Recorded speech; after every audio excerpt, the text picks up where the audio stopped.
Why does a science, marketing, communications, and policy consulting company care about Jeffrey Epstein? The reason is that Fancy Comma has actually been publishing a lot of different blogs about the structural inequality in science. We've done a lot of different interviews with people that have been affected by different changes in science due to different policies and changes in the way science is funded. In science, having money and influence and access to shape scientific discoveries is everything. So why were we giving so much power to Jeffrey Epstein, who at various points in his relationship with these scientists was actually a convicted criminal? It says a lot about the priorities of the visionaries in science that we looked up to for so long. It also says a lot about the stories of people who have been disregarded in science, people like women in science or minorities in science that frankly have not had the best experience. Even the people that you would expect to see as a typical scientist, society's typical image of what a scientist looks like, which is changing, have been affected by this. People talk about being miserable in their PhD programs for many, many different reasons related to funding and internal politics and personalities. So we're here to say that the first step in making science better is by understanding these things. Follow for more. People keep asking me this question. I want to search the Epstein Files myself.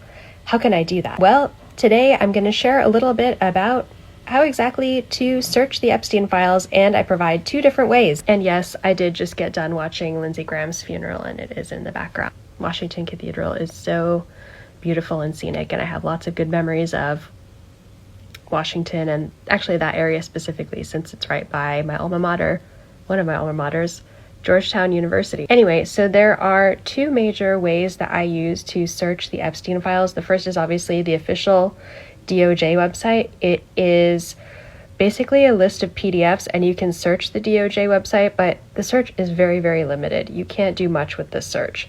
You can search for individual words and phrases, which when I was beginning my research, I would just search for words like MIT.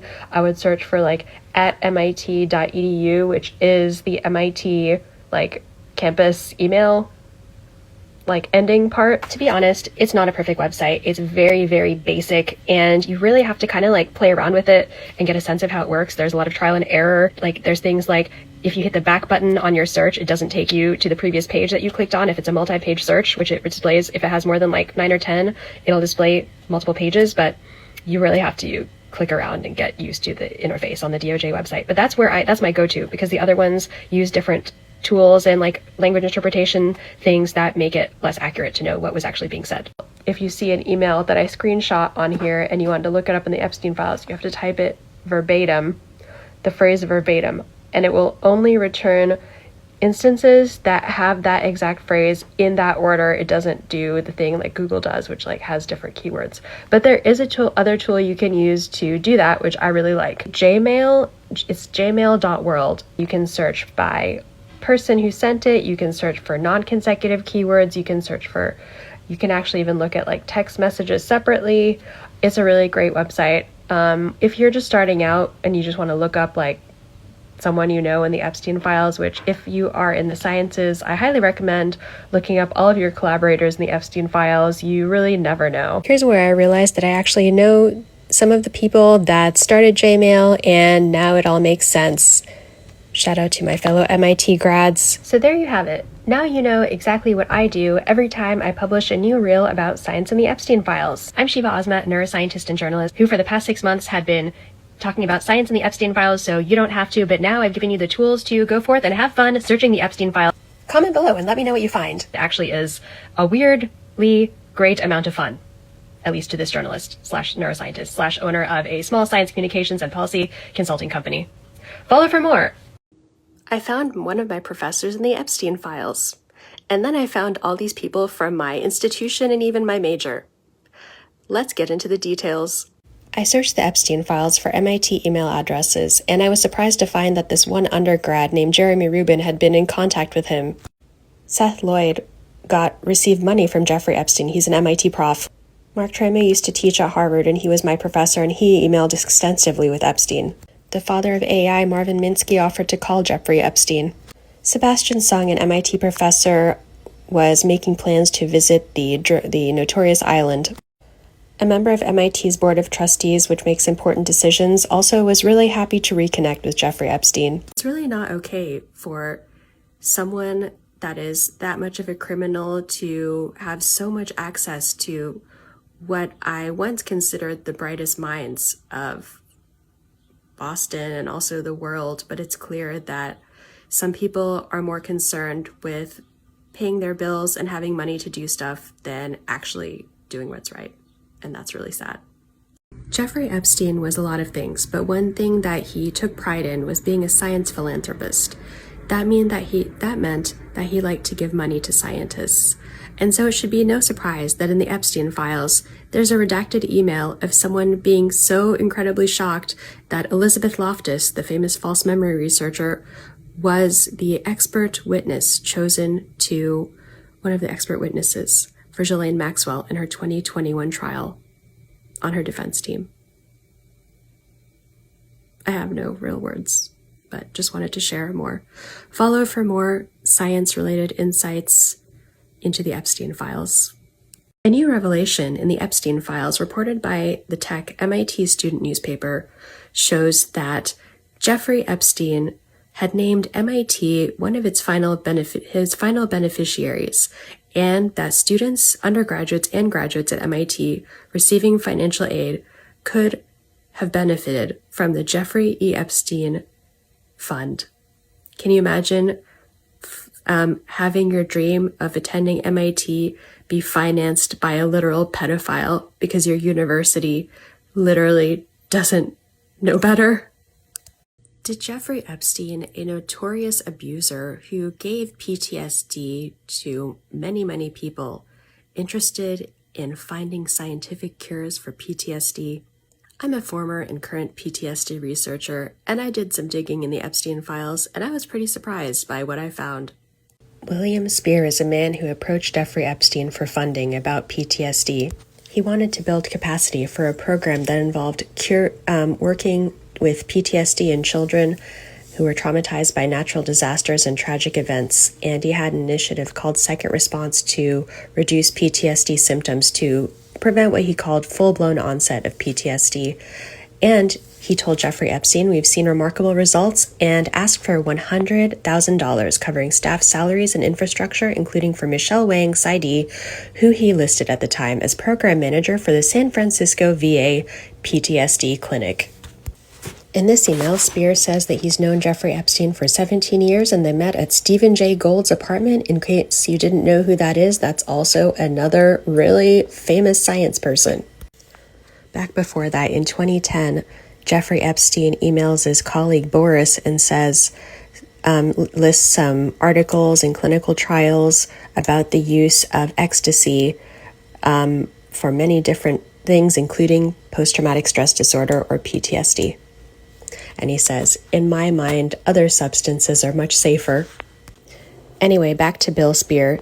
Here he's emailing Jeffrey Epstein about 2 or 3 different other scientists that he wants to hire with Jeffrey Epstein's dirty money. Finally, in 2019, MIT invited Jeffrey Epstein to this talk about different academic topics, which included PTSD. That was actually not just MIT, but was supported by other institutions as well, including University of California, San Francisco, and Stanford University. It also features Reid Hoffman, who is the co-founder of LinkedIn. Why do you think that Jeffrey Epstein had such a focus on post-traumatic stress disorder?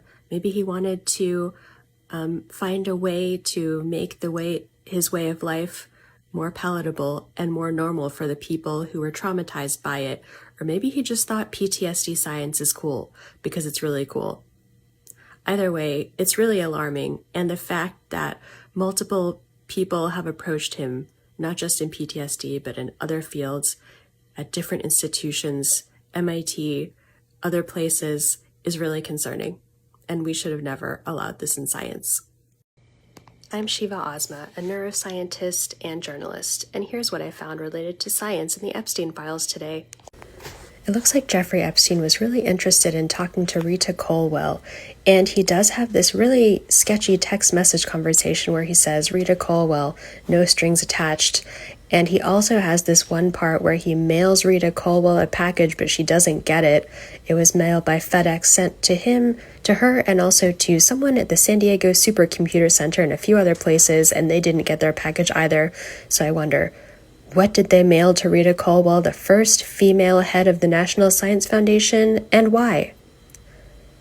Follow for more. The two worst people doing a study on moral reasoning. One, a sexual predator. The other, someone who plagiarized research at Harvard. Is this science fiction? No, it's the Epstein Files. I'm Sheeva Ozma, a neuroscientist and journalist, and I've been digging into the Epstein Files to find out what the role of Jeffrey Epstein was in mainstream science as we know it. I have to say, this surprised me, but it also did not surprise me because although I wanted to work in Mark Hauser's lab in the early 2010s, before all of his scandals erupted, I also watched a talk that he gave, and he seemed like one of those people that, like, if you disagree with him, he gets like really mad and defensive, and it was really embarrassing for a grown man to act like that, but here we are. Jeffrey Epstein did correspond with Mark Hauser and invited him to Palm Beach to talk about this moral reasoning study. Hauser's name shows up 352 times in the files. According to an email from 2009, Mark Hauser had been getting money from the National Science Foundation to fund a study that involved a hypothesis about moral reasoning that had some analogy to linguistics.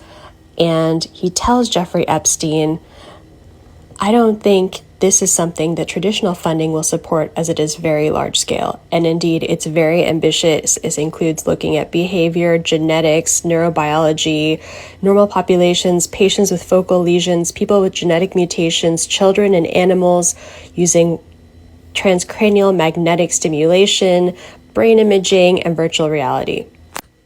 Epstein writes back, at your convenience, I would be happy to organize a day for you to come to Palm Beach to discuss. Here's another email from sometime in 2011, the year that Hauser resigned from Harvard, and he literally asks Jeffrey Epstein for advice on this plagiarism case that apparently has been dropped against him. I feel like the details of this are irrelevant because he ended up resigning from Harvard anyway, but there you go. He asked Jeffrey Epstein for advice on his life. So there you have it. Two people with no moral compass doing a study on morality. I've seen weirder things in science. Follow for more.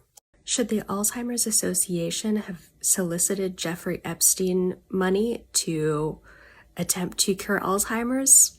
Let's get into what the Epstein Files say about this. In 2012, a man named Dan Parisi was Senior Associate Director of Foundation Relations for the Alzheimer's Association, or so he identifies himself in this now redacted email.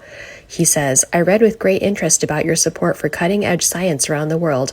I would like to inquire respectfully as to whether you would be interested in supporting any of the neuroscience projects being advanced by the Alzheimer's Association. In particular, Parisi goes on to talk about the Global Alzheimer's Association Interactive Network, which takes a lot of digital neuroscience data to share it to make it accessible worldwide.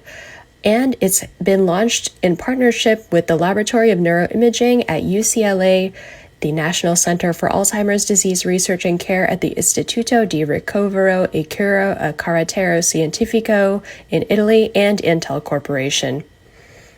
As you likely know, no comparable network exists today, writes Dan. May I please ask you to let me know if you're interested in learning more? He talks about the startup cost being approximately $10 million over 5 years. He ends the email, thank you for your consideration and for all of your philanthropic work. It's unclear to me whether Jeffrey Epstein ultimately did end up funding the Alzheimer's Association, but what do you think? Should we take dirty money from criminals to cure Alzheimer's? I'm Sheeva Ozma, a neuroscientist and journalist. Follow me for more information about science and the Epstein Files. Did Jeffrey Epstein cover Mount Sinai medical researchers when they were falling short in their biomedical science research? Let's see what clues we can find from the Epstein Files. This email is forwarded to Jeffrey Epstein. It's a conversation between someone named Alice Kwan, who works with the finances at Mount Sinai, we can only presume, and Jess Ting, who is the one organizing this donation. She says at the bottom of this email, I have a donation coming in from a new source. This is February 2023, but they will only make the contribution if the dean exempts them from the customary tax on donations. It is earmarked for my research with Doris Germain. And then Alice writes back and says she'll find out about the exemption and sends Jess the W-9 form for Mount Sinai, which is what she ends up sending to Jeffrey Epstein in this email thread. Alice also says Dr. Germain is preparing to fire Emily Harris because she doesn't have money, and asks, can this new donation continue to support Emily until she goes to medical school? So I looked up if any Emily Harrises have been to medical school in the New York area, and they in fact have. So that's the email that Jess forwards to Jeffrey Epstein and thanks him for his incredible generosity. Here's the only paper I found co-authored between Jess Ting and Doris Germain, by the way. It's about breast cancer. I'm Sheeva Ozma, a neuroscientist and journalist that's been unpacking what's been happening with respect to science in the Epstein Files, which is actually a lot since Jeffrey Epstein was a well-known science philanthropist. Follow me for more. Sheeva Ozma, a neuroscientist and journalist, and here's what I found about science in the Epstein Files today. Emails in 2010 between Epstein and a man named Al Seckel showed that they were planning an event for scientists on Epstein's Island. The full itinerary is posted on the Epstein Files. The way it's worded, it sounds like Jeffrey Epstein booked all the travel and accommodations for the scientists and they just showed up.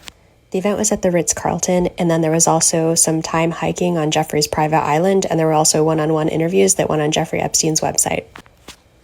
After dinner on one of the nights, everyone was tasked with doing a different thing. Marie Gell-Mann, who won the Nobel Prize, led the game of diplomacy. Frances Arnold also won the Nobel Prize, and she did a fun evolutionary word game.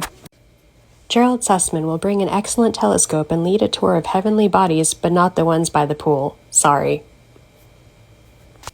That's a direct quote. The conference itself was 3 days, from about 9 a.m. to 5 p.m. on 2 of the days, and then just a half day in the morning on the following Monday. Al Seckel, Jeffrey Epstein's friend or contact, wrote this email and says, we look very much forward to seeing you on the island and have tried hard to make this a unique, fun, and meaningful experience for all. This is the confirmed guest list from another email that has at least two Nobel Prize winners.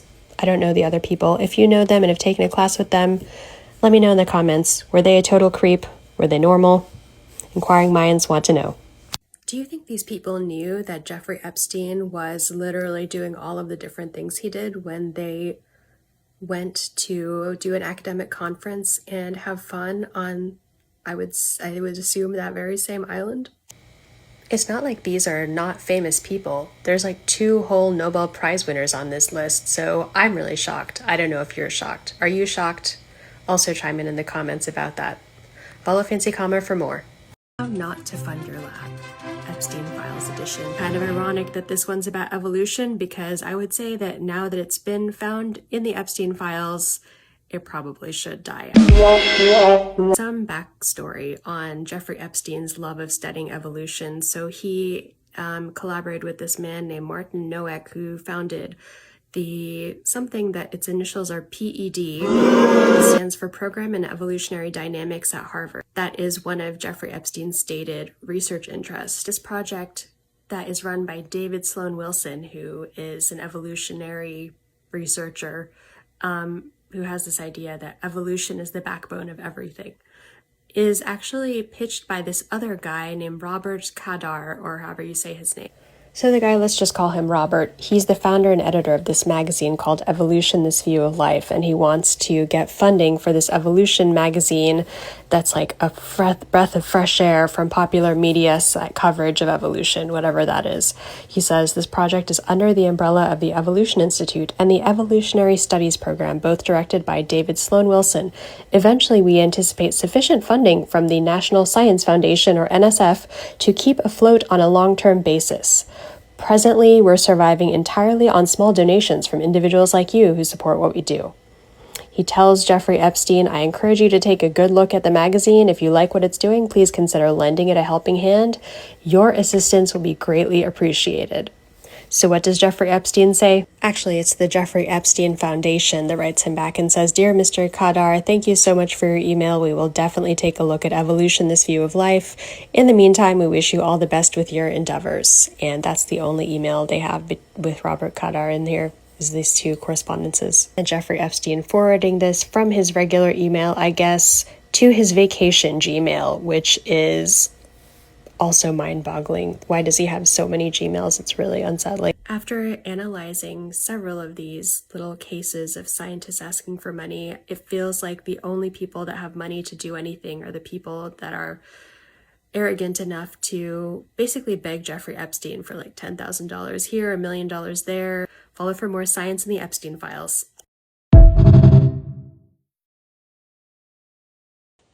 Based on what I discovered in the Epstein Files, I'm honestly feeling a little grateful that Georgetown didn't have money for me to complete my PhD work.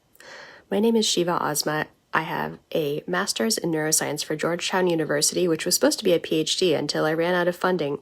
I studied the brain structure of people that have PTSD, and my specific data set was 12-ish people that had survived interpersonal violence, sometimes some of them in childhood. So anyway, let's get into why I'm so concerned about what I just found in the Epstein Files about Georgetown University. So if you search for Georgetown University and Epstein Files, you get pages upon pages of single PDFs about the Georgetown University Endowment Fund, which is managed by a company called Glendower Capital. And these documents appear to be from the late 2010s. At least one of them was from 2017. They say they are confidential.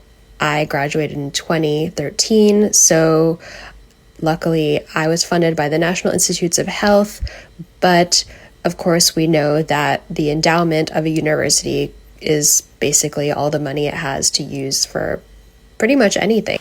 What does this all mean? You tell me, Georgetown University and your endowment fund. Follow me for more. I'm Sheeva Ozma, a neuroscientist and journalist, and today I'm coming at you with something slightly more humanities focused. In case you missed it, I've been covering the Epstein Files and where Jeffrey Epstein's dirty money has gone in the sciences.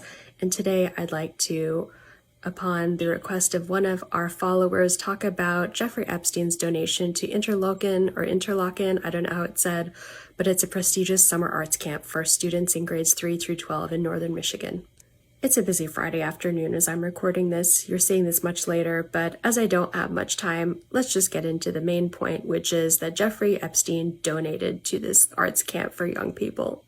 This is an internal document from Interlochen, and it shows, or Interlochen, who knows, and it shows 20 years of donations from Jeffrey Epstein. This is a really long list of donations, and they also invited him to some Generations Day event in 2015, which was actually after he had been pleading guilty to one of his crimes. This document goes on and on. It just goes to show how much he really donated to this, and I really wonder, what did he get out of it in return? In 1993, his dirty money led to creating more accessible spaces at Interlochen. Or is it Interlochen? Anyway, he also received the blueprints from them, according to this email. Is it Interlochen or Interlochen? Comment below and follow for more. The founding father of AI, MIT's Marvin Minsky, was close friends with Jeffrey Epstein, up until Minsky's death in 2016. 779 mentions in the Epstein Files for this father of artificial intelligence that co-founded the MIT Media Lab in the 80s.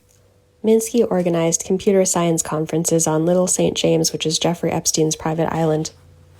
Here's a calendar reminder for one of them. Epstein also speaks with Marvin on several different occasions in the Epstein Files. Here, he spoke by cell phone with Epstein. This particular conversation happened back in 2012. I don't know what's up with this redacted person, but look at the subject of his email. It's about Epstein and Minsky, and he also asks for a wire transfer of $4,000 to his bank account. Epstein's assistant tries to arrange a meeting with Marvin Minsky at Martin Nowak's research center, who asked for money from Epstein and got it. And Marvin Minsky also asked Jeffrey Epstein for money. Jeffrey Epstein's assistant emails Marvin and his wife, Gloria. to collect short stories from, quote, Jeffrey's good friends on sharing a meal with Jeffrey. We are hoping you might have an interesting recollection that you could share. We will then take all the stories and create a booklet to present to him for his birthday. Thank you to all the people that have contacted me and given me tips and advice and even keywords to search for in the Epstein Files. If you have any information that you would like me to report on for you, comment below. Follow for more. It's hard to believe these Epstein emails are even real. Noam Chomsky, the linguistics professor and anti-war activist, described Trump as a danger to the world. So then why is he emailing with Steve Bannon, one of Trump's closest advisors? This professor, who I have seen lecture at MIT, is mentioned in the Epstein Files 3,800 times. Noam Chomsky emails Steve Bannon and says, Jeffrey Epstein gave me your address. My wife Valeria and I were quite disappointed to have missed you the other night and hope that we can arrange something else before too long. Lots to talk about. Steve Bannon says, agree, would love to connect. Noam Chomsky says to Steve Bannon, do you ever make it to Arizona, where we're living now? Tucson, says Noam Chomsky. Steve Bannon says, my brother lives in Tucson. I love it. One of my favorite places in the country. Here, Jeffrey Epstein is inviting himself to hang out with both of them and to eat fresh eggs. What do you think they talked about together? I'm so confused. Are you? Same professor who used to hold anti-Vietnam War rallies outside the MIT Student Center is now hobnobbing with the establishment. It's just unbelievable. Follow for more. Jeffrey Epstein expressed interest in donating $25,000 to this website called NeuroTV, which was a project started by a Duke University postdoc that eventually got kicked out for being a white supremacist, and another student that was more focused on law that did not get kicked out for anything. Neuro.tv was a website and digital media platform that featured interviews with different scientists. These are like really important scientists, people like Kay Tai of MIT, Joshua Green of Harvard that studies the Charlie problem, Purves, who wrote a neuroscience textbook that I used, I believe as an undergrad at MIT, but I don't remember anymore because it's been 20 years. The website's heyday was in 2014 and 2015, and it seems to be defunct now. But here's a little bit more about this website. By the way, though I don't show the emails here, because it's been several hours that I've been doing the digging and it gets more and more convoluted, but he did end up donating per the emails because they do thank him for his very generous donation and try to get more money from him for season 2. So I went to the Wayback Machine to look up neuro.tv and I found the website, and it's a pretty simple website. It just has interviews with different people that study different aspects of the brain. As for the people that are interviewed, I don't recognize all of the names, but some of the names are pretty high profile. Dale Purves, Joshua Green, Kay Tai. Here's an earlier version of the website. Jeffrey Epstein did a marketing audit of this website and gave a bunch of different recommendations, which included making the website have a increased user base from its user base of 2,000 viewers to more than 3 million viewers, and also provided a roadmap to help the website become self-sustainable financially as well. He also recommended more scientists to be interviewed. As is the case with him, it feels like he's just always trying to find some scientists and talk to them and get even more and more people in his little or big crime spree. In season 2, it's unclear whether Epstein provided funding, but this season, ironically perhaps, features two prominent neuroethicists, Hank Greeley and Nita Farahany. The story both makes so much sense. Jeffrey Epstein being a part of science, which is already so sexist, having a white supremacist in a space that's already rife with structural inequality is just too telling for neuroscientists. So tell me, whether you're a neuroscientist or not, what do you think about this story? Do you think $25,000 is way too much for like 10 interviews as I do? Chime in the comments. Linda Stone, a former Apple and Microsoft employee, connected Epstein to Joy Ito, the head of MIT Media Lab, hired in 2011, met Epstein in 2013, and was out by 2019 thanks to his connections to Epstein. In February 2013, Joy says, thanks, redacted. Nice meeting you, Jeff. Please let me know if you're ever in Boston. Would love to have you over. And the email he's replying to is one from Linda Stone that says, intro. More scientist shoutouts. Jeffrey Epstein emails Linda Stone in later that year and says, I had a hamburger on the water and tried to remember if I had eaten there before with you and either Paul Ekman or the Prion guy.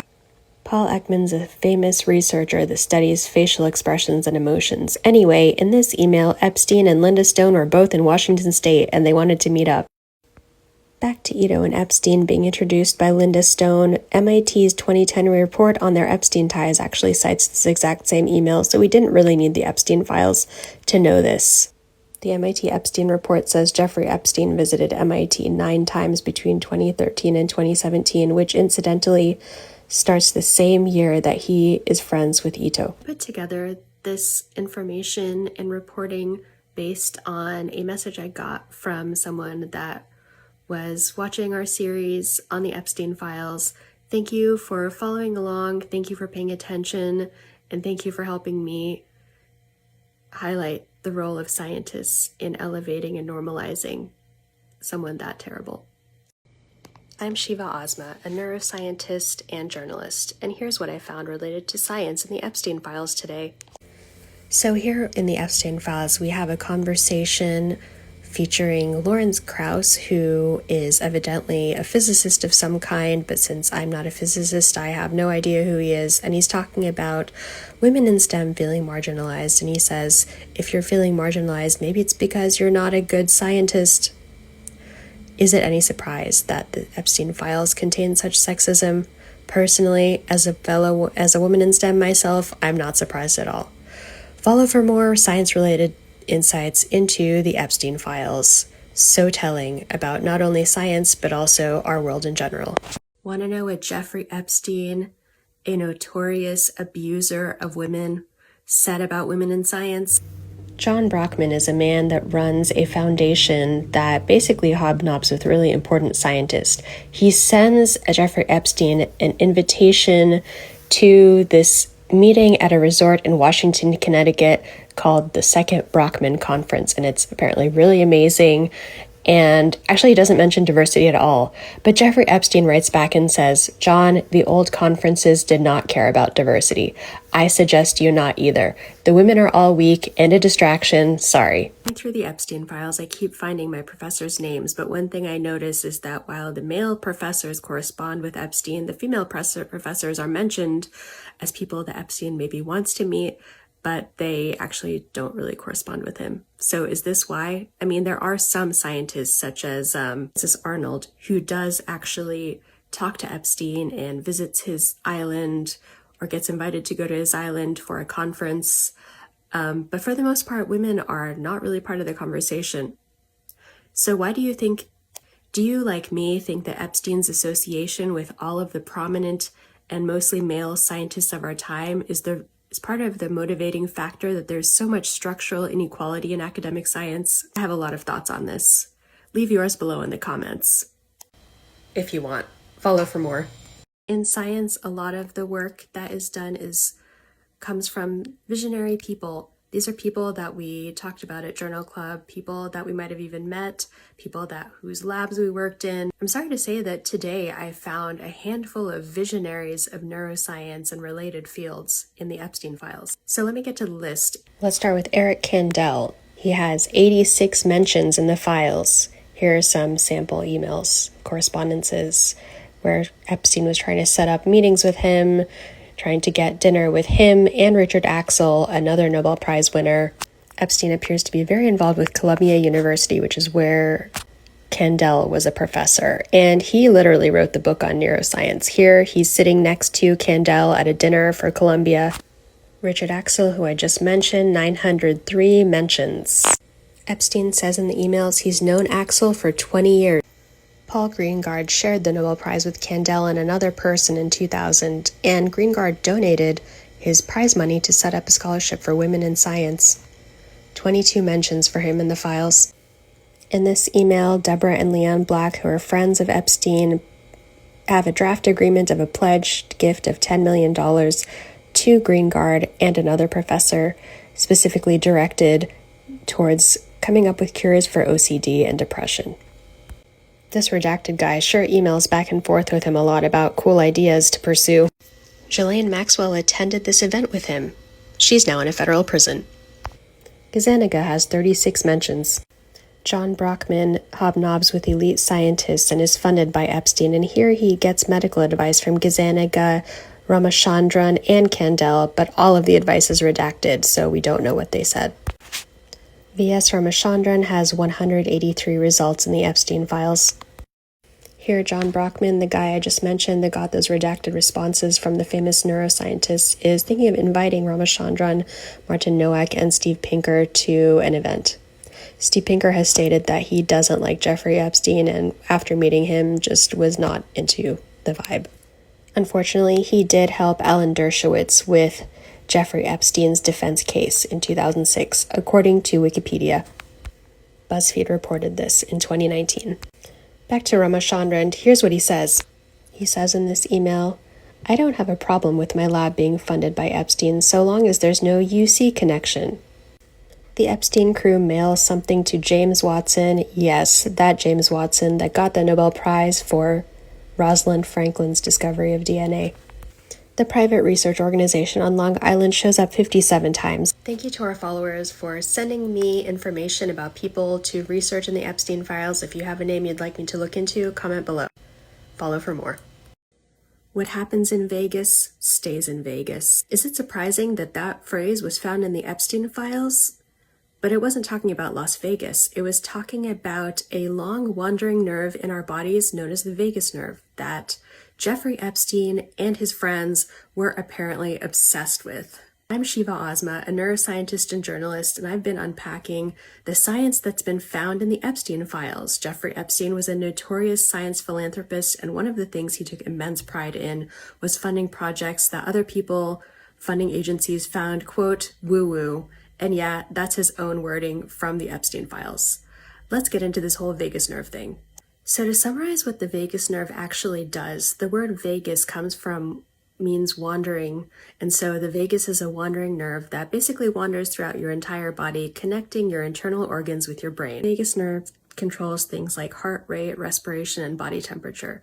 Importantly, and perhaps ironically, vagus nerve has also been studied extensively in the treatment of post-traumatic stress disorder, or PTSD, which Jeffrey Epstein gave to tons and tons of people over the course of his life as a criminal. So anyway, let's get into the emails. Back in 2009, a person that identified themselves as a brain surgeon that also managed hundreds of millions of dollars at the Gates Foundation asked Jeffrey Epstein, "Are you still doing science?" Epstein said, "Lots of science, people. Code breaking, signal processing, psychopharm, membrane computing, all fun." In a text message with the non-revealed date, Jeffrey Epstein says that the vagus nerve seems like the right play, but he's not sure who's working on it. Someone asks Epstein, "Did you ever talk with the UChicago researcher on sleep?" People in his circle email him back and forth different journal articles. They talk about vaccinating the vagus nerve. I don't know if they mean literally vaccinating it, which wouldn't make sense, or using biofeedback to modulate the vagus nerve activity, which has been tried in a number of disorders. There's tons of scientific journal articles emailed around, discussions. There's a guy named Stanley who wrote a book on the vagus nerve and shared the manuscript with Jeffrey Epstein and then spoke with him on the phone about Epstein's love of the vagus nerve. And they had a whole discussion about this in the emails.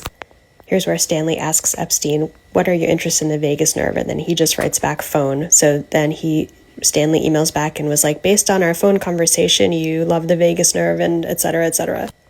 So here's where Epstein's talking to Stanley and he's like, "I fund woo-woo studies that aren't funded for whatever other reason." These screenshots are kind of out of order, but the vagus nerve itself appears in these files 89 times, as I will show you in this screenshot here. There you go, fellow vagus nerve lovers. Follow Fancy Comma for more. This researcher thanked Jeffrey Epstein in her PhD thesis. Corina Tarnita. Say that 5 times fast. Sometimes you look at a woman in science and you're like, wow, I wish I could be that person. It's not the case for Corina Tarnita, and here's why. Currently a professor at Princeton, Karina Tarnita is someone that did her undergrad at Harvard and did her PhD at Harvard, and thanks Jeffrey Epstein and her PhD thesis with Martin Nowak, whose research Epstein funded. Just to warn you, this story does involve quote-unquote gotten people. What that means remains unclear, but that wonderful insight was thanks to Princeton's daily newspaper, since that's where Karina Tarnita is a professor right now. The story starts in 2008 when Tarnita was a grad student at Harvard and she was visiting Romania, and Epstein writes her and just asks, "Progress?" About 2 months later, she coordinates this wire transfer to Romania. Tarnita writes, "Hi Rich, here is the information for the girl from Romania who will receive $10,000. Epstein signs off on it and the transaction is finalized. Epstein's assistant emails Nowak, who is Tarnita's PhD thesis advisor, and asks what the university was that she got the people from, whatever that means. Nowak doesn't know, so he asks Tarnita. Tarnita says the two girls are both from the University of Iasi in Romania. It is the oldest university in Romania in what used to be our capital a few centuries ago. Oh, if I didn't mention, after the $10,000 wire transfer outside of the US to Romania, there was another $5,000 wire transfer to California. Thank you to the Daily Princetonian for reporting on that in detail. Maybe I just overanalyze stuff way too much, but here a couple months before that wire transfer thing, Tarnita and Jeffrey Epstein are talking about how DNA is deceitful. Kind of bizarre to talk about the building blocks of life that way. Jeffrey apparently provides emotional support to her. She gets accepted to the Harvard Society of Fellows. She sends weird sexist jokes to Epstein. She reads the Nabokov book Epstein recommended. She asks for help on a matter, whatever that means. These are kind of out of order, but she got her immigration sorted out thanks to Epstein recommending someone to help her. Here's her thesis, which is in the Epstein Files. Here's the line where she thanks Jeffrey Epstein in her thesis. Here's Jeffrey Epstein talking about language processing, which is something I really loved around the time that he was hobnobbing with all my professors. She gets her job at Princeton, where she currently is. She goes to Kenya and Mrs. Epstein visiting Harvard. This story raises many more questions than it answers. Thank you to our Instagram follower who DM'd me an annotated list of these emails so that I could put this together. Follow for more. Abercrombie and Fitch models at MIT? That's what the Epstein Files would have you believe. My name is Sheeva Ozma. I'm a byline journalist and a published neuroscientist. Today, I'm talking about the role of Robert Langer, MIT chemical engineering professor, and the most cited engineer in history, in the files. I actually tried to get a research job in Robert Langer's lab when I was an undergrad. He's really famous. And I had an interview lined up and I had to go meet with this grad student, and there were some cells that we were going to do cell culture and do this really cool cellular engineering project, but then I had an exam and I had to cancel my meeting with this grad student. So then I did my work and I emailed the grad student. I was like, "So are we still doing this?" And she was like, "No, the cells died." One thing I learned doing this research, even though I am an MIT grad myself and actually even studied chemical engineering for almost 3 years, was that Robert Langer actually did joint work at the MIT Media Lab, which blindly accepted funds from Epstein. Let's get into it. So first in 2010, Jeffrey Epstein hears about Bob Langer from this redacted guy that says that there's an MIT engineer called Bob Langer, calls him a smart guy, and says, "I think you should meet him. His lab is filled with about 100 people that all look like Abercrombie and Fitch models, supposedly." In 2012, Epstein's associate sent him a list of people at MIT and Harvard and asks him who he wants to meet and lists Bob Langer. And Epstein says, "I don't know who Langer is. Let's talk over the weekend." I learned from this 2014 email that Langer collaborates with Media Lab researchers, including one, Ed Boyden, who is very involved with Epstein. Langer appears on one of Epstein's many lists of scientists he wants to chill with in December 2014. Finally, in 2018, his colleague asks him, "How is the Media Lab different from Bob Langer's lab?" And he says, "Langer is specialized and old. MIT Media is young." Langer was a vocal supporter of Joy Ito, who accepted money from Jeffrey Epstein for the Media Lab.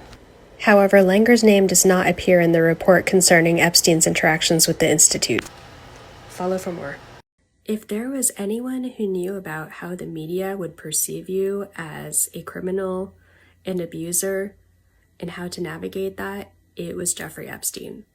So it makes sense that he's counseling his science friend about how to navigate that same media landscape after his science friend got allegations of sexual harassment charged against him by BuzzFeed. An investigation at Arizona State University found Lawrence Krauss to be guilty of these, and that caused him to lose his job. But here, BuzzFeed is reaching out to him saying, hey, we found these allegations and we're going to go forward with this story. Can we get your comment on them? The BuzzFeed email is much longer, but you get the point. You get the general gist. Krauss comes up with a first draft of comments, and then he comes up with a second draft. I feel like we kind of see a snapshot into Jeffrey Epstein's sick mind with his response to Krauss, who is this researcher accused of like some pretty gnarly, pretty terrible sexual harassment. Epstein says, normally their strategy, the press's strategy, will be to take back your defense to the accusers and attack each one. If they find you are right, they will leave it out and only go with the conflicted. I think you should include some short, concise cover letter that you would like published in its entirety. It can reference your attachment that you'll put on your website that goes into more details. But in general, these are false.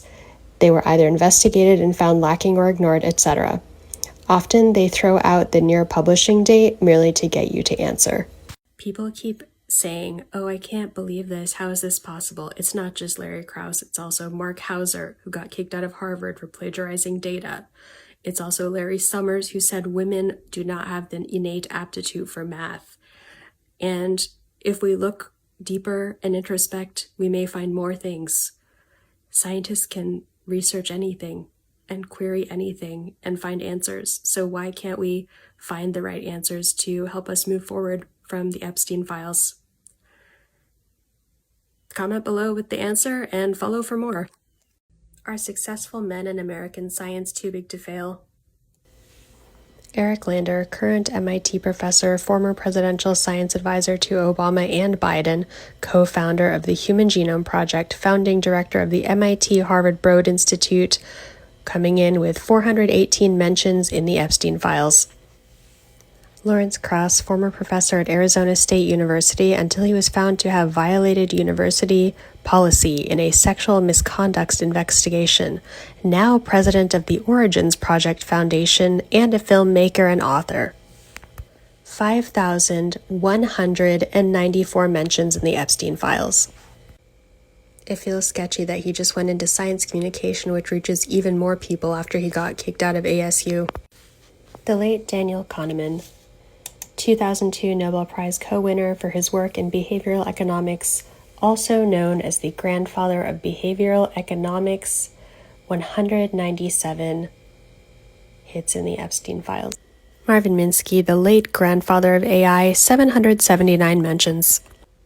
Steve Koslin, former dean of social sciences at Harvard University, recipient of $200,000 of donations from Epstein between 1998 and 2002, recommended Epstein to be appointed a visiting fellow in Harvard's psychology department in 2005. Professor emeritus at Harvard University currently.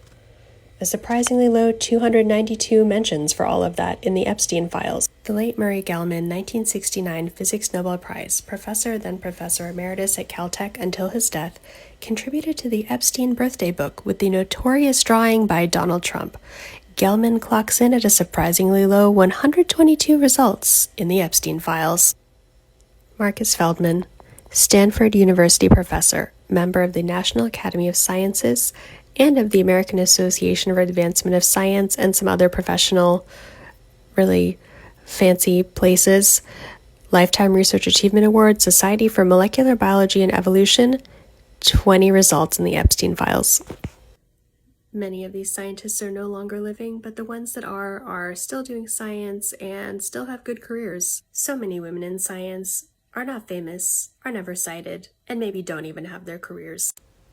Follow for more and check out our previous posts on the Epstein Files and the role of science and the representations of women in science in these files. This is a story about how a project Jeffrey Epstein worked on made it to the pages of MIT Technology Review without any mention of Epstein. My name's Sheeva Ozma. I'm a neuroscientist and also a journalist, and yeah, I do like to read the MIT Technology Review because I graduated from MIT in 2005, which was evidently either during or before the Epstein heyday. I'm still trying to figure that out. One thing that I have figured out, thanks to people that commented on our Instagram, is that Jeffrey Epstein wanted to make designer babies. We find out about designer babies, which is babies that are genetically edited, via emails that Epstein has with a guy named Brian, who is also active in the crypto space. It's in July 2018 when a guy named Brian Bishop emails Jeffrey with a slide deck about his designer baby project. In this email, he's basically asking Jeffrey Epstein about how serious he is about wanting this and the ground rules, and he says most of these questions are around your requirements for secrecy and privacy, specifically regarding reputational risk, and also any financial involvement, which is interesting because this was 2018, well after people started really knowing about the stuff Epstein was doing. Importantly, Brian offers Epstein, quote unquote, a sufficient level of deniability. Epstein replies, I have no issue with investing. The problem is only if I am seen to lead. Brian writes back and says, sounds like you could be the first investor as long as absolute anonymity is kept. In their meeting, they talk about structuring, finance, privacy, among the other topics. Brian sends the use of funds spreadsheet requested for the designer baby and human cloning company. The goal is the first live birth of a human designer baby and possibly a human clone within 5 years. The plot thickens as other nations start to talk about allowing human embryo gene editing, such as Japan here. A researcher in China beat them to their designer babies, producing Lulu and Nana, who were born in October 2018. 2 months later, in February 2019, the MIT Technology Review publishes an article about Brian's designer babies and how he's funding it with Bitcoin. And guess whose name is absolutely not in that article? Jeffrey Epstein. Another scientist who was searching the Epstein files noticed that you can search for different keywords to find different types of research, like mitochondria. You can search for that to find aging research. Obviously, for designer babies, you can search for a lot, but I frankly don't have the patience. I would love to know what happened to this. Do you know what happened to this? Is it still being funded by Bitcoin? Comment below and follow for more. Was knowing Jeffrey Epstein the easiest way to succeed in science? If you want to get a job in a science lab, you're supposed to email around and ask different scientists, like if they have space in their lab. Sometimes they don't write back. Sometimes they write back and they say they have too many people.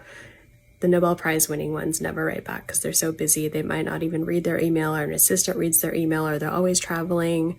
So that's why this email struck me as so incredibly unusual, and I would say a lot creepy. Here's an email from Jeffrey Epstein to his longtime friend, Nobel Prize winner Richard Axel. I'm bringing the Rothschild girl, 18, to New York, trying to convince her to go to Columbia. Psychology or cognitive science? Who should I call? The Rothschilds are a family that are connected to Jeffrey Epstein, and they are very wealthy. What was this family doing letting their kid have any remote connection to Jeffrey Epstein? I have no idea. Follow for more. Here's a way the Epstein files have pervaded U.S. culture, U.S. science culture, and U.S. popular culture. Jack Horner, a paleontologist who served as technical advisor for Jurassic Park, inspired the main protagonist of the movie. 456 mentions in the Epstein files for him. Follow for more. Here's all the ways I know of that Jeffrey Epstein influenced the science ecosystem. Everyone in the scientific community. The main part I've talked about on here was Epstein's hobnobbing with the most visionary leading scientists of our time. These are people like Eric Lander, Eric Kandel, V.S. Ramachandran, George Church. He, in many cases, invited these scientists to his island. He organized conferences. He worked with other scientists such as Marvin Minsky to create these conferences. He funded research in their labs either directly or through his friends. Another way Jeffrey Epstein influenced the science ecosystem is by directly being involved as an investigative type person himself. He helped establish Harvard program for evolutionary dynamics, And there he supported Martin Nowak and had an office at the center on 1 Brattle Street, right in Harvard Square. A media report says that Epstein donated to Harvard as early as 1992, and in 1998 he started funding Stephen Koslin's work.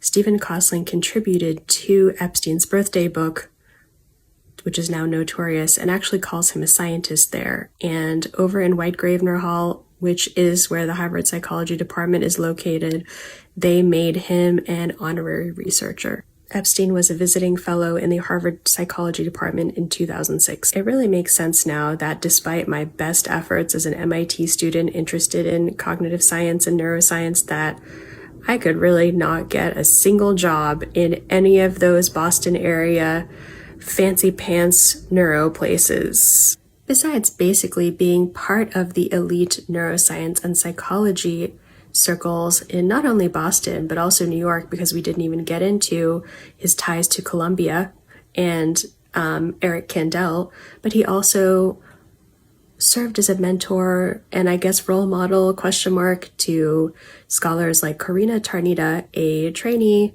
who later helped Jeffrey Epstein get 2 Romanian girls from IASI University. What that means remains unclear, but Tarnita is actually a professor at Princeton University now. And of course, don't forget the part that he actively groomed young people, and including very talented young people, including 1 female student at Interlochen Arts Camp, where he donated for 20 years. In the Epstein Files, he actually helps tons and tons of young people get into college, connect them with Nobel Prize winners. The access Jeffrey Epstein had to science boggles my mind. Follow for more Science in the Epstein Files. Anyone know why Frances Arnold, a woman who won the Nobel Prize in 2018, is in the Epstein Files? It turns out that she emailed Al Seckel, who is friends with Jeffrey Epstein, asking to connect her with Epstein. She says, "Hi Al, I wanted to ask if your friend Epstein got back to you. It was a lot of fun to talk to him, and I could tell he knows quite a bit about topics that are interesting to me. Cheers, Frances." After that point, Epstein and Arnold talk a couple times, according to the Epstein Files, and then she gets invited to the Mindshift conference, where she goes to the Virgin Islands and is invited to hike on Jeffrey Epstein's private island. Then there's this really vague email that calls the Mindshift conference really unextraordinary and suggests that Jeffrey Epstein should not even pay for it philanthropically because everyone was so boring and terrible, Frances Arnold included. I really have no idea. I can't make heads or tails of any of this, but that's the story of Frances Arnold being in the Epstein Files. Follow for more. A literary science magazine called Nautilus is on the Epstein Files naughty list. First learned of the science magazine through my science journalism work a couple years ago when I learned they were not paying their freelancers. This problem stemmed back to late 2017 when Nautilus publisher John Steele penned an article talking about Nautilus's large outstanding debt. He stated that he had started talks with AAAS and other groups to fund a shortfall that caused from a lapse of their institutional and philanthropic funding.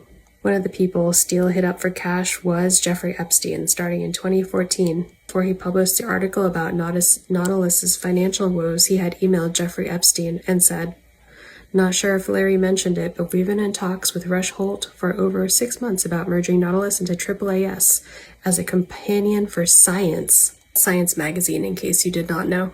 That deal didn't go through, but in 2019, Larry Summers, affiliated with Epstein, and other quote-unquote superfans, turned the literary magazine from a non-profit to a for-profit, resolving the financial woes and hoping to pay over $180,000 to writers.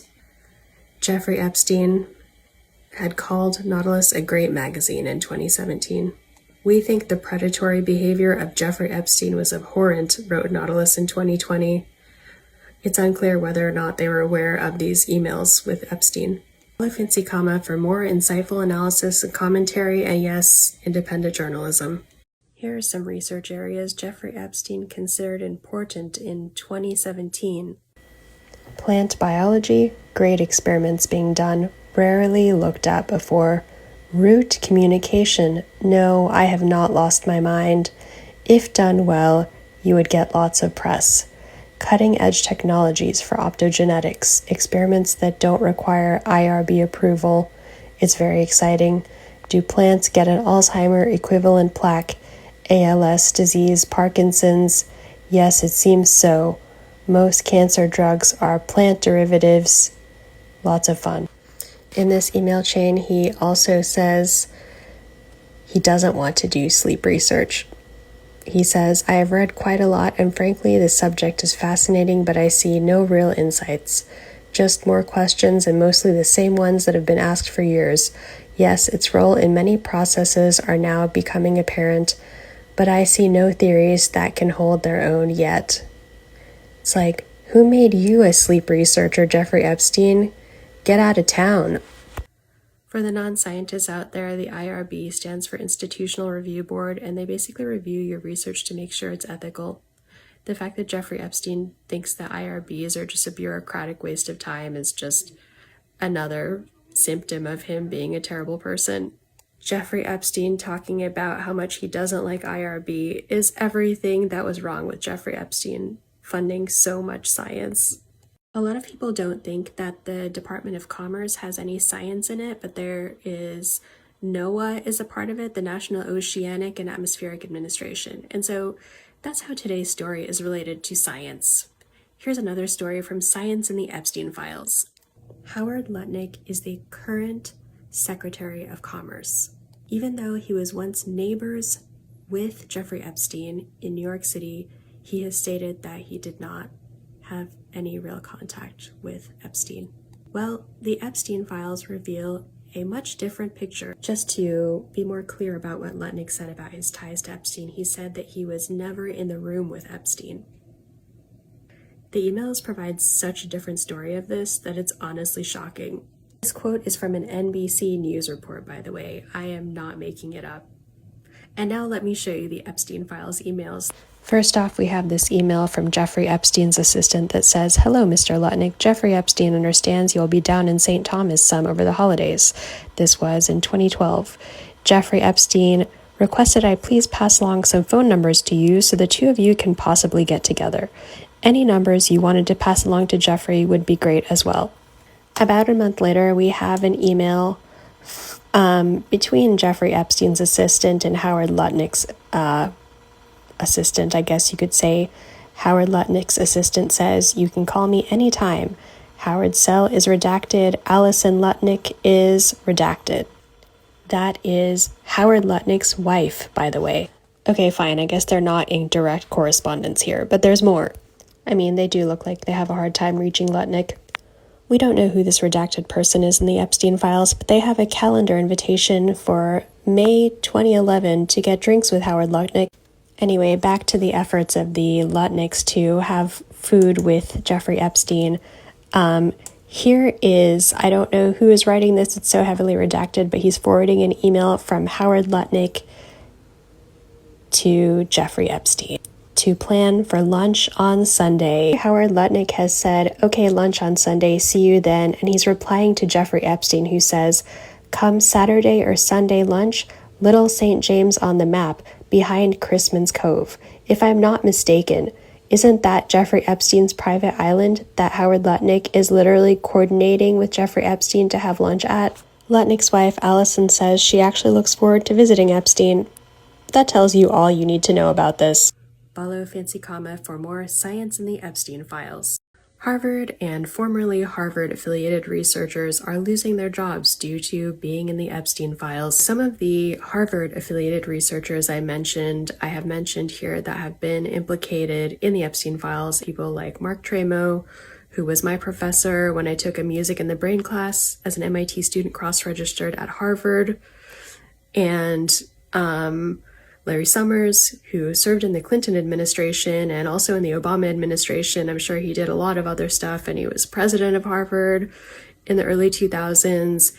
He voluntarily resigned from his appointments at Harvard including at the Kennedy School of Government. Martin Nowak, who is in the Epstein Files an incredible number of times because he is funded by Epstein at the Program for Evolutionary Dynamics, and I guess later just became a math professor. He was actually placed on leave from his appointments. He is in the Epstein Files having some relatively, I would say, questionable conversations with Epstein. And his grad student, Corina Tarnita, remains on the faculty at Princeton. Notably absent from this round of firings that happens less than 1 month after these people were revealed to be Epstein chums in the Epstein Files is Stephen Kosslyn, who helped Epstein become a visiting professor at Harvard in 2006 and who contributed to the Epstein birthday book. But he is no longer at Harvard, so maybe that's why he's not in this batch of Harvard people. My professor, Mark Tremo, after I posted the video that has gotten more than 120,000 views, UCLA's music school removed him as an adjunct faculty member there. He remains in the neurology department as a professor. I've heard he's giving his classes by Zoom. The question is, what will happen to all of the other toxic men and women in science that have appeared in the Epstein Files? Will they lose their jobs? Will they be subject to at least an investigation? Will someone at least ask them, what were you thinking? I'll keep you posted if I learn more. And check out our previous reels to see everyone in science that I found in the Epstein Files so far. I'm Sheeva Ozma, a neuroscientist and journalist, and founder and CEO of Fancy Comma LLC, a science communication and policy consulting company. And yes, some of the professors in my circle as a neuroscientist working in Boston and studying in Boston in the early and mid-2000s were in the Epstein Files. It's redefining how I view scientific eliteness. Follow for more. Dr. Richard Axel has resigned from the Zuckerman Mind Brain Initiative and has also resigned from Howard Hughes Medical Institute, where he was a professor. He posted a resignation letter on February 24th. He still remains on the faculty at Columbia, and while he did talk about in this letter his associations with Epstein and what he regrets, how much he regrets it, he also talks about how rewarding it was to mentor generations of students. Those two things don't go together. I'll be posting more about Richard Axel and ways he corresponded with Epstein in the future, coming up soon, actually, so follow for more. One thing that I don't think that many people realize about these scientists in the Epstein Files is just how much they got away with and how much the cards were stacked in their favor even after they were, quote, unquote, behaving badly. This example of a professor from the same department where I studied at MIT, the #1 science and engineering school in the world. My name is Sheeva Ozma. I have a bachelor's from MIT Brain and Cognitive Sciences. I have my master's degree from Georgetown University Neuroscience. I am a neuroscientist, I'm a journalist, and I run Fancy Comma LLC, a science communications and consulting company, and we've been unpacking the role of scientists in the Epstein Files right here on our Instagram. Ed Boyden is a professor in my home department, I guess you could say, of BCS at MIT. He also has a joint appointment at the Department of Biological Engineering and also at the Media Lab, which was the epicenter of the Epstein Files fallout, since they kept getting money from Epstein even after he was a convicted trafficker, and they just listed it as anonymous, and it got so bad that the people working there actually quit. Ed Boyden has 969 mentions in the Epstein Files, and he is also mentioned in the MIT report on Epstein's presence at MIT 4 times, which he says in a letter that he posted on his website is due to him cooperating with this investigation fully. So I guess if he didn't cooperate, there would be 4 mentions of him that would be missing. Here's where he's talking about being fully transparent for the MIT report on Epstein's presence there. He basically just says in his letter that he never spoke up about how uncomfortable Epstein made him. It's amazing how you could correspond with someone you find seriously uncomfortable 969 times, but hey, let's give him the benefit of the doubt. And then there's a part in his apology letter where he just says, I am continuing to learn from my mistake. It's so vague, it doesn't mean anything, it's clearly an apology just so he can keep doing science because he's already this famous MIT researcher. Because he's already an HHMI investigator, which if you know what that is, it's basically one of the most non-gate-kept funding lines that you can have in science. I am really disappointed as a graduate of MIT Brain and Cognitive Sciences. I have always seen women in science suffer, and we kind of have this tough skin about all of the different challenges that life throws us. But apparently, as a man in science, we see time and time again, and this is just one more example of sexism in science and how structural inequality and structural problems in science really ruin science for everyone. We just see this top scientist literally turning a blind eye to this. If you're a graduate student in science that attended Rockefeller University 2011's commencement, boy, do I have some news for you, my friends. This story focuses on a man that Jeffrey Epstein had known for decades, named Richard Axel.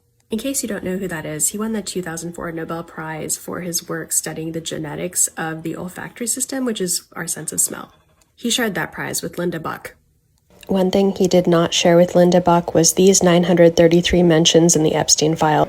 Richard Axel writes, Jeffrey, I'm here, but I have to give the commencement address at Rockefeller this week. I'm trying to put something thoughtful together this weekend. If I make headway, I would enjoy seeing you. I will call if I can comfortably take some time. Jeffrey Epstein writes back, I'm here all day Sunday and through the week. This is the same Richard Axel that hooked it up for Jeffrey Epstein when the Rothschild girl, 18, was looking for some research opportunities. So after I heard that, I immediately tried to look up this commencement speech to see, like, what is he talking about in this commencement speech? And I was shocked to find that he was not really the graduation speaker. He was just getting an honorary degree with his colleague, Linda Buck, who also won the Nobel Prize with him that year. So now, to my mind, there are two different things happening with this. The first is that Richard Axel is a really well-respected scientist, like he even won the Nobel Prize. And he's emailing on very short notice Jeffrey Epstein, of all people, to see if they can hang out. So, like, I'm a speechwriter. When you write a speech, it's really hard. You need a way to decompress, and his way of decompressing is reaching out to a known pedophile, which I don't know how well known it was back then, but 2011 was after Jeffrey Epstein's thing in, I want to say 2008, where he pled guilty to this. The other thing is, and to Rockefeller University's credit or discredit, I would say, I couldn't find his speech. This man that is emailing Jeffrey Epstein is literally getting an honorary degree from Rockefeller University, which is something that I would never fathom in my lifetime, and most people would not fathom either. Rockefeller University graduated 23 students that year, according to their website. And in case you don't know what Rockefeller University is, it's like a graduate school only for the sciences. It's founded and named after John D. Rockefeller. I feel like this quick story tells you so much about the scientific ecosystem. What do you think? Chime in below in the comments and follow for more Science in the Epstein Files. Trusted science journalist mentor Siri Carpenter is in the Epstein Files for doing her job of science journalism. It can be really tough to figure out why people are in the Epstein Files, and I'm honestly a little mystified by this, but because she's mentioned and because I'm a science journalist and I really respect Siri Carpenter and her journalism, let's unpack why she's mentioned exactly. It's important to note that just because someone is mentioned in the Epstein Files doesn't mean they were necessarily a friend of Epstein's. That's why you have to do the digging, and that's what I've been doing here on our Instagram. Check out our previous posts, and I'm adding new analysis every day because there are just so many scientists and science journalists and science adjacent people that it's a whole other own subtopic that is very, very scarcely getting reported in the media. So anyway, Siri Carpenter, she trained with Mahzarin Banaji at Yale for her PhD, and she now runs the Open Notebook, which is an amazing site that you should all check out. Yes, I am being intentional in calling out Siri Carpenter as an amazing person because many of the people we have seen in the Epstein Files are not amazing people. It's also fairly well established that Jeffrey Epstein found women to be weak and canoodled with scientists that spouted sexist tropes. although there have been some women that have associated with Epstein. This story starts with Siri Carpenter emailing Mark Hauser, an associate, I guess you could say friend of Epstein's rather, that ended up leaving Harvard due to falsifying data, and she's doing some journalism. She tells Hauser, who is being under investigation, that she wanted to talk to him and get the full picture of the scandal or the investigation rather, and she says, "I believe that as a psychologist who understands the research and the culture of science, I will be able to produce a story with the depth and accuracy that the subject deserves." I mean, as a, I would say, relatively early career journalist myself, I think that that's so incredibly important, and it is very difficult to email people and ask them about the things that they did that were wrong. And she did that, and I would say she did that exceptionally well here. He writes back and says, basically there's nothing to say until the investigation's complete. Like any good journalist, Siri follows up a little while later. Then Hauser emails this to Jeffrey Epstein, and I guess they have a good chuckle about it and talk about something unrelated, or I'm not sure what. 3 years later, someone sends Epstein one of Siri's articles from 2012. There are only 4 mentions of the esteemed Siri Carpenter in the Epstein Files. None of them really involve Siri Carpenter herself, but her work as a journalist. Here's yet another greedy neuroscientist asking Jeffrey Epstein for some dirty money so they can do unrestricted research because they find the traditional grant mechanism too cumbersome. That's a fair enough criticism of the federal grant landscape, especially now when grants are being canceled left and right for the most arbitrary reasons, but let's just get into this story. At the center of this, I would say now controversy, reported by Annenberg Media, is Antonio Damasio, a famous researcher who actually is a adjunct professor at the Salk Institute. He's a pretty big deal. And you know what else was a pretty big deal about his work? He basically groveled for Jeffrey Epstein to pay him, and when his email didn't go through, he resent it multiple times. Let's get into this story. Damasio has been trying to get in touch with Epstein and tries to ask a colleague to intermediate. Antonio Damasio literally emailed Jeffrey Epstein some scientific papers and a file called proposal.doc. I don't know who made this request, but it seems desperate. The two meet for dinner that night. People had been emailing Epstein about Damasio. Judging by this email from Mark Hauser, Epstein and Damasio go way back. Maybe that's why Damasio asks Jeffrey Epstein for money, because he doesn't want to go through, quote, regular grant approaches because we will obviously lose control of the ideas. In his email to Epstein, he says, "Can we discuss the possibility of you funding this effort?" This research was about investigating the cellular basis of feelings. Pretty amazing thing to fund by someone who did not care about the feelings of the people that he trafficked. You know you've made it into Epstein's orbit when he name drops you on one of the big projects he wants to do. This was in 2019. Follow for more Science in the Epstein Files.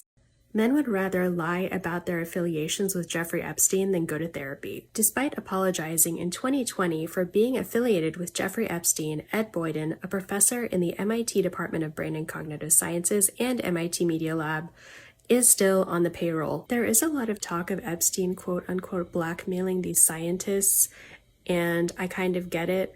It sounds like Epstein wanted to get these people into some of his crimes and then say that they were criminals too, but I just feel like you could just say no. At the point where you're canoodling with Jeffrey Epstein just to get access to research funds, that is highly corrupt.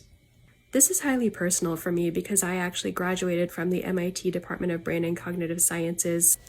So here's some backstory before I show what Ed Boyden said and what he did. Why is it that what people say is so often not in alignment with what they actually do? So Jeffrey Epstein's assistant reaches out to him in July 2013 and says, "Hey Ed, I just purchased Martin Nowak's ticket to visit Jeffrey at his ranch in Santa Fe, which in case you didn't know is currently being criminally investigated by the state of New Mexico. And people have slid into my DMs saying that there was some pretty weird stuff going on there, and I don't want to talk about it because it's really not appropriate. to talk about, and it's not good for our mental health to think about. But anyway, they reach out to him, Jeffrey Epstein's office. He says yes. They book him tickets. He apparently visits the ranch. Here he's traveling with Martin Nowak, who is actually on paid leave from Harvard right now for his ties to Epstein. In 2020, when he was found to have been a recipient of money from Jeffrey Epstein, he actually wrote this apology letter, which lists out like 4 or 5 places he went to, and he has 969 mentions in the files. He is cooked. The part that makes me absolutely livid is that he apologizes and just says he's learning from his mistake and basically faced no repercussions. It's clear now that the MIT report on Epstein's interactions with the Institute was woefully incomplete. People have been reaching out to me to thank me for persevering with this project of exposing all of the scientists in the Epstein Files, and to them I say thank you from the bottom of my heart.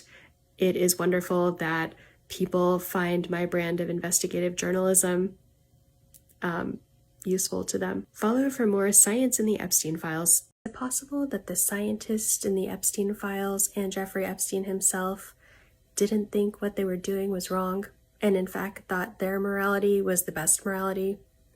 Apparently, that's what it says in the Epstein Files, according to this email I found. Joe Shabak was a grad student working at the Media Lab that was funded by Jeffrey Epstein. Here he's having a conversation with Epstein about kind of life in general. Joshua asks Epstein, "I would be curious to learn how you think that other people perceive you." Epstein says, "I don't spend much time thinking about how people perceive me. I try to maintain my own compass."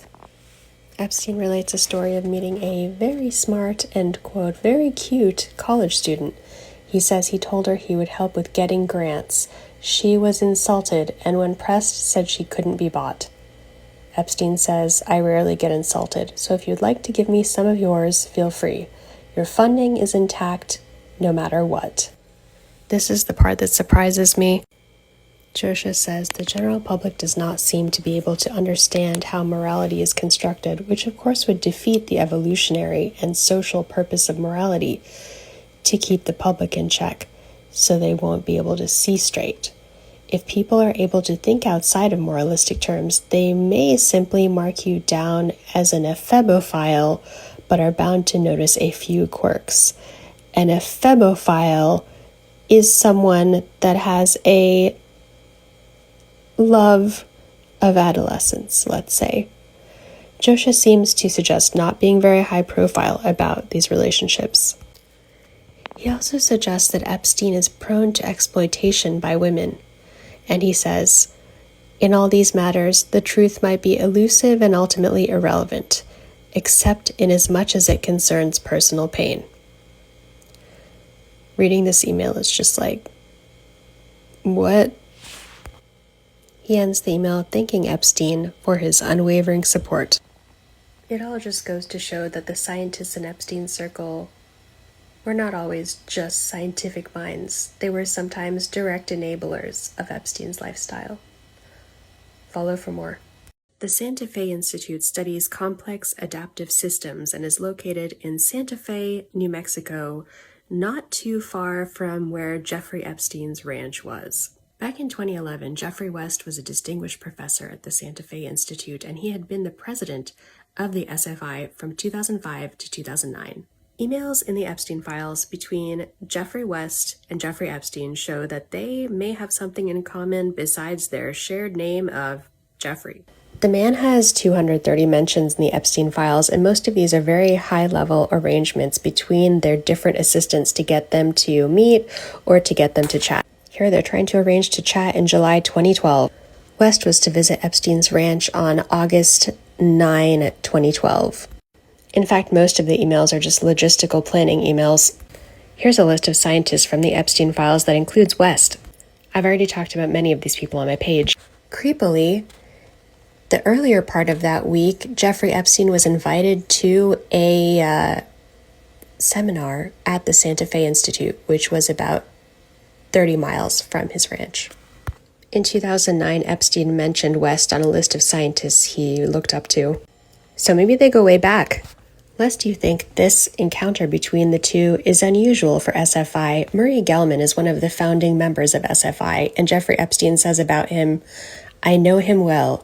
You want to take him home and put him at the table and just listen." Well, 2011 and 2012 was a really long time ago, so I looked up who the president of Santa Fe Institute is today, and it's apparently David Krakauer, and Martin Nowak was apparently speaking to him as he told Jeffrey Epstein in late February of 2017, which was much after Jeffrey Epstein became famous for being a criminal. Santa Fe Institute, that is absolutely disgusting. And I personally would like to know what exactly your interactions were with Jeffrey Epstein, and the fact that you had a conference and then the day later one of your distinguished professors went to Jeffrey Epstein's ranch is so concerning. I really wonder what you're talking about in the halls of this institute. Science or something else? Follow Fancy Comma for more science in the Epstein Files. Jeffrey Epstein sure canoodled with a lot of scientists. What exactly was his own academic background? My name's Sheeva Ozma. I'm a neuroscientist and journalist, and I've been doing a deep dive into scientists in the Epstein Files. I found a really interesting tidbit about Jeffrey Epstein's education, and once I heard this, everything made sense to me. Actually, it wasn't about his education per se, it's about what he did when he was 21 years old. This might surprise you, and it might not, but what he did was he taught calculus and physics at a prestigious prep school called the Dalton School. The Dalton School has 285 mentions in the Epstein Files, and they were subpoenaed in 2006. The subpoenaing document contains a little overview of Epstein's educational background. Here's what this document says. Epstein was born redacted and raised in Coney Island. He graduated from Lafayette High School in Brooklyn. The investigation has revealed that he took some classes in physics at Cooper Union from 1969 to 1971. He left Cooper Union in 1971 and attended NYU's Courant Institute, where he took courses in mathematical physiology of the heart, leaving that school too without a degree. This is part of a subpoena from the federal government prior to him pleading guilty to one of his crimes. So yeah, Jeffrey Epstein wasn't just some dumb Joe Schmo. He was very smart. He skipped 2 grades, according to this article I read in the Daily Beast. He skipped 2 grades. He went to Interlochen Arts Camp, where he later groomed someone. You can check out my reel on Interlochen. This is a guy that knew exactly what he was doing, and science accepted him with open arms. And that is so incredibly wrong. And unless you're a woman in science or a marginalized person in science, maybe you would not understand that this is pretty much business as usual for the scientific establishment. It tells you a lot of things about where we are today in our trust of science. Follow Fancy Comma for more science in the Epstein Files. It's really crazy what we've normalized as success in science. Neil Gershenfeld directs the MIT Center for Bits and Atoms. He's a member of the National Academy of Engineering. He's a fellow of the American Association for the Advancement of Science. He's a fellow of the American Physical Society. He has 3 honorary doctorates. Scientific American, which is also in the Epstein Files, due to the involvement of its editorial director in 2014, has named Gershenfeld as visionary. This is amazing to me as an MIT student, an MIT alum now, actually. Won the Irving Sizer Award for the most significant improvements to MIT education, featured in CNN and Time and Fortune. These are all from his resume. One thing that they say, you can't always judge someone by how they look on paper. In this case, his resume doesn't capture the most significant aspect of Neil Gershenfeld. That is the fact that he's been mentioned 900 times in the Epstein Files. 966 Epstein Files mentions? That's who we've normalized as successful in our society. No wonder no one can seem to succeed, because that's not realistic, nor is it ethical. Do you catch my drift? Do you see what I'm saying here? Follow for more science in the Epstein Files. I'm not going to stop posting. Here's what Jeffrey Epstein was interested in 2009. These are just a random email of research ideas that he sent to John Brockman of the Edge Foundation, which was a foundation with cutting-edge thinkers that was funded by Epstein. Epstein envisions several different gatherings, meetings with lots of interaction, hikes, possibly on his island, since he did invite scientists to hikes in other places in the files, coffee, cross-pollination. He talks about his interests over the next year. Evolution, synthetic general intelligence, which is pretty much artificial intelligence. This was back in 2009. A conference on power.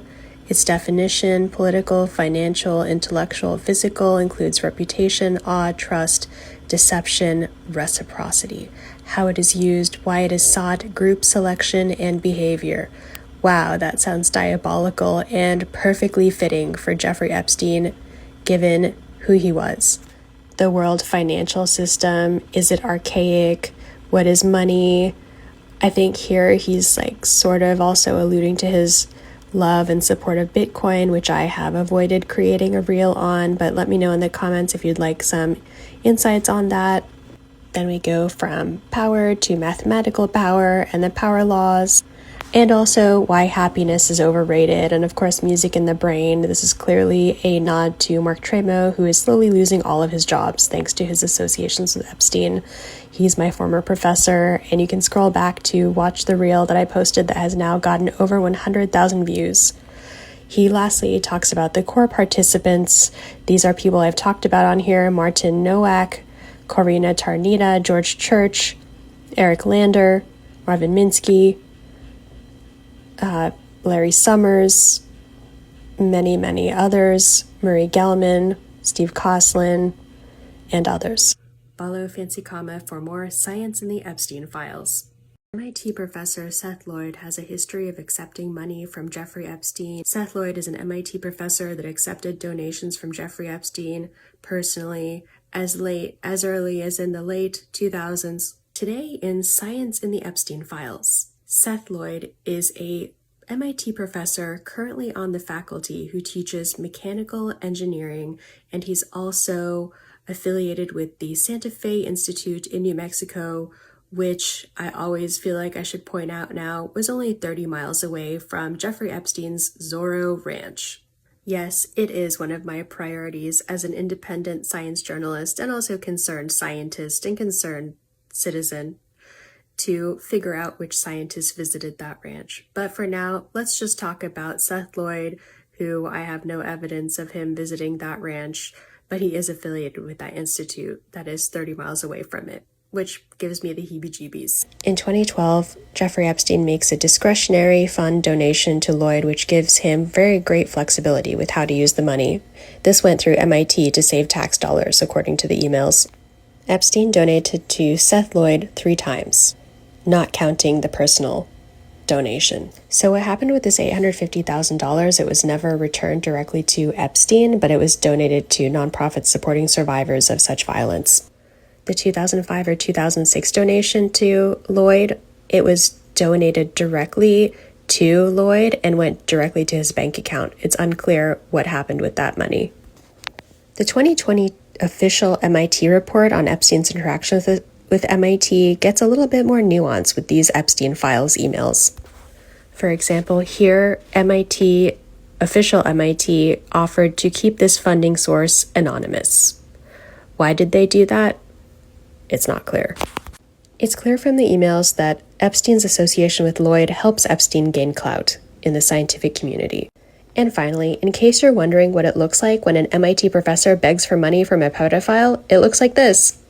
This was in 2017, well after it was clear what Jeffrey Epstein was doing to people. I'm Sheeva Ozma, a neuroscientist and journalist, and I've been combing through Science in the Epstein Files, so you don't have to. Follow for more Science in the Epstein Files. Mark Tremo is out at UCLA and Jack Horner is out at Chapman.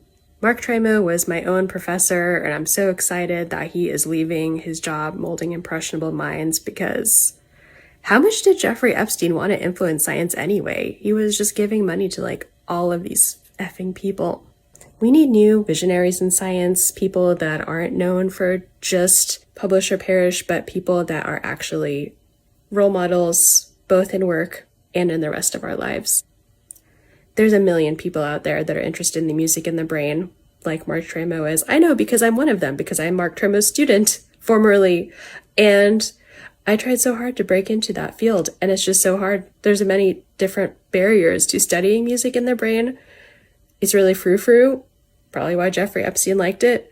But there's a ton of people that would be so happy to do that work and could probably do it a ton better in a lot more hospitable way and contribute a lot more than what has been contributed by these toxic men in science. If you know anyone that does hiring and firing decisions, tag them in my reels where I talk about all the scientists in the Epstein Files. More and more evidence is emerging that Jeffrey Epstein was a science public relations master. The Epstein Files shows that he was actually involved in determining some of the content for the major publication Scientific American. Before we get into this, Jeffrey Epstein in the Epstein Files provides counsel on public relations to his friends. His disgraced friend, Lawrence Krauss of Arizona State University, asks him for advice in writing back to a BuzzFeed journalist. Mark Hauser, who is investigated by Harvard and eventually leaves Harvard, also emails Epstein, asking for help. In his case, Jeffrey Epstein, being a master of navigating the media landscape as a convicted criminal, helps these people, and he also directly influences what's published on Scientific American. Scientific American is 180 years old, and its readership is over 100 million readers worldwide.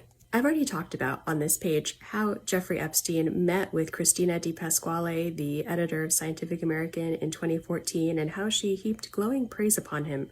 And that's not just from my analysis. Check out BU's student newspaper. It's unclear who this redacted person is, but they write to Jeffrey Epstein and say that they've come up with a profile of Seth Lloyd, an MIT professor who is part of this scandal with Epstein. Jeffrey Epstein writes back to this conversation and says, "They have asked me to be a guest editor in Scientific American.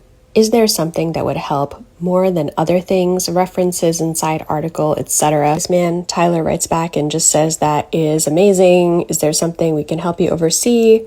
We could utilize references and placements in a, quote, discreet way." I don't know why they're talking about this being so sneaky. Maybe they just want to sneak in their own science, probably.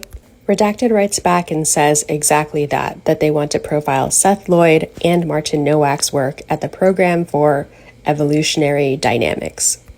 I couldn't figure out how to search the Scientific American website, so this is just my Google search, returning all of the articles mentioning Seth Lloyd from scientificamerican.com.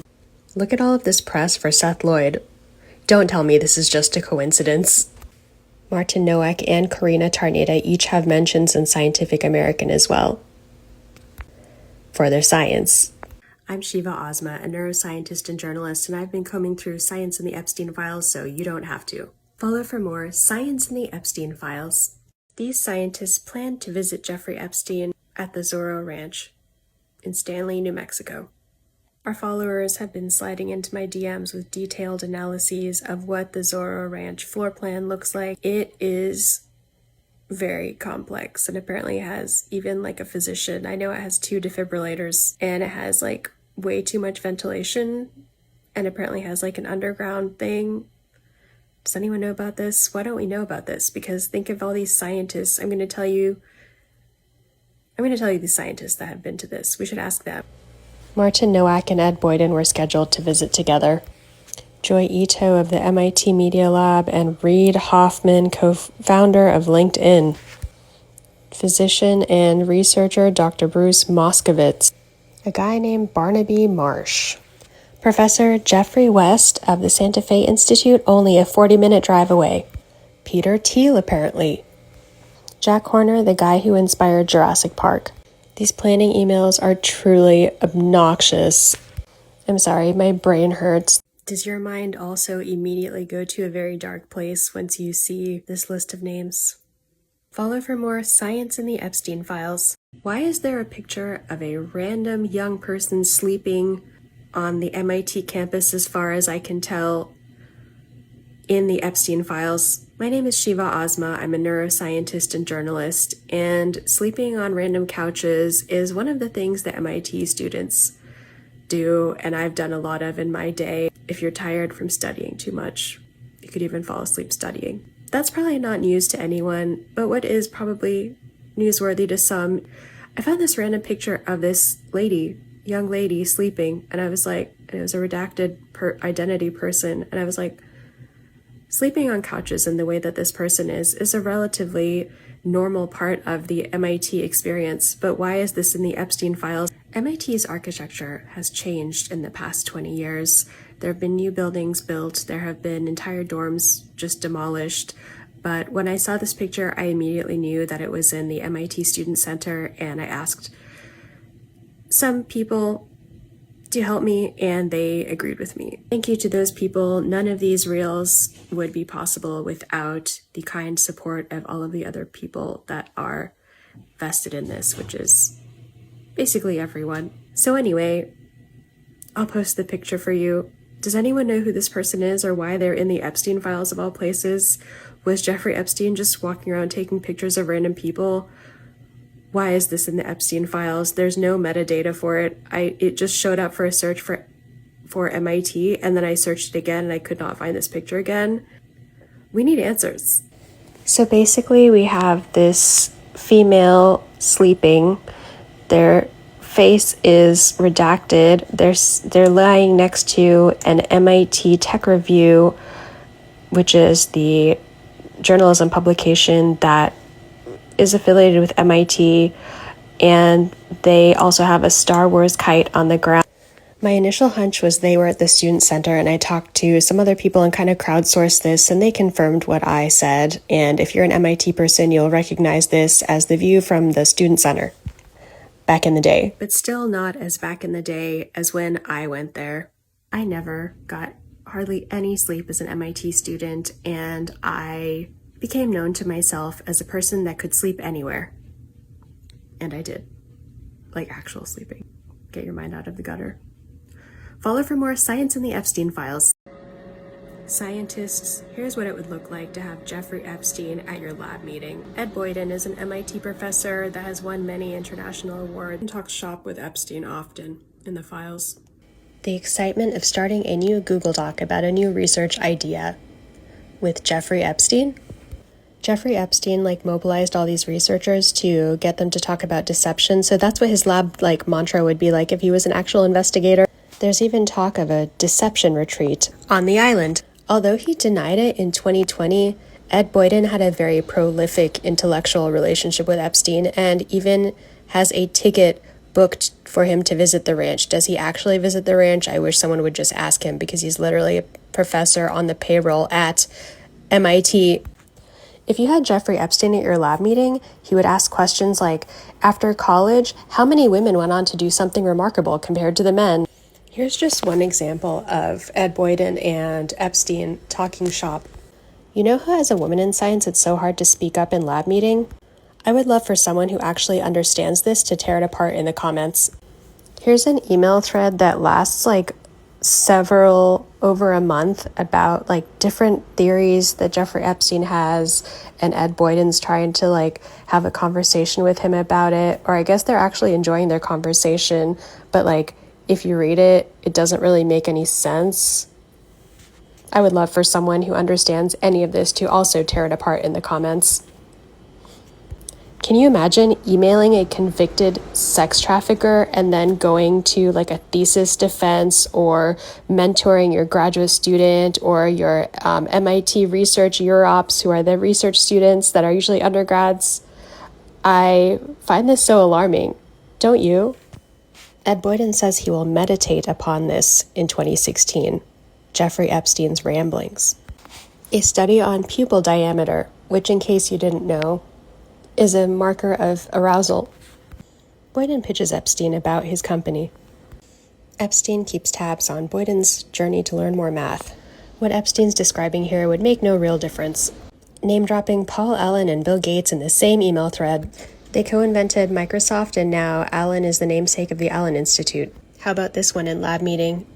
I would like to talk to you about spatial location of neurons and the shapes that they may form. I feel like any UROP would have blown Jeffrey Epstein's research ideas out of the water, but they are not stacked like Jeffrey Epstein was, with money and perhaps other things. These ideas are half-baked and do nothing but to make Jeffrey Epstein and his scientist friends feel important. Women in science, send this reel to someone who tells you there was no sexism in science. Have you ever had a gut feeling that something was terrible but you never knew why?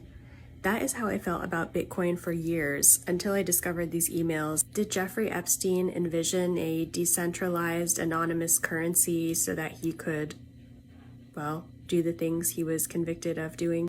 The answer is yes. Joy Ito was the director of the MIT Media Lab that became incredibly close with Jeffrey Epstein, even going so far as to say that they basically were on the same wavelength. That's not his exact phrasing. I think the exact phrasing was something like, they are of the same mind or something. I don't remember anymore, but what a thing to say about a convicted trafficker. Anyway, Ito was the principal investigator of the Bitcoin project at MIT in the Media Lab. This was the early work to develop Bitcoin back in the early 2010s. That is basically how we have Bitcoin. In 2014, Jeffrey Epstein connects Joy Ito, his friend at the MIT Media Lab, who he donates to so much. He reroutes other money he has and just donates it to Joy Ito, and I really have no idea why. They are so close, it is weird. Joy writes to Larry Summers. Now that they've been connected through Epstein, he says, I'm the director of the MIT Media Lab, and one of the things that I'm doing is PIing the MIT Bitcoin project. And that was where they gave $100 of Bitcoin to all undergrads. And he was trying to pull together a meeting about the future of Bitcoin at MIT. And he says, I'm also generally trying to talk to smart people about Bitcoin and cryptocurrencies as we approach an important point in its development.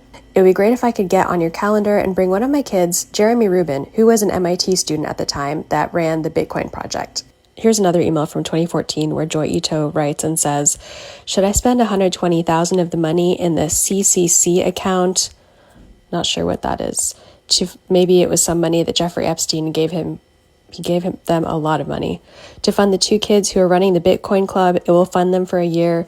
They are pretty funny and awesome. Then I guess they're named Jeremy and Richard. And then he says this cryptic quote, this will give me access to a bunch of the undergrads who I don't normally interact with much at MIT. Okay, so what do we think Jeffrey Epstein said to this? Of course it was okay with him. And while we're talking about all of these projects, let me show you this weird one. Presenting the idea of a boarding school for the Media Lab for pre-college kids. I assume this was one of those brilliant ideas he got just to get more money from Jeffrey Epstein, because I feel like I can just imagine Jeffrey Epstein already replying and saying yes. Follow for more science in the Epstein Files. This man appears in the Epstein Files nearly 15,000 times. Let's just call him Boris, since I don't know how to pronounce his last name properly. Boris is a jet-setting managing director for this investment company. According to their pitch deck, they work closely with Bill Gates. Yes, that Bill Gates. He runs Biomatics Capital, which is basically an investment firm that focuses on technology, healthcare, and life sciences. And their pitch deck says that they have worked with institutions supported by Bill Gates. One of the things he was involved in, Editas, raises $120 million to apply CRISPR, which is a form of gene editing, to medicine, and this was covered in the MIT Technology Review by Julian Nowogrodzki on August 10th, 2015. Of course, Boris emails a link to this article directly to Jeffrey Epstein. These two talk so much it's ridiculous. Here, Jeffrey Epstein is saying that he's going to meet with George Church and asks Boris, what should I ask him about? George Church is a Harvard genetics researcher and professor, and Boris writes back and says, great, please just ask him what he thinks will happen with IP around CRISPR-Cas9. I already read through these emails once, and honestly, I don't have time to put them all in a nice little reel, but basically, Boris flies around the world meeting with investors, talking about the most cutting-edge research, tries to get Bill Gates to fund this research. Jeffrey Epstein tries to get Bill Gates to fund his research. It's like this whole thing. And there was an email directly between Jeffrey Epstein and Bill Gates, but I apparently missed it because I just closed it, and I don't know how I'm going to get it back because you can't search by keywords in the Epstein files. You have to search for like one keyword, and you can't search by multiple keywords because it just doesn't let you, because it's low tech like that. So yeah, anyone that loves investigative journalism would have a field day looking up this Boris guy in the Epstein files. Honestly, some of the emails were pretty inappropriate. They talk about Epstein's exploits with these different women, girls. Makes me feel sick and disgusted just to talk about that. But there you have it. That is following the money, and we followed it to Jeffrey Epstein and these gene editing technologies, which I guess he was obsessed with. This designer babies, creating new people, weird stuff. Interesting, but questionable, let's say. Follow Fancy Comma for more science in the Epstein files. Have you ever sent an email to someone and regretted it? In 2017, Jeffrey Epstein randomly sent this email in error. I'm Sheeva, a neuroscientist and journalist, and I've been scouring through the Epstein files for the past month and a half to talk about science in the Epstein files, and I found way too much stuff that I have shared on our Instagram page. We are a science communications and policy consulting company, and we love analyzing stuff, especially related to science. This email starts out innocently enough with Epstein recounting all of his work in the finance sector and talking about some research interests and his visionary scientists he looks up to and the fact that 2 of them have died. I'm sorry, not 2 of them, too many of them, but he uses the number 2, so that's kind of confusing. Then it gets kind of weird. It starts talking about science topics. He lists a bunch of institutions. By the way, anyone that is interested in investigative journalism should definitely Google any and all keywords on here about different institutions. But then we get to the weird part. He talks about ways he was misrepresented and how he was baited by girls that were underage. He talks about how he served his time. He says, I'm aware that I bear responsibility for past bad judgment. I have never attacked anyone claiming to be a victim. I have paid my debt, and these events are over 12 years ago. So actually, if you scroll down on that email, there's a list of questions, and he was preparing responses to them, and it was stuff like, who are your mentors? Have you ever written an op-ed? And then it just goes from like this discussion of science to this discussion of how he's so such a victim. Like, sure, he did some bad stuff in the past, but he paid his debt. But unfortunately for the survivors of this person, and which were enabled by the scientific community, if you check all of my posts, unfortunately for those people, Jeffrey Epstein didn't really know the science of PTSD, because if he did, then he would know that it's not just do your time and move on. For the crimes that he did, it's do your time and feel bad about it, at least. Thank you to everyone who has commented and shared information to help us with our Science in the Epstein Files series. We continue to produce these videos because I know you love them, and if there's anything you would like to see or any topics you would like me to discuss, feel free to let me know. Follow Fancy Comma for more Science in the Epstein Files. Here's what I found today with regard to Science in the Epstein Files. This is among the bottom of the barrel, the worst of the worst that I allow myself to actually view or read, because I am a former PTSD researcher and actually current PTSD researcher. I know that looking at images and videos is the most traumatic, especially repeated exposures. So I've been forcing myself to read the text only. There's been so many times I wanted to dig into the other stuff, but I'm just like, nope, can't do that, especially with all the other stuff I'm doing in my life. So anyway, here's just a couple of the bottom of the barrel, worst of the worst that I have seen, that I have allowed myself to read, that I have not talked about yet. Check out all of our other reels. We've been posting reels every day almost for like almost 2 months. The very first one I posted about my professor being in the Epstein Files went viral, and so that's how it all got started. So this is where I learned that some of those text messages in the Epstein files might actually be G-chats. Here, Mark Hauser, who resigned from Harvard for fabricating data, is thanking Epstein for having him and talking about stuff from deception to helicopter interiors to Russian babes to education and race to ethics to charitable giving to Russian babes. Oh yeah, I said that already. And he also attached a few older papers about deception, because I forgot, or I didn't know, he is actually a former deception researcher. How can it be possible that a deception researcher fabricated his data and then just got discovered? Obviously not a very good deception researcher. I want to do a whole PhD thesis on deception research in the Epstein files, in case you can't tell. The next guy is Joshua Bach, who Epstein supported at the MIT Media Lab when the Media Lab wouldn't pay him a living wage. Then he basically became Jeffrey Epstein's yes man, in my opinion. This is the research question he poses here. If humans were incapable of any kind of deception, would the net effect on human interactions, the functioning of organizations, or on societies, would it be a positive or negative one? The best part about his question, which is he's asking basically, is deception possibly good, is that he stole this idea from his female student that he knows. Bach's dirty Epstein money got him to work at Palantir. I tried to do my due diligence to see if this Bach guy really does work at Palantir, because after the emails I've read with him and Epstein, that would be really incredible, especially given what all Palantir is doing. And it's especially bizarre to think that Bach and Epstein actually agree on some morality issues, as I posted. If you scroll back to my earlier reel, comment below if you want me to tag you in that reel, so you can check out that reel for yourself and follow for more. What's it like to take a class with a professor that's in the Epstein files? I know, because I've done it. I took music in the brain. It was actually really fun and informative, and I learned a lot. But there were some really weird things about this class that I think, looking back, I wish were not part of this class, and I didn't realize they could just not be part of this class. The first thing was, and now this is in the media everywhere, because he said some comment about like suckling or something.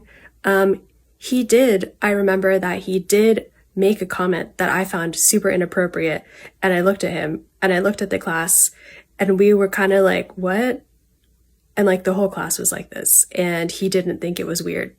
So I guess that would have been a red flag if I had known anything different than this literally being my dream school, dream class. That's really the only inappropriate thing I remember about this class. The class was amazing. I think it could have been a little bit more welcoming. I feel like I personally, as a woman in science, tried to be very welcoming to my students. I actually also taught a class on music in the brain, thanks to Mark Tremos piquing my interest in the subject. And I taught that class to high school students. I was super sleep deprived because I taught it as an MIT student. And wow, the people I took that music in the brain class at Harvard looked like they slept so much more than me. But I'm just putting this out there because someone asked me about what it was like to take a class with him. And it was really like, I didn't notice anything different except for these tiny things. The only ever time that I felt uncomfortable around a professor was Walter Lewin, the famous Walter Lewin, but I did not do well in that class on one of my exams. And I also just thought he was really creepy, so I just dropped the whole class. And he actually turned out to sexually harass the student, and now he's no longer affiliated with MIT. I think we should talk about these stories because, yeah, we do learn a lot of stuff from these people, but apparently we can just not have people like this in science. And I would have loved to have a professor that made me feel more welcome and didn't make weird comments that were like bizarre. So just putting this out there to get the conversation started about ways we can move forward from the fact that all of the eminent neuroscientists are truly friends with Jeffrey Epstein. It's really devastating. But it's an opportunity to rebuild our field and have new luminaries, or maybe not even have luminaries, because everyone in neuroscience does great work. Well, there you have it. I hope you enjoyed, and Harvard students, you will always be way more well-dressed and well put together than I ever will be in my entire life.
Here's a fun little story. The next time someone tells you that the scientists in the Epstein Files had no idea that they were colluding with the convicted trafficker, did you know Jeffrey Epstein was interested in studying deception? So were so many other scientists in his orbit. Since February 2nd, every day, almost, for over a month, I have been posting about scientists and science in the Epstein Files.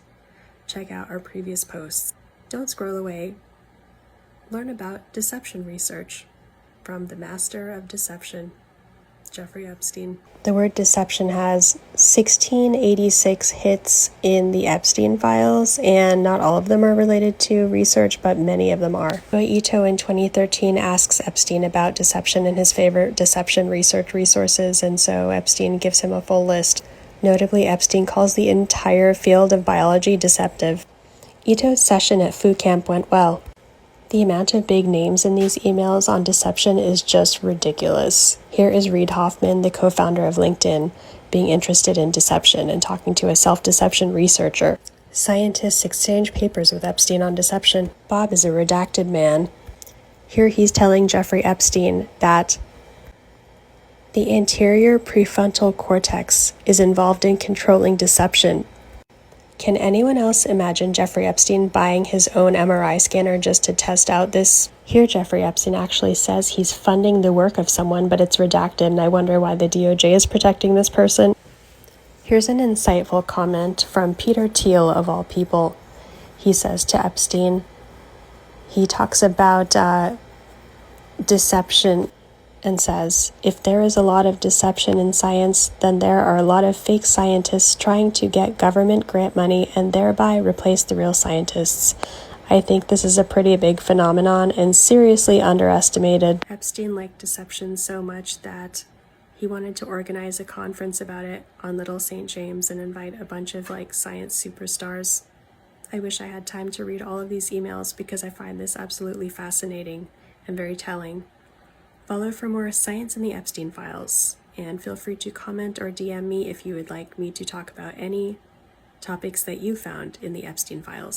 The redactions in the Epstein Files are really messing with my head. So recently I found this redaction from Jeffrey Epstein talking that said, I am funding blank on a study of self-deception. And then I was like, who is that? And then I had this genius idea. Why don't I just search for all the instances of I am funding? And I actually found some really interesting stuff. I've learned that even the new journalists searching the Epstein Files, they are just using AI and combing through thousands of pages. And I was doing that and I thought I guess apparently this is the meat and potatoes of investigative journalism. So let's get into what I discovered today, which was pretty fascinating. It's a long story how I got to this point, but anyway, this is how many hits I found. This man worked with Epstein on writing a book and then was angry to learn about who Epstein really was, allegedly, according to the New Zealand Herald. The weird part to me was that this author met Epstein at Martin Nowak's lab. I'm always shocked every single time someone says that they truly had no idea that this was happening, because there's no way that's even remotely possible. Next, Epstein emailed Kevin Mitnick, the world's most famous former hacker, who never responded. In this email, he says he's funding a project on quantum computing at MIT and biological code breaking, and that he's funding it with Marvin Minsky. Epstein chats with a Harvard emeritus professor of math. He does one of those by now very Epstein-full lists of just potpourri science topics that he's funding. This next one's totally redacted, but based on the way that this person talks about the exact same stuff, I'm assuming it's between Epstein and possibly someone that lives in Britain because they say maths. By my best guess, Epstein is in blue here and the other person is in white. It's always depressing when a convicted trafficker mansplains quantum physics to you. Then he just starts talking about plant communication. He says, I am funding a plant biology experimental group at Harvard and quantum computer build at MIT. This is next level mansplaining in my opinion. I went to see the computer last week. There goes all encryption as we know it.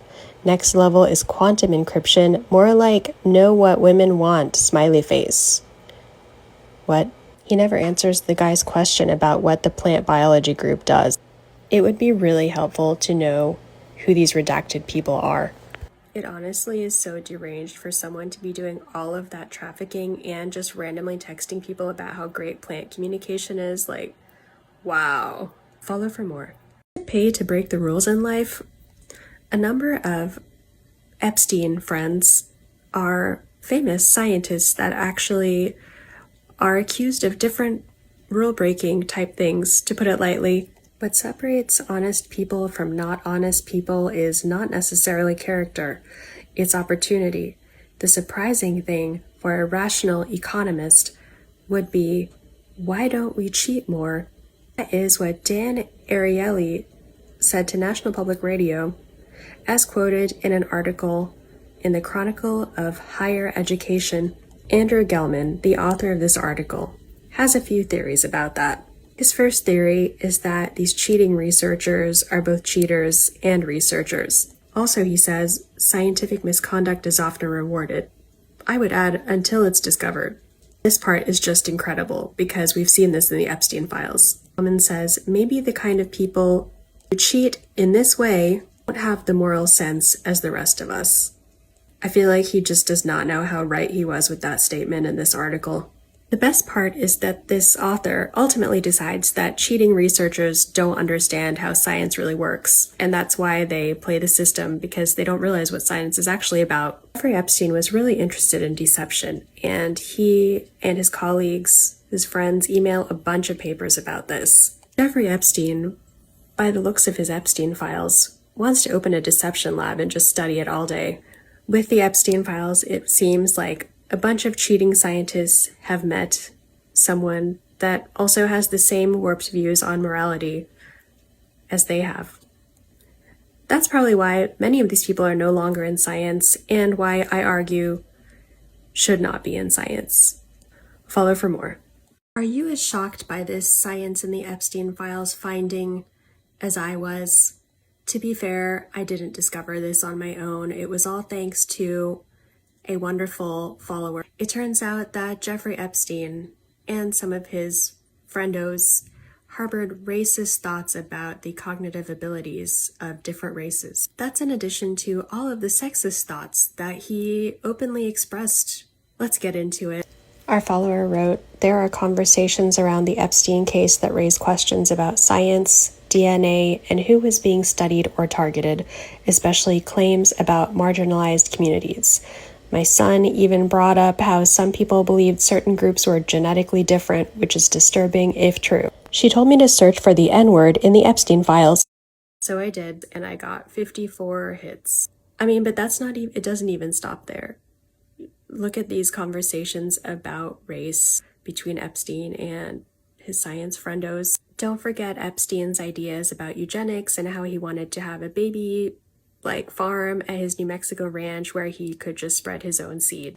I just want to highlight a couple of quick emails. First, this one. Here Epstein is casually chatting with Noam Chomsky about eugenics. He cites the work. Actually, he just cites the private views of his friend, Nobelist James Watson. These are views that basically kick James Watson out of mainstream science. Next, we have whatever this is.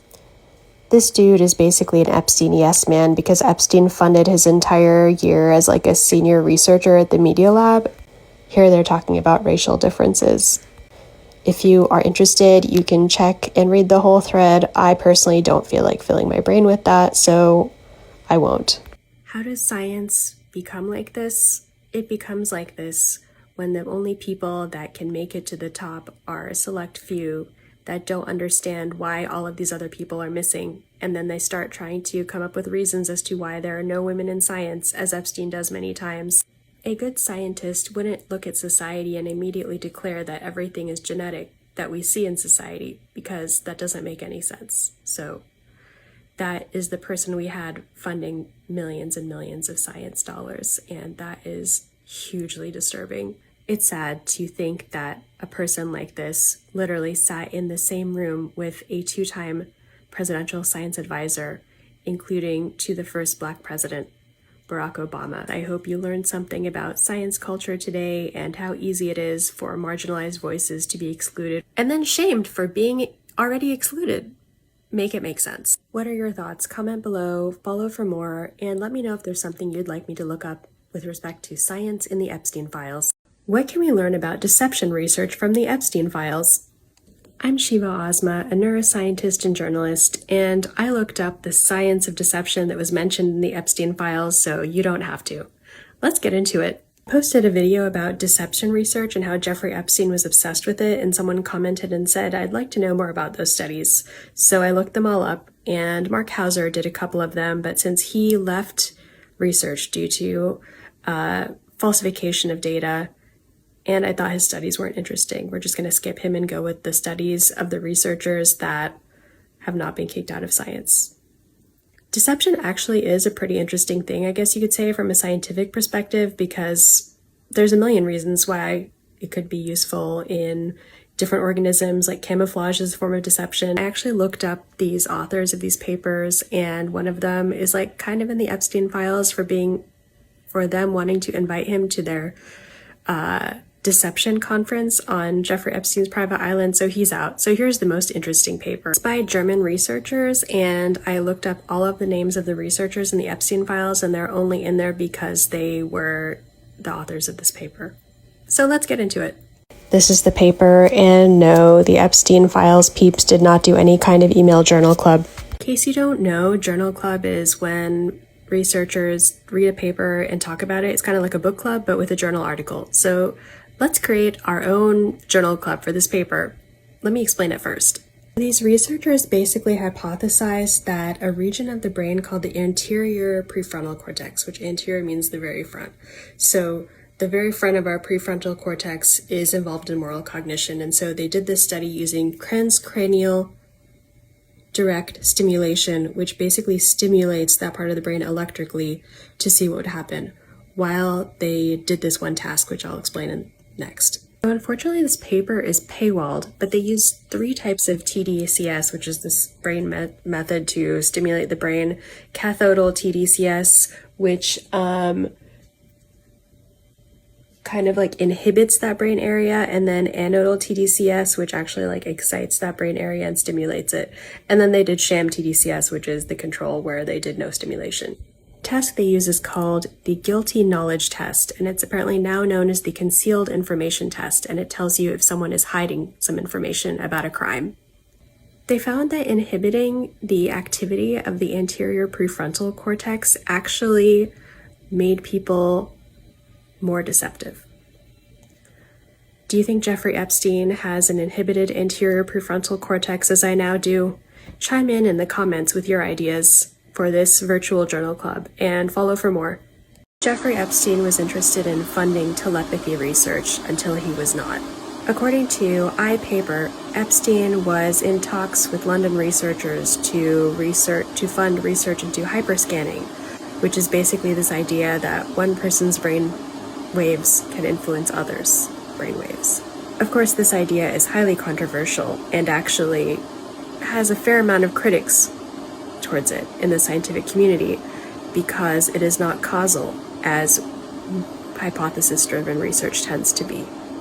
Anyway, Jeffrey Epstein was interested in funding this study until he was not able to directly wire the money to these researchers' institution in London because they realized that he was doing all these crimes.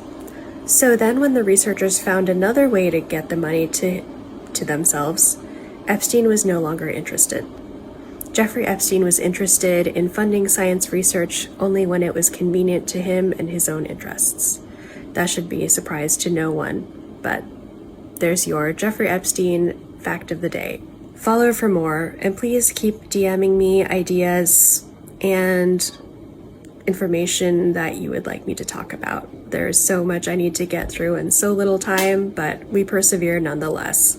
An evolutionary biologist that the FBI had flagged as possibly sexually assaulting an underage child with Jeffrey Epstein passed away on March 26th. I did not hear about this. Did you hear about this? Here's another story from the Epstein Files. This story is thanks to one of our followers who actually alerted me about this dude, Robert Trivers, the scientist, who actually passed away right after I learned about him. So Trivers has 900 some mentions in the Epstein Files, and one of them is this document from the FBI. A man named Sean Crutcher called the FBI to report Robert Trivers for a well-known scientist, the FBI document states, for having personal relations with Jeffrey Epstein and speculation of sexual assault of redacted, who is 15 years old. My previous reels have examined without detail or without speculation as to what possible activities could have happened. Scientist visits to the Zorro Ranch, scientist visits to the islands. This is the first documented case that I have seen in the files themselves of such claims, I guess you could say. Amazingly, Crutcher, who reported Trivers, this document says, is a follower of Trivers' scientific ideologies and described him as a quote-unquote genius who is referenced in many popular readings. So now let's check out the New York Times article that announced Trivers' death and see if they even mention any of this. So the New York Times does actually mention this and doesn't mention this specific allegation, but does mention the scientist's ties with Epstein, and one of his colleagues describes him as a hoodlum. I would say, though, that considering that most of the article is about all of the glowing accomplishments that this person has done throughout his life, I just feel like media, no one gets it. Like, no mention of this. I skimmed it. Maybe they mentioned this particular allegation in passing. Did anyone even follow up with this? They just were like, this man's a genius. Let's just listen to everything he says. That's the problem with the scientists in the Epstein Files. They are too big to fail. It's just like this idea that if you can discover something amazing, you are exempt from all morality. What do you think about this guy? Let me tell you, it has been a challenge balancing all of the stuff I'm doing with producing these videos, but I continue to do so because you need to know this and the world needs to know these things. And for some reason they don't. Follow for more. Would you trust this Epstein-funded organization and these Epstein-affiliated researchers to tell you about how morality is the new black?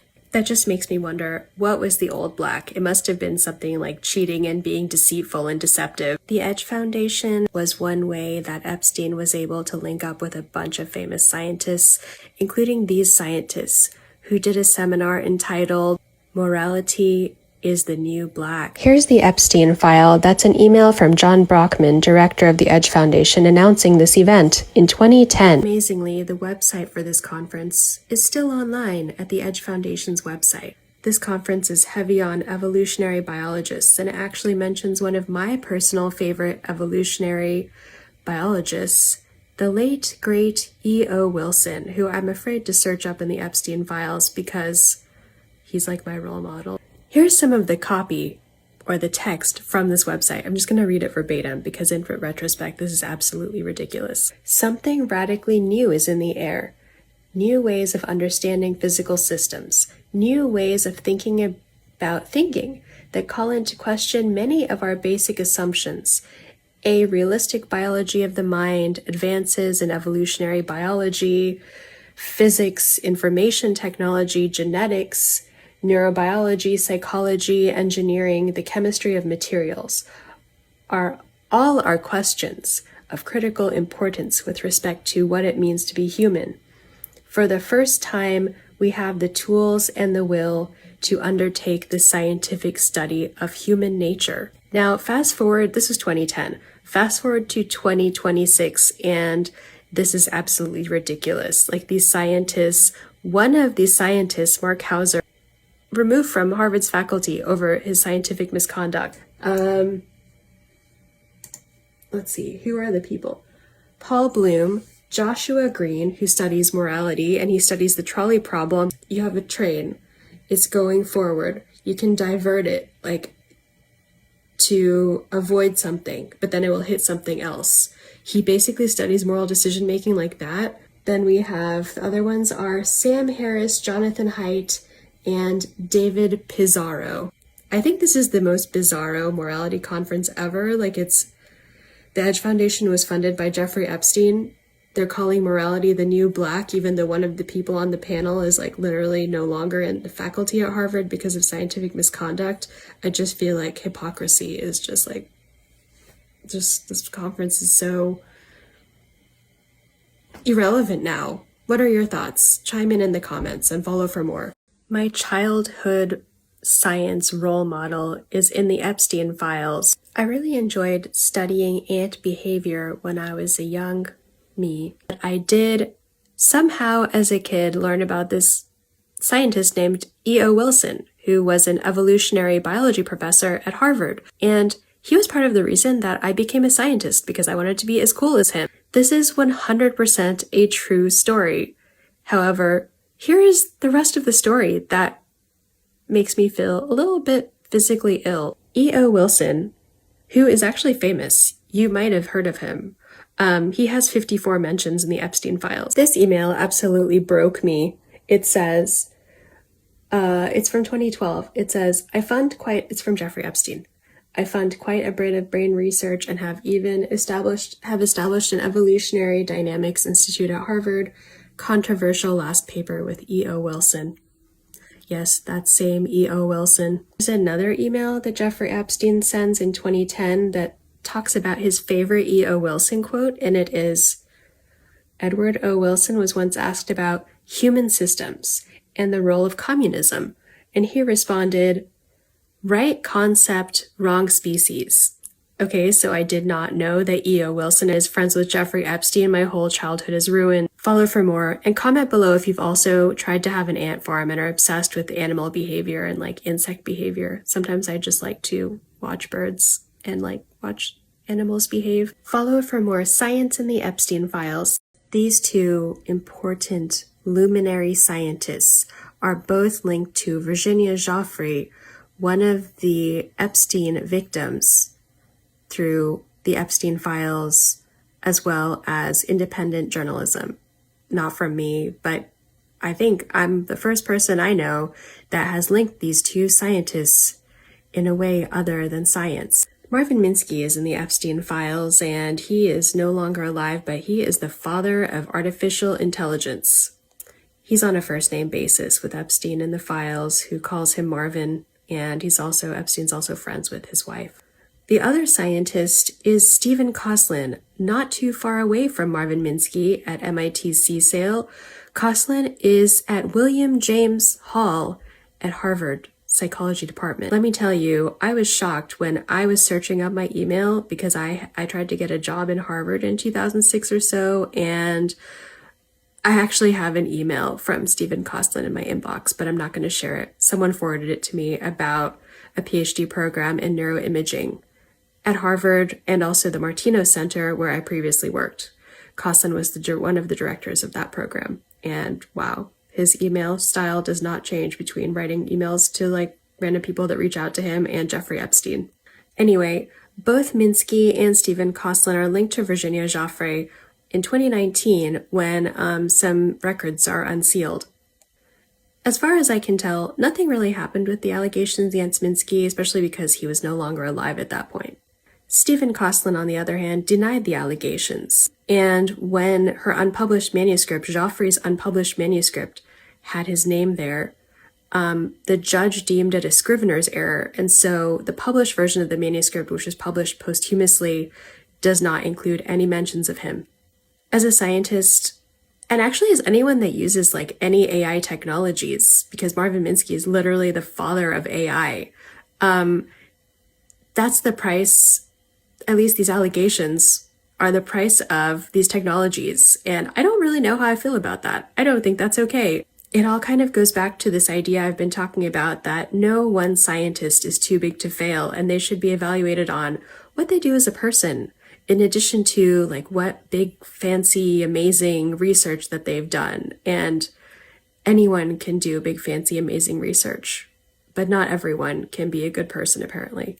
What do you think? Chime in the comments and follow for more. This conversation between Jeffrey Epstein and Palantir founder Peter Thiel tells you everything you need to know. This email comes to you by way of one of our followers who dropped it in the comments, and I checked it out, and indeed, it is so cray-cray. Epstein says, briefly, Trivers and I share the same belief in the major role of deception, a tool to protect or conquer free energy. In essence, if the predator can read your algorithm, you are easy food. So deception is the first line of defense, as it is usually the cheapest. If a prey knows its own algorithm, it is open to interrogation. So nature hides it from the quote-unquote self. Deceptive self-confidence is also a winning game strategy.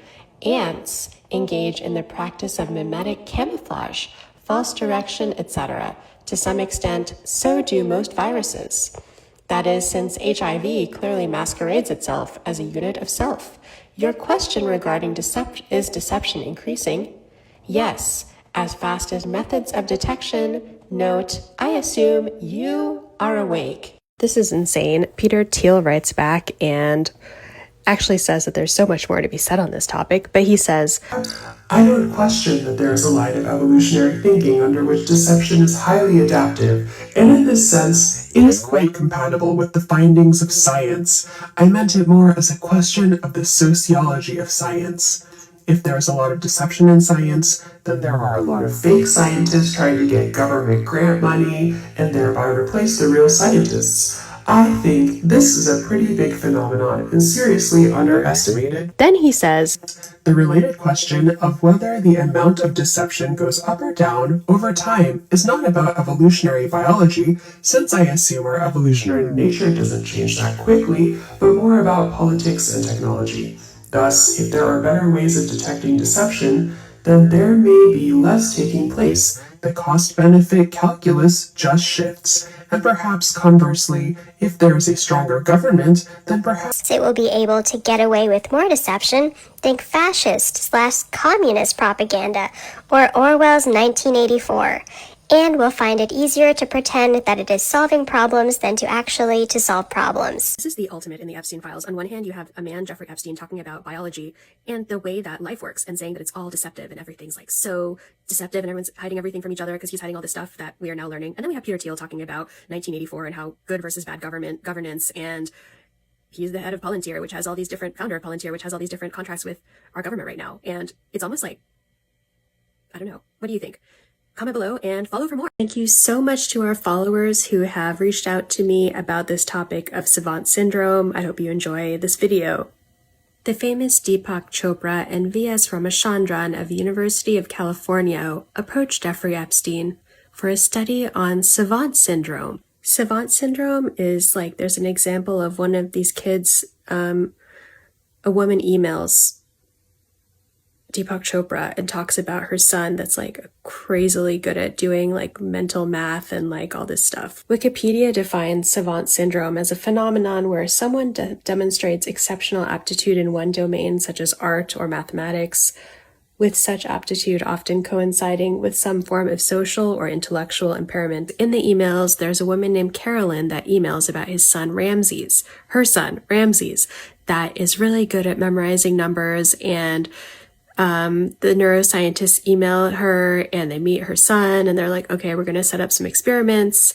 And then neuroscientists come up with a research study idea, and Deepak Chopra emails the idea to Epstein and says, I think a small grant will cover our expenses. Hope to see you soon. Love, Deepak Chopra. The person who discovered savant syndrome is named Daryl Treffert. He's also in the Epstein Files. He's no longer alive, but he was an American psychiatrist and research director who specialized in the epidemiology of autism spectrum disorders and savant syndrome. It seems really interesting that they were that interested in savant syndrome, given that Jeffrey Epstein himself skipped 2 grades, and he was so interested in this like obsession with like intense smartness that kind of like borders on eugenics, don't you think? Epstein pretty much monopoly on these intelligence researchers, not just these people, but also Howard Gardner, who is founder of the multiple intelligences theory, which kind of talks about how you can have like book intelligence, you can have emotional intelligence, etc., etc. Gardner's also in the Epstein Files, and he actually lectured at Mark Tremo's class that I was in. Just another research interest of Epstein's. He seems to be involved in everything related to intelligence, everything related to putting his own genetic material out in the world, creating the most finest designer babies in all the land, and so much more. Check out our past reels and follow for more. Ben Goertzel, a computer science researcher who's mentioned in the Epstein Files, told a local news outlet that he doesn't care about his mention in the Epstein Files because where the attention should really be going is to the survivors. Mind you, this person accepted funding from Epstein for years. So what the heck does that mean? Here's what he was working on with Epstein's dirty money. The idea was that the AGI, or artificial general intelligence, would have human toddler-like capabilities. So basically trying to create, you know how toddlers learn a lot in their first 3 or 4 years on this earth?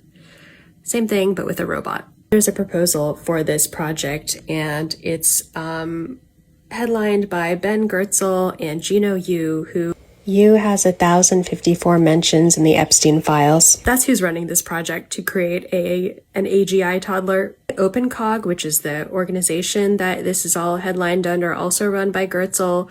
That is on the scientific advisors. We have Joe Shabak, who is the Epstein yes man I have talked about, who Epstein paid for his expenses when he was a visiting scholar at the Media Lab. So yeah, that's who we have running this project with at least a 4-year time horizon. OpenCog per se no longer really exists, but it has been replaced with SingularityNet, which is the decentralized platform for the AI economy. Okay, so in 2026, which is this year, someone asked Goertzel about the Epstein Files and what he thought about it, this news outlet. And so this is what Goertzel said. My own view is this whole email dump is probably a kind of distraction campaign. There's a lot less attention going to the groups of his victims than going to people who got science funding. People will use my AI software and robots regardless of this, just like they'll keep sending their kids to Harvard and MIT, even though Harvard and MIT took Epstein's money. There you have it. An AI researcher funded by Epstein doesn't care about the Epstein Files. Well, anyway, what do you think about this person now that I've told you about this? Follow for more. And thank you for DMing me about all of these things. This entire reel was made possible by the tips and DMs and advice that you all have given me. And even if Ben Goertzel doesn't care about this, I care about this. And I'm an MIT graduate, and I have so many questions about this and MIT's links to Epstein. And I would never support this Ben Goertzel dude. Follow for more. Jeffrey Epstein was an independent researcher registered with Harvard's Graduate School of Arts and Sciences starting in 2005. A visiting fellow is defined as an independent researcher registered with the Graduate School of Arts and Sciences as a graduate research student. Stephen Kostlin, who I've talked about on here before, who is linked to Virginia Joffrey due to claims of sexual assault that never really went anywhere legally because they were denied and challenged a lot. This man received money from Epstein to the tune of $200,000 between 1998 and 2002. There's also an article in the Harvard Crimson about Epstein funding this type of work. And yeah, so it was no secret that Jeffrey Epstein was on the campus of Harvard back then, which is actually when I was living in Cambridge, Massachusetts, at the other institution in Cambridge, which is, of course, MIT. According to this Harvard report on Epstein, he did little to pursue his proposed course of study as a visiting fellow, and they found no evidence that he engaged with Harvard students. But he did reapply in 2006, and they did actually accept him again. But he was asked to withdraw for the 2006 to 2007 academic year in September because that's when he started to be investigated for some of his crimes. Follow for more science in the Epstein Files. Jeffrey Epstein's friends desired to run the Obama Brain Initiative in the Trump administration. One thing that the Epstein Files is a lot of Jeffrey Epstein and his friends brainstorming about basically ways to take over the world, which is like pretty weird. It was cool when Pinky and the Brain did it. It was not cool when a convicted trafficker did it. Who is this person trying to run the Obama Brain Initiative in the Epstein Files? I don't know if this is a text message or a G-chat anymore. By the way, there's a White House brain initiative that Obama started, but didn't do much to. Guy running it equals signed Joker. There are some maybe good things to do and possibly knock out of the park. Trump will have to decide what he wants to do with it. I know, super low priority, but it might be really, really cool if he could keep it small but important. I'd love to run it with you. That was to Jeffrey Epstein. Given everything that's happened politically, it's kind of amazing that the Brain Initiative perseveres. It was this huge effort from the Obama administration to try to understand the brain on multiple levels, all the way from molecular to cellular to circuits and systems to brain areas to behaviors and let's say even social behaviors. Honestly, based on what I've learned about science in the Epstein Files, I feel like he wouldn't want to run that because he was only interested in funding science in a transactional way, literally transactionally, when he could get something out of it. So yeah, that's what Jeffrey Epstein's friend wanted to run with him. Follow for more science in the Epstein Files. Wow, I'm so glad Jeffrey Epstein did not run the Brain Initiative. What do you think? Do you think the president was close friends enough with Jeffrey Epstein that he would have let Jeffrey Epstein just run the Brain Initiative? I think I would have eaten my hat. Follow for more science in the Epstein Files, and make sure to check out our previous stories, or previous posts rather. A redacted Epstein friend wants to be White House health advisor. This conversation happened 8 days after Donald Trump was sworn into office for his first term in 2017. Donald Trump took office for the first time. Remember, this was before the pandemic. So in a way, it's kind of weird because they actually mentioned a pandemic and then 3 years later we had one, or 4 years later, or whatever.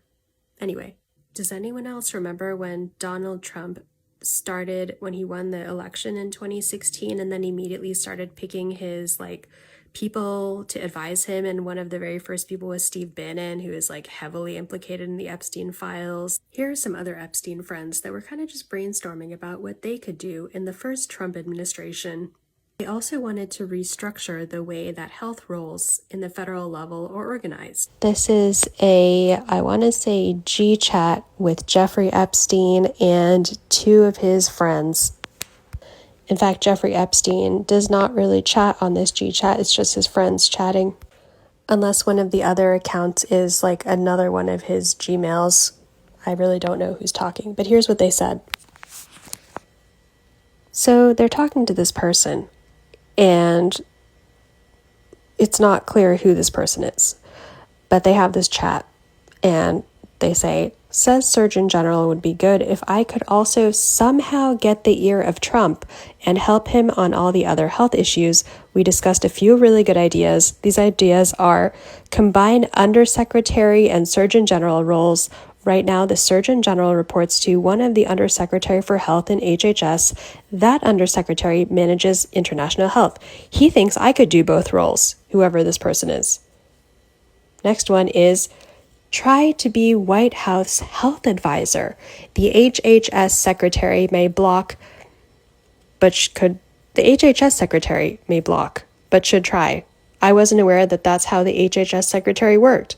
Could manage the Brain Initiative and help vet all the health candidates for roles, etc., since I know all of them. Wow, this person was incredibly well connected with them.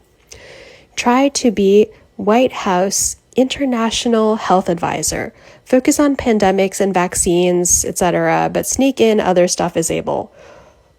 What does that mean? First of all, kudos to them for actually focusing on pandemics and vaccines, because those are not a focus of the current administration. So, not that I would want this person to be an advisor, but that might be better than what we have now, honestly, from a scientific perspective. Who is that person, and why do they think they can have so many different roles in the Trump administration? Trump 1.0, by the way. Follow for more science in the Epstein Files.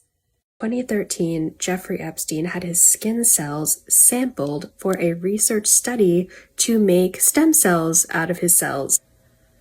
Say that 5 times fast.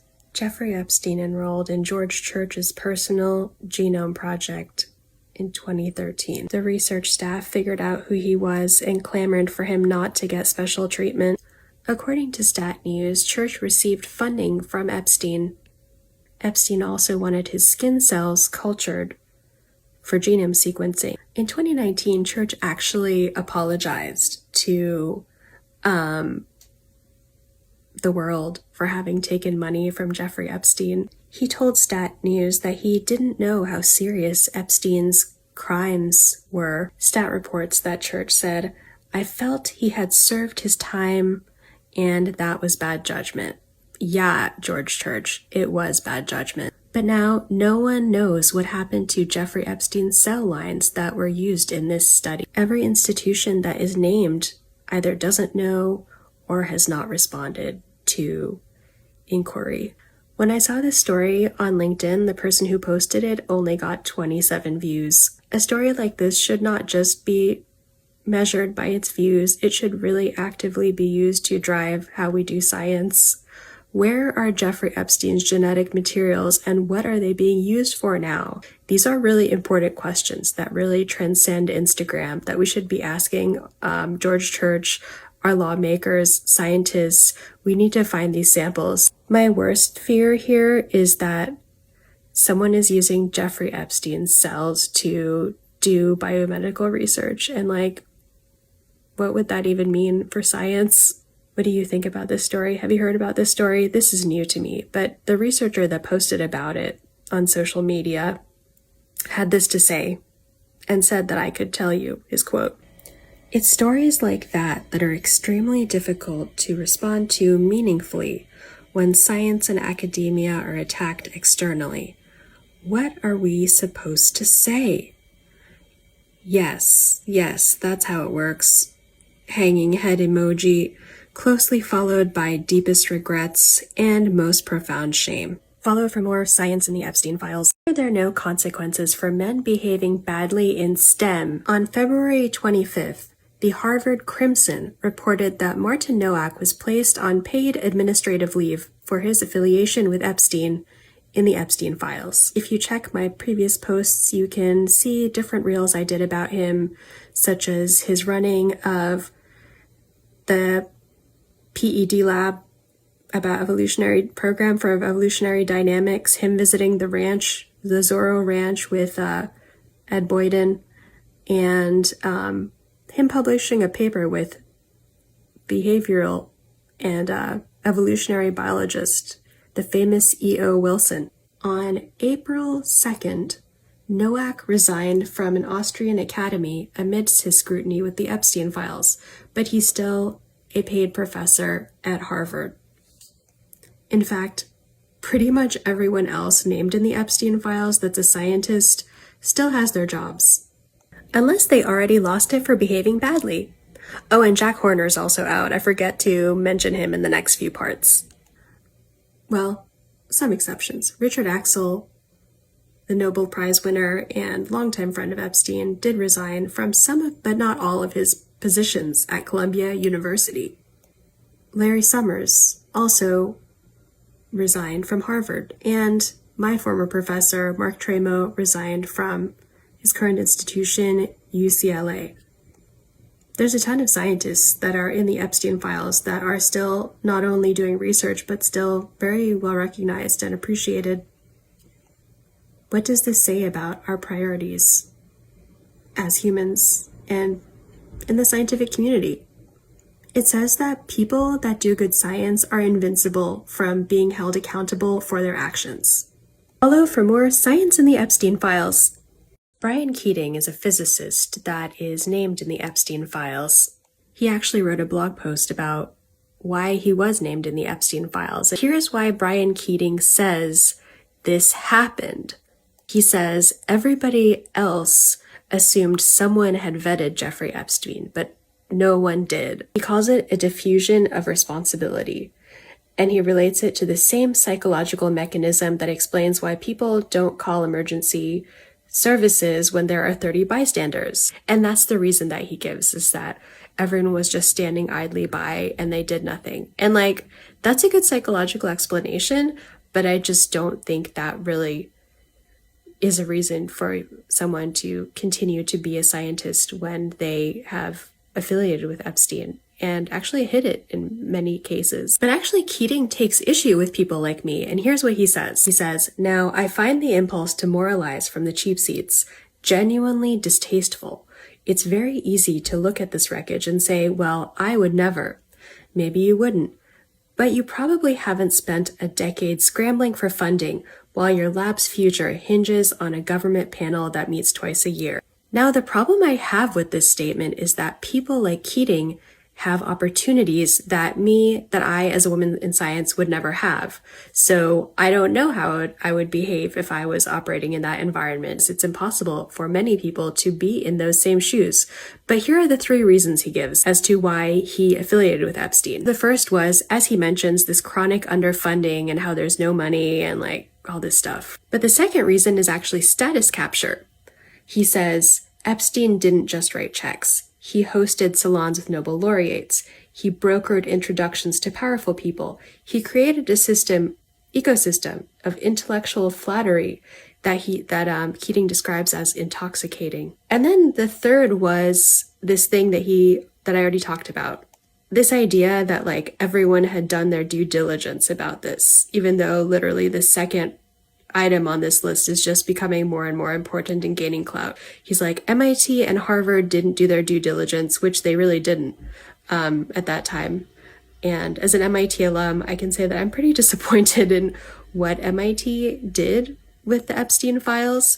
But yeah, if Harvard associated with him, surely he was legit. If MIT did, then same. So I feel like now, based on what I know, if you ask anyone that's mentioned the Epstein Files, they would be like, well, there's no science funding, but also I want it to be really important, but also all these other people did it. Follow for more Science in the Epstein Files. A defense agency called DARPA invented the internet, and it also shows up in the Epstein Files 190 times. The defense agency, known for high risk, high reward, and move fast, break stuff type of research, has 190 mentions. In 2011, Boris, Epstein's friend, had a meeting with someone at DARPA. A redacted Epstein friend emails Epstein a list of research projects they would want to do at DARPA. Later, Epstein name drops a man named Jeff Ling, who is apparently DARPA or former DARPA. I'm sorry, here he says he was the former head of DARPA. Seth Lloyd and Neil Gershenfeld are 2 researchers that are funded by DARPA that are Epstein friends, and Boris, who was the acquiring in the business of biotech, wanted to ask DARPA for funding for some of his AI companies per a government document in the Epstein Files. Bonus! Here's an email from Ed Boyden accepting the invitation to the Zorro Ranch and talking about all the NSF and DARPA stuff he's doing. Follow for more Science in the Epstein Files. Will we ever know if Jeffrey Epstein was involved in the founding of ARPA-H? What is ARPA-H, you might ask? It's a move fast, break stuff health agency modeled after the defense agency DARPA. No. DARPA was involved in creating the internet. It's a defense agency that does super high risk, high reward research. And there's also a health DARPA called ARPA-H. If you check out my previous reels, you will see that not only did Jeffrey Epstein's friend meet with the head of DARPA, who was at the time a woman named Regina, but he also counts among his friends Jeff Ling, former head of DARPA. So now, what the heck is this email about ARPA-H that is entirely redacted? It's this one. I'm just confused because it's an email that's titled RE, the pitch for a health DARPA Axios. And it's from blank to Jeffrey Epstein. It says, sorry, somehow hit send. I have no idea where we are or what that even means these days. Here's what I know. And then it's entirely redacted. except for the bottom where it talks about Paul Allen, CEO, and the IFC CEO. I think that's it from here, Redacted writes. This is actually in response to an email from Jeffrey that says, "Where are we? Is Bill, probably Bill Gates, on board or not?" And that's in response to an entirely redacted email as well. Jeffrey Epstein's sphere of influence in the sciences is extreme. Follow for more Science in the Epstein Files. Thank you to everyone who's reached out to share EFTA Epstein Files so that I could analyze them and post them here. Here are a couple of really weird ones that I recently got from one of our followers. Thank you. You know who you are. Actually, most of our videos that we produce these days are thanks to tips from our followers, so please don't hesitate to get in touch if you have information about the Epstein Files. The first email is from Al Seckel, who was a friend of Epstein and was dating Isabel Maxwell, the sister of Ghislaine Maxwell. He organized the Mindshift conference on Epstein's private island in 2011, which we talked about already. He edited Wikipedia for Epstein, replacing Epstein's mugshot, getting rid of negative headlines. He apparently used search engine optimization. My fellow marketers know this is what makes your web pages stand out on Google. And he basically was like a digital PR person for Epstein. So here is one email where he's talking about that work. The next email is from Martin Nowak, and it's like some kind of whacked out haiku. It says, "The epicycles disappear once you put natural selection into the center of the world. This is a last alliance of elves and ants and humans. Here, this is possibly a heartbreaking allusion to his eventual work with E.O. Wilson." Then he says, "Online A," which is an attachment that he sends, online.pdf, "is the work of a woman. Please do not distribute it. It is too controversial. It is a paradigm shift." Okay, what did that mean? Does Martin Nowak still have his job even still? There's so much stuff to unpack in the Epstein Files that is not really being talked about, except for here on our page. Follow for more Science in the Epstein Files. Thank you again to everyone. We could not do this without you. Here's a trolley problem. You're a scientist living in a publish or perish world. One option you have is to completely nuke your scientific career by not getting enough grants. But in exchange, you get to preserve your reputation, you get to preserve your integrity, and you get to not get canceled by the Epstein Files.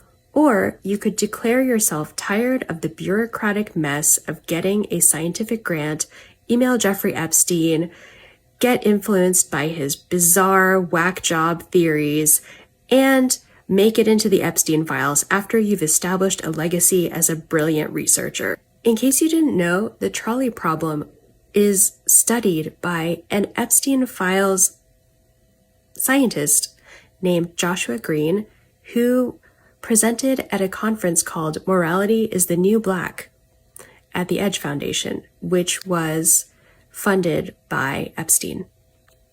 The trolley problem is a moral decision-making problem where you choose between two not great alternatives to minimize damage. So there's the trolley problem of our current times. I would love to ask Joshua Green what his thoughts are on this, and what he thinks of the fact that a convicted trafficker supported all his morality presentations at that conference. I'm Sheeva Ozma, a neuroscientist and journalist, and for the past 3 months, I've been unpacking science in the Epstein Files every day so you don't have to. And the only conclusion I've come to is that there was no reason for us to be sacrificing science culture. Look at all the people harmed by Epstein. What kind of discoveries have we made that could even help them in the scientific ecosystem? It is not the kind of calculus that we should be making as scientists, as taxpayers, as humans. Follow for more Science in the Epstein Files. There's way too much science in the Epstein Files, and I don't know why this is not making it to like the front page of the New York Times, but hey. After I published the reel about the fact that E.O. Wilson was in the Epstein Files and in fact published a paper with Corina Tarnita and Martin Nowak, someone commented and it was like, so they published a paper together. What's the big deal? And I just wanted to take the time to point out what the big deal is about this. So the paper is about this idea of eusociality. Amazingly, what exactly eusociality is, which is a form of like social organization for like ants, termites, etc., is not actually important. But what is important is that E.O. Wilson was for decades, he was a proponent of this theory called the inclusive fitness theory. And then in this paper, he completely disavows it, thanks to the mathematical calculations of Nowak and Tarnita, which, in case you didn't know, their institution was established and funded by Epstein. Epstein had an office there, and Epstein is actually thanked in this paper. It's clear that Jeffrey Epstein loved to have like this little Rolodex of scientist people, so he'd call them up and feel important, and in the middle of his trafficking, email them about plant communication, but here he's directly shaping scientific thought. That is something. It's just beyond problematic. Follow for more science in the Epstein Files. Amazingly, there is so much more. Not amazingly, really. What is your hottest take on the Epstein Files? Here, I'll go first. Jeffrey Epstein was a man that knew a little bit of science and had a lot of money and wanted to exert as much control over the scientific ecosystem as possible as a cover for his crimes, but also because he genuinely loved science and could vibe with all of the toxic people at the top. Follow for more science in the Epstein Files, where I unpack the science in the Epstein Files so that you don't have to. And unfortunately, this has revealed an incredibly toxic and corrupt landscape. Nobody mentioned the Epstein Files actually believes that they should have any consequences for their actions. Or they claim that they really just had no idea whatsoever. Here are a few quotes from scientists implicated in the Epstein Files. Ben Goertzel says he was socially engineered. Goertzel approached Epstein in 2001 when he was really struggling, like he couldn't even pay his bills. Epstein gave him $100,000, which basically jump-started his whole career. Goertzel says when Epstein went to jail, Epstein said that he was being imprisoned by his political opponents. Over time, Goertzel found Epstein to be one of those people you reach out to as a last-ditch effort. He became like a footnote.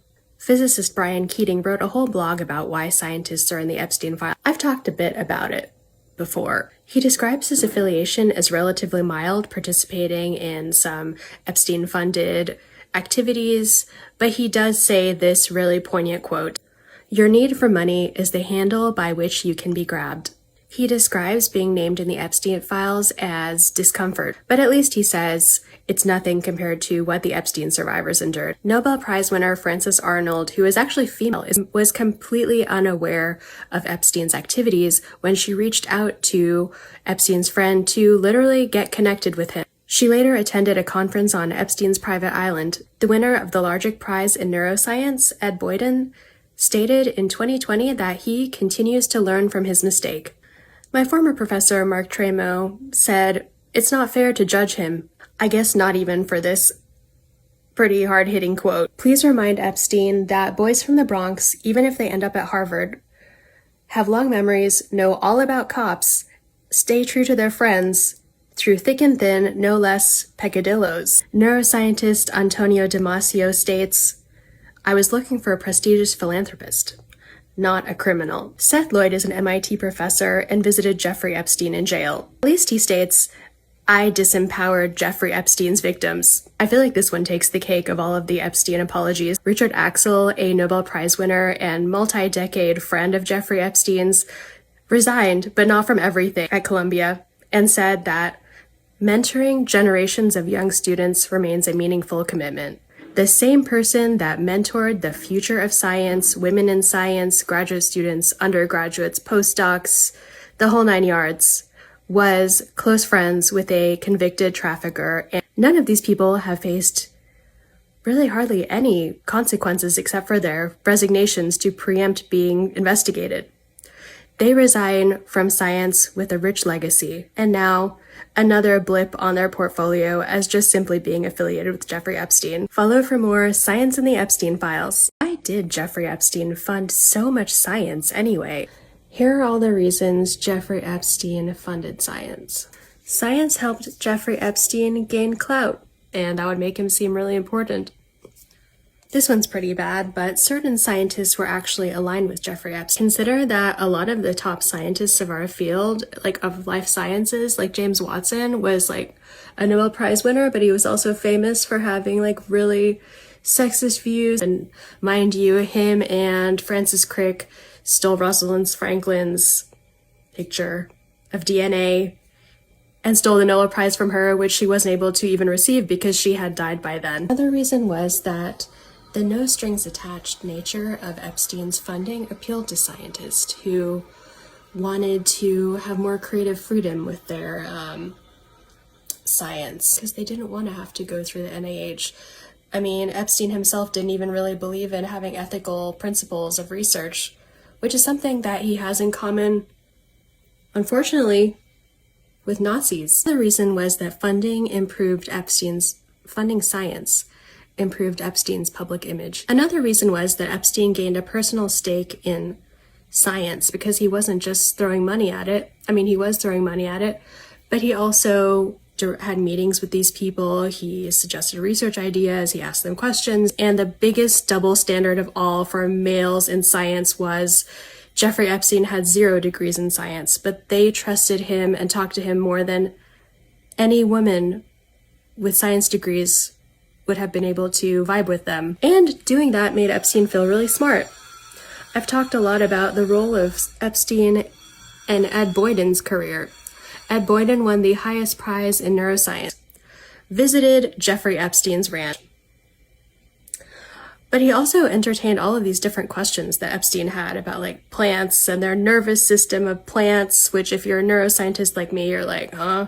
I thought C. elegans was like the baseline nervous system. When it comes down to it, Epstein was not a man concerned with improving the world. He just wanted yes men. And we find that in the story of Joshua Bach, who he sponsored at the MIT Media Lab, and who just started supporting Epstein unconditionally because Epstein was his source of funding at a time when he needed it the most, which is kind of sad. The reason is that Epstein just wanted to make the world more conducive to the type of crimes he did, which is why he was so obsessed with deception research and research into consent and even PTSD. He just really wanted to make the world into a place, and he had the money to do it, into a place where his lifestyle could be normalized to the detriment of basically everyone around him. Follow for more Science in the Epstein Files. This might be my 100th Science in the Epstein Files post, and it might not be. I am tired of trying to count it because there's no way of keeping track. Science in the Epstein Files is a project that I, Sheeva Ozma, a neuroscientist and journalist, started when I found my own professor, the now retired Mark Tremo, in the Epstein Files. What ensued was me basically discovering all of the well-known professors in my field of neuroscience and in many other fields in these files, which led me to a very deep exploration of the role of philanthropy and connections and power in science. This work has been such a whirlwind because outside of producing these videos, I actually work a few different jobs, and let's just say they are not conducive to filling your brain with this type of stuff. Throughout my investigation of Science in the Epstein Files, I have always been motivated by the support of people that comment, share information and Epstein Files for me to look into, and just generally help me out, because this is the kind of project that you can't do by yourself, because the Epstein Files are like millions and millions of pages. And yeah, I probably read thousands of those pages, but there's still so much more to read and understand. And for the sciences, so much more to do to make science immune to this kind of thing. I hope by sharing these posts, I get you to think about why exactly people are so disenchanted with science, and if it might be because of things like this, because the people in the room shape the product of whatever comes out of that room. So the people in this room were not the kind of people we wanted running science, but they were. Furthermore, in the US, science is a taxpayer-funded activity. So this has to do with the taxpayers as well, and the whole science ecosystem. And it relates to questions of why do some people succeed in science but others don't? In this case, we can actually answer that question by saying that people supported by Jeffrey Epstein succeeded, at least in the short term, while others did not. Follow for more Science in the Epstein Files. There is so much more to say about this topic, and I intend to do exactly that. Thank you for following, and if you're not following, follow for more Science in the Epstein Files. Not only did Jeffrey Epstein evade the law in a very intentional way, when he did so, scientists rallied around him. Here's a quote from Mark Tremo, a man that I was lucky or unlucky enough to have as my professor when I took a class at Harvard, which was my dream school, though I went to MIT. That's a different reel though, isn't it? Just check out this quote, as reported by the Harvard Crimson. Please remind Epstein that boys from the Bronx, even if they end up at Harvard, have long memories, know all about cops, stay true to their friends, through thick and thin, no less peccadillos. According to analysis by the New York Times, when Jeffrey Epstein went to jail, various scholars at Harvard visited him in jail. And so did an MIT professor, Seth Lloyd, that still is on the faculty at MIT. Seth Lloyd is an MIT professor and visited Jeffrey Epstein in jail. At least he states, "I disempowered Jeffrey Epstein's victims." My hypothesis about the involvement of scientists in the Epstein Files is that it breaks down along gender lines. On one hand, you have the old boys network of scientists that support each other through thick and thin, and on the other hand, you have all of these excluded people, women in science such as me, who are rolling their eyes at the whole thing. Amazingly, one other fact about this is that men in science don't readily want to give up the roles that they've had, even after abusing their clout in science to befriend Epstein. I feel like this one takes the cake of all of the Epstein apologies. Richard Axel, a Nobel Prize winner and multi-decade friend of Jeffrey Epstein's, resigned, but not from everything, at Columbia, and said that mentoring generations of young students remains a meaningful commitment.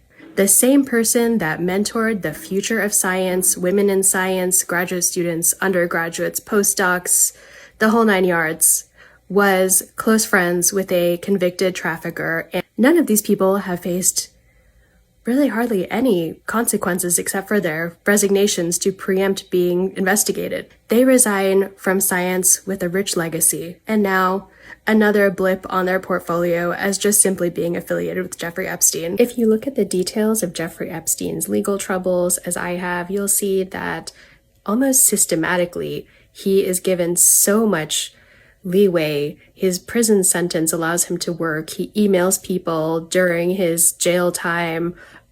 He basically lives above the law, and scientists actually rally around him, and when he gets out of jail are kind of like trauma bonded with him. Follow for more Science in the Epstein Files. Jeffrey Epstein was a transactional man. The people that associated with him, including artificial intelligence researchers, were apparently just as transactional. Consider the story of this AGI researcher who Jeffrey Epstein gave $100,000 to when he was so poor he could not even afford his rent. By the end of basically what was the ramp up to his career success, this researcher calls Jeffrey Epstein's financial contributions a footnote. So this researcher published an apology video and an apology Substack, because apologizing for something that really should be dealt with via jail time is the new norm in men implicated in the Epstein Files. What is up with that? Just check out this story. It's redonk. Ben Goertzel says he was socially engineered. Goertzel approached Epstein in 2001 when he was really struggling, he couldn't even pay his bills. Epstein gave him $100,000, which basically jump-started his whole career. Goertzel says when Epstein went to jail, Epstein said that he was being imprisoned by his political opponents. Over time, Gertzel found Epstein to be one of those people you reach out to as a last-ditch effort. He became like a footnote. Honestly, knowing what I know about crisis communications, I just don't think this guy should have even published his apology, because I just feel like it raises so many other questions. Like, why didn't you know what was happening in the room next to you when you were friends with Jeffrey Epstein and he was like associating with you? Which, because he says, I didn't know what was happening. Or the part where this guy says he has like all these kids. It's like kind of this like metaphor of like the Epstein affiliated researchers were so into reproduction and like seeding the future of the world, and Epstein was himself, and they have this thing where like, oh, I'm a father, but I'm also just really into, like, it just tells me something else about them entirely. And like, yeah, I would have to talk to this person to know the details of what he really meant by that, but I just feel like just writing an apology Substack does not cut it when the person you're apologizing for associating with is literally a convicted federal trafficker.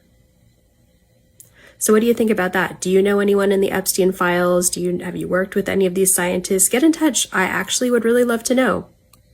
Here's the biggest hypocrisy about how we do science that is revealed in the Epstein Files. The biggest double standard of all for males in science was Jeffrey Epstein had 0 degrees in science, but they trusted him and talked to him more than any woman with science degrees would have been able to vibe with them. The Epstein Files reinforces this idea that science is just a boys' club. The involvement of scientists in the Epstein Files reveals both the vulnerability scientists have to being influenced or bribed because science funding is so scarce, and in another way, it reveals how easy it is to manipulate elite science at the top levels,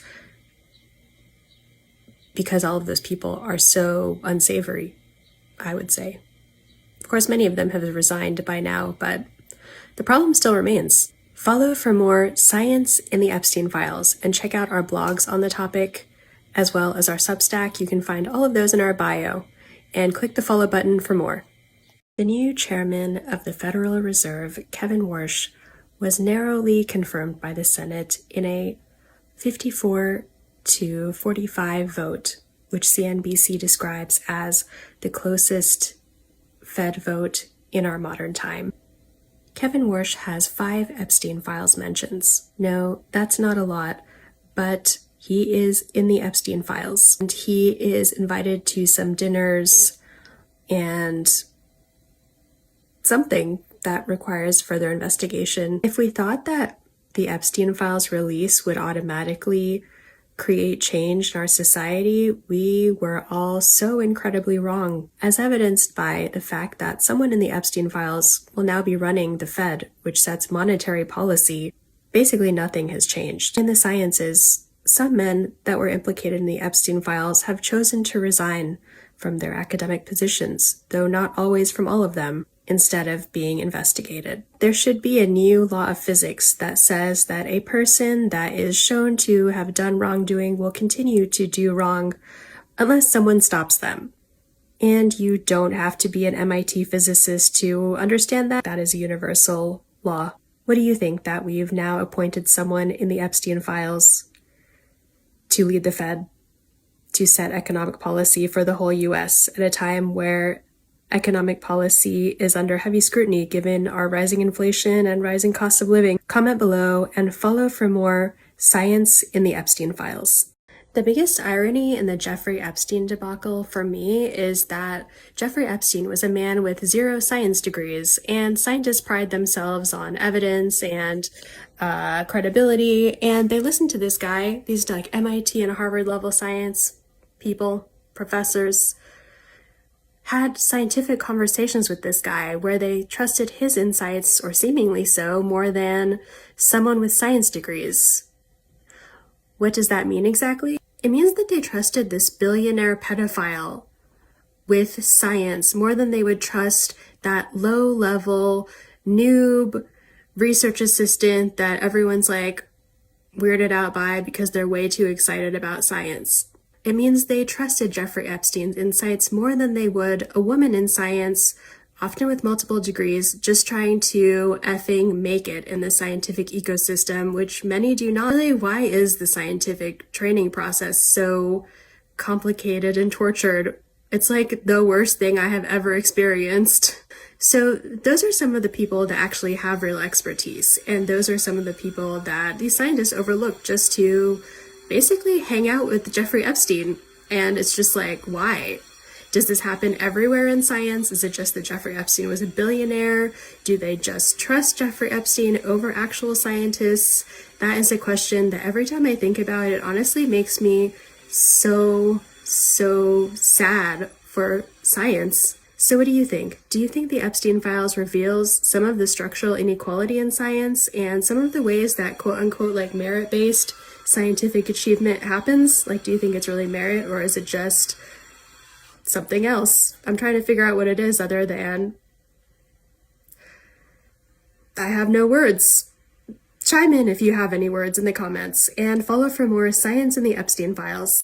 New information released in a May 12th report from Congress directly implicates top scientists in Jeffrey Epstein's trafficking network. The report was published in conjunction with House Oversight Democrats' visit to Palm Beach, Florida earlier this week to speak with Epstein survivors in the city where Epstein was jailed. The report talks about how Epstein cultivated his network of women, including abusing women during his jail time. Epstein also exploited the U.S. immigration system to traffic and control women by arranging fraudulent marriages and visas, some of which were from Epstein's assistants, which is a category from which many Epstein survivors have come forward. Some of Epstein's assistants were with him in 2006 when he sponsored a physics conference on his island, Little St. James, as NPR has reported.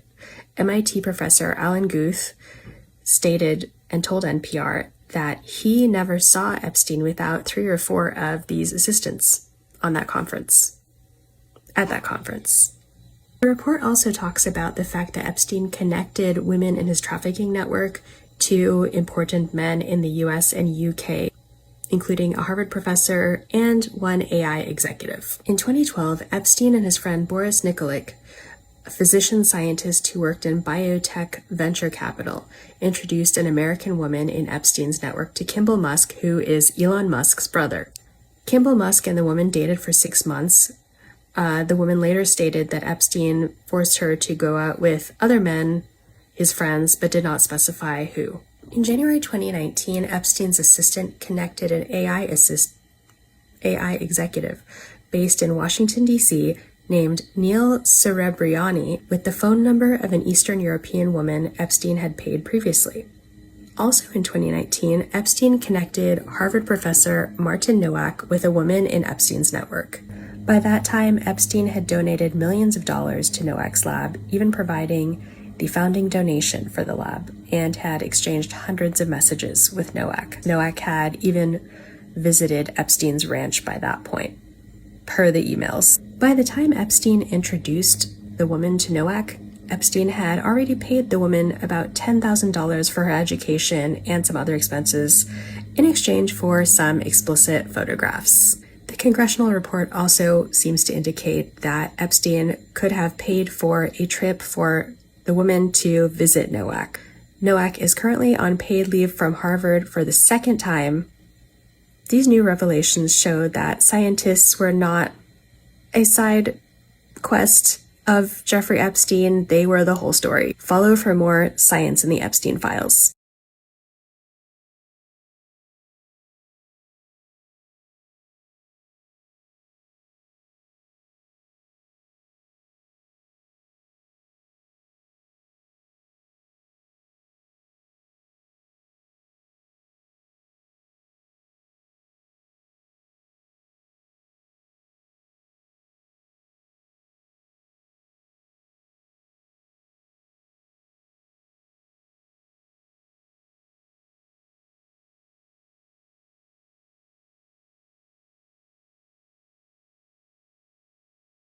We need more people like Yvette Fuentes in science. Yvette Fuentes is a physicist that in 2017 was approached to potentially receive funding from Jeffrey Epstein.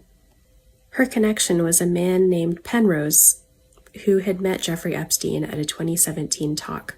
For the record, that is several years after Jeffrey Epstein had already gone to jail for some of his crimes. Here's the conversation that Fuentes had with Penrose. Fuentes recalls Penrose asking her this question. And if you've been following my reporting on this topic, you'll recall that many scientists had no idea, or they claimed they had no idea about Jeffrey Epstein's crimes. But this was the year 2017, and this is the question that Penrose asked Fuentes, the female physicist. Would I be interested in receiving funding from a wealthy man who had been also convicted of a sex offense? That's the question Fuentes recalls Penrose asking her. Fuentes obviously immediately said no. The interesting thing about this story to me, which was published in Science magazine in 2019 by a man named Jeffrey Mervis, is that, first of all, the person that's being approached for funding is a female, and secondly, she and both Penrose and she knew about Epstein's crimes. So this idea that, at least in 2017, in the physics community, it sounds like there was some idea that Jeffrey Epstein was doing these things. Was it coincidence that a woman in science said no to this? Follow for more Science in the Epstein Files. The story of the time Jeffrey Epstein literally helped someone get a job in academia, and of course, added some scientific pizzazz so that that person could study exactly what he wanted. According to the Stanford Review, Jeffrey Epstein sought to establish a bioengineering institute at Stanford. This was through Epstein's close friendship with Stephen Kosslyn, who, as I previously talked about here, actually made Jeffrey Epstein a visiting professor at Harvard University right before he went to jail, basically. At the time this was happening, Stephen Kosslyn was then director for Stanford's Center for Advanced Study in the Behavioral Sciences at Stanford, and of course Professor Emeritus at Harvard, where he still is Professor Emeritus, even though he contributed to Jeffrey Epstein's birthday book. In fact, and this is so shocking to me, and maybe it will be shocking to you too, when Stephen Kosslyn was trying to get this job at Harvard, the Stanford Review says Jeffrey Epstein helped him angle his application so that he could get the job. Jeffrey Epstein helped Stephen Kosslyn get a job in academia, which tells you a lot about what Jeffrey Epstein knew about academia. That's right, Jeffrey Epstein helped someone get a job in academic science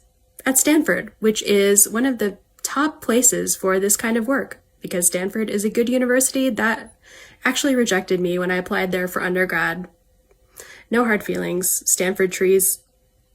Love you guys. Of course, by 2012, Stephen Kosslyn no longer wanted this job, but still, the fact that Jeffrey Epstein literally helped him get this job is insane. So anyway, the Stanford Review also shares the details about the emails that went into trying to set up this behavioral institute at Stanford. But seriously, Jeffrey Epstein helped someone get a job in academia. Like, that is the headline of this whole thing. Like, Jeffrey Epstein knew science better than scientists knew science. Follow for more Science in the Epstein Files. And comment below if you like my new hairstyle. 2017, Jeffrey Epstein's publicist emailed Science magazine.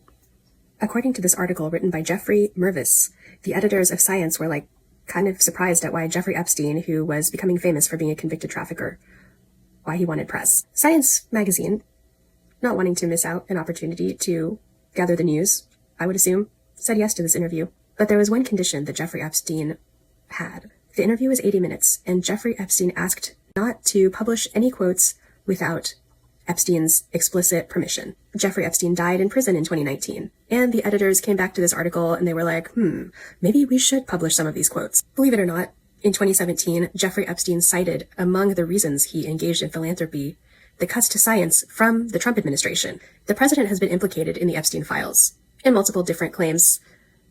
Some people say that the Epstein Files have not done a good job of releasing the files that involve the president, so it's hard to know for sure.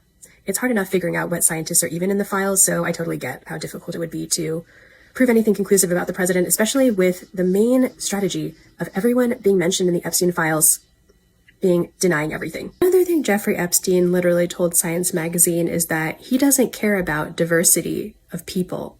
He cares about diversity of ideas, which of course should have been a huge red flag to everyone in science. And then we have this choice quote. He says, "Now the MacArthur grants are sort of a good citizen award for being exemplary citizens, as opposed to for being a great scientist." That is the whole story, my friends. Jeffrey Epstein didn't care if these people were good people. He manipulated people. He took advantage of girls and women. He didn't even care about what it means to be a truly good person. And yet, that was the person that scientists looked to, mostly male scientists, for money, for guidance, for getting help with new jobs. And that's the whole problem we have with science. That continues to go unnoticed. And the reason is the people in power got there because of structural inequality, and they don't care, because any way that they would get less powerful, they don't want. So the question is, what can we do about this? And more importantly, what are the impacts of Jeffrey Epstein's influence in science? And do they break down along gender lines? Why should we care about that? But what does it really mean when all the men in science are rallying around Jeffrey Epstein and women in science are often, in the case of one professor, being approached to get funding and saying no? Click the follow button to learn more. Is it really that shocking that some of the most toxic men in science are in the Epstein Files? According to this Reddit comment, maybe not. Sheeva, you might say, why are you crawling through the depths of the anonymous internet trying to find information on scientists in the Epstein Files? And the answer is that there is just no information and complete silence from the institutions where these scientists that are implicated in the Epstein Files work. What's a girl to do? Here's a post on Reddit from about 4 months ago. So February 4th, just after the most recent drop of Epstein Files that includes all these scientists. And it says, their student and their professor said that some people in her field, I guess the professor's female, were in the Epstein Files. The professor knows of at least one person that was suspended. However, the student says, "I don't go to an Ivy League, and as a student, I'm not really in the loop. Does anyone know anyone in the Epstein Files and what the impact of it being revealed was?" So the first comment here is about the physics conference in 2006. And this person says, "Back in 2006, when I was a wee physics undergrad, there was a big thing after a spring break because we heard that several faculty went to a conference on a fancy private island in the Virgin Islands. Yes, the one Hawking went to. The dude who organized it is very in the Epstein Files and was forced into retirement due to being banned from many university campuses. The rest is just wild to think about now." Then we have an astronomer replying to this person and saying that hearing that Lawrence Krauss and Stephen Hawking were in the files was in the top 10 least shocking things of all time. I would have been surprised if they hadn't been in the files. And then, of course, we have this naysayer that just pops out of the woodwork, which just happens when anyone tries to accuse anyone that is successful, male, powerful of doing something. There's just this thought in their mind like, no, that can't be right. Some people are really surprised that these scientists are in the Epstein Files. But apparently, according to these people that are claiming to be scientists on the internet, and maybe in reality, these people were walking red flags. So what were they doing in science in the first place? And Lawrence Krauss was kicked out of science even before he was uncovered to be heavily involved in the Epstein Files. What do you think? Do you know any scientists in the Epstein Files? Are they cool people? Can we get a vibe check on these people? I posted you can actually just Google scientists in the Epstein Files and it now just gives you like a nice little list. So do that and let me know if you know any of the scientists. Follow for more science in the Epstein Files.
Today, I logged on to Facebook, and guess who it recommended I become friends with? Ed Boyden, the person who I have been investigating in the Epstein Files, among other scientists. I posted about him on the MIT subreddit because I'm an MIT grad, and so is he, and he's a professor in the department from where I graduated. And we had this really lively conversation that basically amounted to, this guy is such an uber nerd. I don't think that he would be capable of visiting the Epstein Ranch, even though he's like in the Epstein Files for visiting the Epstein Ranch, and then he never actually like apologized for it, and he never even told anyone. So there was this whole thing. But I think one of the reasons that these people, the MIT subreddit members, didn't actually take this seriously is because there's no real, it has not gained any real traction. And part of it is because of what looks like some rather gatekeepy Wikipedia edits. Now granted, I love Wikipedia. When I was at MIT, or a couple of years after I graduated, Wikipedia held its 10th birthday, and we had got little pins for Wikipedia's 10th birthday, and I picked up a few, and they were really cute. But if you look at the edits on Ed Boyden's Wikipedia page, so his Wikipedia page is just the perfect Wikipedia page. It just has all of his different accomplishments, and man, he's won a lot of different prizes. And actually, there is one quick line that puts him in the list of people affiliated with Jeffrey Epstein. But if you look at the edit history, people have been trying to edit that page to add information from the Epstein Files, and those edits have been getting blocked. Now, why does this matter? It matters because if people don't know that someone's in the Epstein Files, or they don't really understand those links, that person can continue to basically thrive in science because they're kind of flying under the radar. And I checked Ed Boyden's LinkedIn or second degree connections because we both went to MIT, and he's apparently starting a new company, like a spin-off. He already owns another spin-off. He's currently a professor at MIT and has all these titles, and he's starting this company that he just announced apparently in June. As I've written about on our blog, Ed Boyden's behavior is, I would say, problematic, but I think the most problematic thing is that no one knows about it. People normalize it. People make excuses about it. Pretty much every person I've talked to in my social circle has said that he is the best person, so nice, just super nerdy, and apparently being a nerd just exempts you from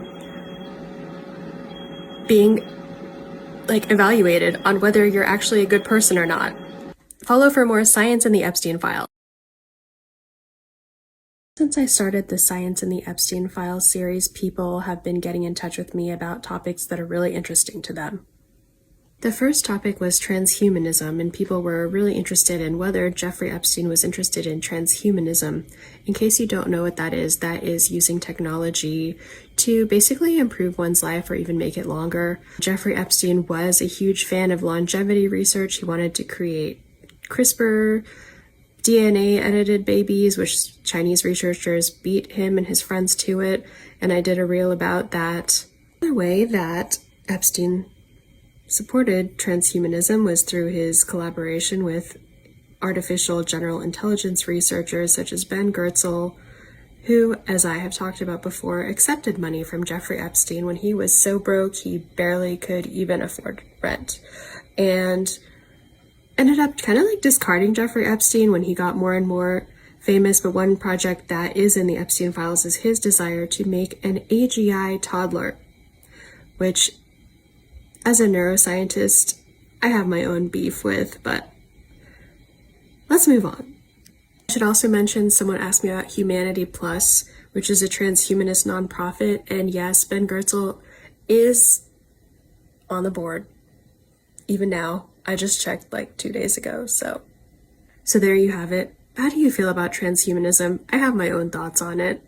I have a lot of thoughts on it, but if transhumanism is your thing, Jeffrey Epstein has you covered. Follow for more Science in the Epstein Files. I recently learned that in 2014, Jeffrey Epstein was barred from attending the TED conference, but he actually went anyway and was able to meet up with some of these famous scientists in the hallways and also hotel lobbies. And that's where he met in person Joy Ito, who, as I mentioned in my previous reels, was introduced to him by Linda Stone, actually detailed in MIT's report on their Epstein interactions, by the way. And I actually learned about this while researching Peter Diamandis, who is the founder of the X Prize. And apparently, according to the sources I found, a man named Paul von Ziebauer wrote this whole Substack article that said that Peter Diamandis emailed Jeffrey Epstein in jail and tried to visit the Epstein ranch. The X Prize is like a really big deal. He was also interested in longevity research, which Jeffrey Epstein was all about longevity research. Anyways, follow for more Science in the Epstein Files. At least one scientist doesn't want you to know this. Martin Nowak is currently on leave from Harvard. He's not the one who hid his visit to Epstein's Zorro Ranch. In fact, Harvard knew a lot about him. There are no mentions of the ranch in this Harvard report, which just goes to show how much these people are hiding. These scientists afraid of losing their jobs. For some reason, there are zero mentions of this ranch visit in either the Harvard report or the MIT report. In fact, MIT's policy is to wait and see what other people find. So let me throw this name into the bucket: Ed Boyden. He stated that he cooperated fully with the MIT report on Epstein interactions. Somehow, he left out this important detail that he visited Jeffrey Epstein's Zorro Ranch. He basically says, even in his apology letter, that he just said what he knew, as if he did not know that he attended this ranch, nor did he respond eagerly every single time they talked to him about it. I just want to point out that this is woefully incomplete because so many of the visits happened over Skype or phone conversations. Oh, the emails I have read. Long story short, here are the receipts. This is Epstein's itinerary. Epstein scheduled Nowak and Boyden to visit at the same time. This was meticulously planned by Boyden. He flies to Albuquerque and then to San Fran, where he had something else to do. A moment for this guy that has a girlfriend that visits Boyden and Nowak on this ranch. I checked Jeffrey Epstein's vacation email like any good investigative journalist would, and I found that he actually does talk about this trip in his email. Remember how I said the Santa Fe Institute was only like a 40-minute drive away? Well, apparently they showed up, according to him. Apparently Nowak left a day later than the schedule said. Here Jeffrey Epstein is telling the co-founder of LinkedIn that he is hanging out with scientists at the Zorro Ranch. He actually doesn't send too many emails while they're visiting. If it doesn't tell you the number of emails, it's like less than 10 in the search results on the Epstein Files website. Is it a coincidence that he emails Zuckerman, who is the namesake of the Columbia Zuckerman Brain Institute, after this science-filled weekend at the ranch? I guess it was so much fun he just emails all these other people and tells them to come visit as well. He did try to get Bill Gates to give him money during this ranch visit. You can't take the men or women, whoever is listed in the Epstein Files, at their word, because there's one thing to do the right thing and say you did the right thing, and saying that you didn't do something and doing it is a completely different thing. Follow for more. This environmental social science researcher is in the Epstein Files. She chats about her career with Epstein. I wouldn't say she necessarily got advice. She gets offered a free haircut by Epstein from Frederick Fekkai, who is himself in the Epstein Files for trafficking. And she also tells Epstein that he can't and shouldn't live out all his fantasies. It sounds like this person knew a little bit about what was going on with Epstein, but honestly, because we don't have any information beyond what's published in the Epstein Files, and very few scientists are being investigated, let alone prosecuted for some of these potential crimes, it's hard to say what's going on. But let's talk about this person. I don't know if her name is Jennifer Jacquet or Jennifer Jacket, but either way, she has some pretty interesting correspondence with Jeffrey Epstein. She was a 2016 Pew Marine Research Fellow and won an Alfred P. Sloan Fellowship, as well as winning a USAID Grand Challenge. The website talks about how she supported conservation for octopuses. It does not talk about her Epstein ties, obviously. She discusses her career prospects with Epstein in one of the letters. She talks about some kind of offer. I'm assuming job offer, but it doesn't really say. And then she includes this in this email to Jeffrey Epstein, and then she includes this joke. What did the top hat say to the bra? You hold these. I'll go ahead. Trying to piece together what her work history was from Google, I found that this job offer was likely for NYU, where she worked for over a decade. He also repeatedly talks about the Jeffrey Epstein finishing school, which I have no idea what that is, but that's like a thing with them, and she's like getting an offer. She said job offer. She says waiting to see the offer in writing. A gentleman's agreement is a thing in the past. And then Jeffrey Epstein writes back and says, especially with a gentlewoman. I find this dynamic between Jeffrey Epstein and his small, tight-knit women scientists like Karina Tarnita and this person really fascinating, because Jeffrey Epstein is on the record for saying that women are all weak and a distraction, yet he befriended this Jennifer Jacquet person, also Melanie Walker, who came forward as a survivor of him.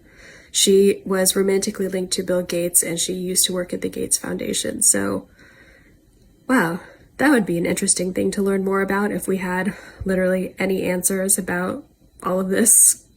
There you have it. Follow us for more Science in the Epstein Files. Jeffrey Epstein was a science philanthropist, but practically every story that I've ever read about him focuses more on his crimes than the fact that he was heavily involved with the scientific community at its top levels, even participating in crimes allegedly with some of these top-tier scientists. My name's Sheeva Ozma. I'm currently sunburned, as you can see. I'm a neuroscientist and freelance journalist, and for the past, 5 months almost, I've been researching science in the Epstein Files and posting what I find here on Instagram, as well as publishing this information in blogs, in YouTube videos, on our Substack. You can find all of those at our link in bio.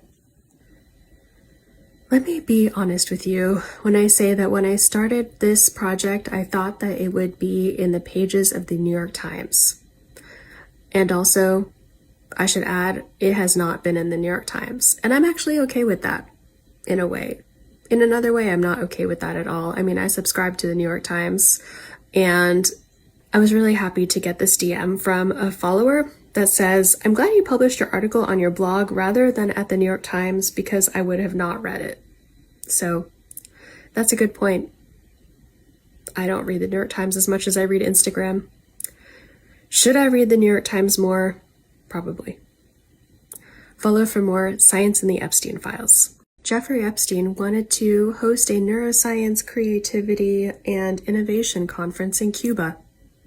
The only problem was his friend Donald Trump was closing travel to Cuba. I learned about this from a tip from a follower, actually, who was talking about a different conference, but then I found the Cuba conference that was going to be held with Cuban researchers out there in Cuba, and it features this game developer guy named Gino Yu, who has several questionable emails with Epstein there. So Gino Yu is organizing the conference. He writes, I've CC'd my benefactor, Jeffrey Epstein. He can make arrangements on the transfer of funds for the conference. Jeffrey is also really well connected and can bring significant relationships to make this an amazing event. I wish I could tell you what else I found about Gino Yu in the Epstein Files, but I truly cannot utter those words from my mouth because they're just not appropriate for IG. But anyways, Gino Yu in the Epstein Files, look him up. Follow for more Science in the Epstein Files. Hilarious stories from Jeffrey Epstein is the time his friend Al Seckel claimed he worked in Stephen Koslin's lab at Harvard, and Jeffrey Epstein checked with Stephen Koslin, and there was no record of Al Seckel ever working at Harvard. Here's the email where Seckel is claiming that he corresponded with Koslin and all this stuff, and Koch from Caltech is verifying that he is a researcher and all this stuff. He lied about so many things, that he had a degree from Caltech, that he had a degree from Cornell, that he was a neuroscientist studying visual illusions, and actually his friend at Caltech, Christoph Koch, actually vouched for him when he sued Tom McIver, a man who I talked to. You can check out our interview on the YouTube.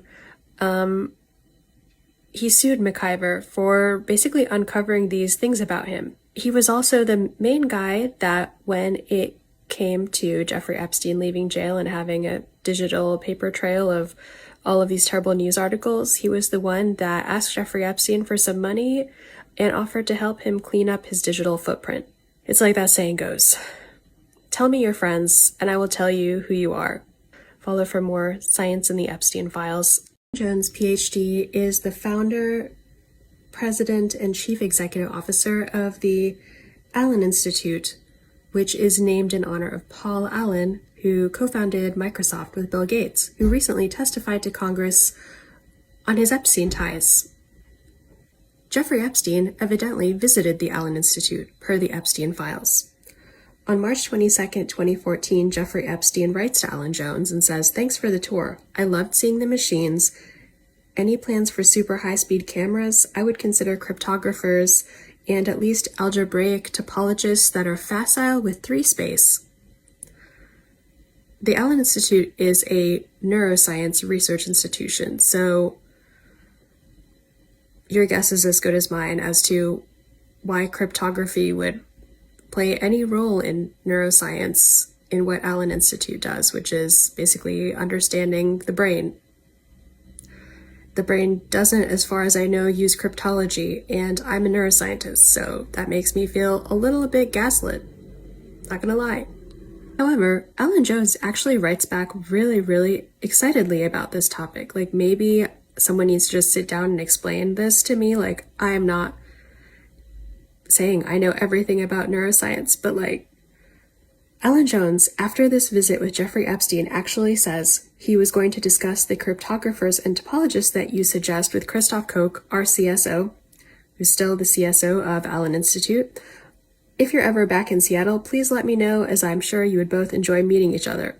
Well, wouldn't you know, Al Seckel, the man who Jeffrey Epstein got help cleaning up his digital presence with, actually was like quite close friends with Christoph Koch over at Caltech. And so they're connected in more than one way. They're connected through this interaction at the Allen Institute, as well as through Al Seckel, who actually died in 2015. But anyway, the Allen Institute is a really amazing research institution and yet another scientific institution embroiled in the Epstein Files. Basically like all top-tier neuroscience institutions. And it's kind of like, what do we do with that as scientists, especially since no one is really looking into any of this? I would have loved to tour the Allen Institute. I've never been to the Pacific Northwest, but hey, Jeffrey Epstein got to do that. And he's not even a neuroscientist. Just think of all the people that want to study neuroscience that can't have opportunities like this. It's like a whole thing. Follow for more science in the Epstein Files. Did you know you paid for this study, also funded by Jeffrey Epstein, about moral judgments? Here's the acknowledgement section of this paper. Let's talk about this paper and what it means for science and for humanity. I'm Sheeva Ozma, a neuroscientist and journalist. I spent the greater part of my 10-year career as a neuroscientist hobnobbing with some of the most toxic people that have now shown up in the Epstein Files. I am familiar with these people who are leading researchers. 2 of them, Antonio Damasio and Mark Hauser, were in the Epstein Files, and of those 2, Mark Hauser was forced out of Harvard because of scientific misconduct. So that casts a bit of doubt on the validity of this paper. In the US, the federal government funds science through the National Institutes of Health, National Science Foundation, and other institutions, and the NIH and NSF provided funding for this paper, as I showed you in the acknowledgement section earlier. So that's how we paid for the paper. Now let's talk about, since we paid for it with our tax dollars, what it actually found and how it benefited Jeffrey Epstein. Some of your hard-earned tax dollars went to basically subsidize this study that Jeffrey Epstein funded about the way people perceive immoral events. The study is a neuropsychology study. It looks at people that have damage in this one brain area, the front of your brain, called the ventromedial prefrontal cortex. They had 9 patients that had damage to this brain region. Remember, Jeffrey Epstein was one of the people that funded this study, so if you're guessing something nefarious, you are right. To sum up the results of this study, the researchers basically found that people that have damage in this brain area are more likely to judge harmful things as less bad. The researchers tested whether very serious crimes would be viewed as more permissible with this brain damage to the ventromedial PFC or the VMPFC, and the answer was that these patients did find those crimes less bad. Given Jeffrey Epstein's deep connections with researchers and scientists at Mount Sinai and doctors that he had kind of like as his personal like emergency response service, I just don't find it implausible that he would just take out the ventromedial cortex of his survivors and try to get them to be more complicit. It makes sense. Do you think that's a coincidence, or he just really loved science? I think it was not a coincidence that he got out of jail and immediately started trying to research how to make people ignore his crimes. I have posted about some of the deception research funded by Jeffrey Epstein, and there actually are more papers that just publicly thank Jeffrey Epstein as a funding source. Follow for more science in the Epstein Files. This neuroactive compound gets rid of free will, and Jeffrey Epstein knew about it. I'm Sheeva, a neuroscientist and journalist, and for the past 5 months I've been unpacking the science in the Epstein Files, which includes a whole lot of scientists and a bit of nefarious science and a lot of what is going on here. But I'm a neuroscientist, so you can't fool me about neuroscience. This story starts in 2014 when Jeffrey Epstein emails the director of his island asking about trumpet plants. That seems innocent enough, right? The only thing is, that's not an innocent question at all, because there are many kinds of trumpet plants, and some kinds of trumpet plants contain this chemical called scopolamine. Now, what is scopolamine, you may ask? Well, it's this compound that basically blocks the activity of the hippocampus, which is your memory center. And in addition to making it hard for your brain to make memories, it also lowers your inhibitions and makes you more suggestible, which means you're more likely to do stuff that you don't want to do. That's so weird that that trumpet plant has this version that makes you forget everything. There's no way that that could be connected to Jeffrey Epstein, right? Well, then we have this other email. This email is emailed from a woman named Antoine Verglas to someone who then forwards it to Jeffrey Epstein. It's an article from the Daily Mail that says, scopolamine, powerful drug growing in the forests of Colombia that eliminates free will. A weird thing about this is that there is a witness statement about someone that claims that they had been drugged using scopolamine. However, I did some research into it, and apparently this person was making that claim against Diddy. So why is that in the Epstein Files? I really have no idea. According to News Nation, the U.S. Drug Enforcement Agency investigated Jeffrey Epstein for 5 years. There's a 69-page document in the Epstein Files per News Nation that has Jeffrey Epstein's name and 14 other redacted names for crimes including drug use in conjunction with kind of his standard things he's known for. So yeah, there's actually a lot of neuroscience happening there. Now my questions are like, were scientists visiting Jeffrey Epstein's island and doing drugs and doing all kinds of illegal stuff? And why isn't anyone asking these scientists directly?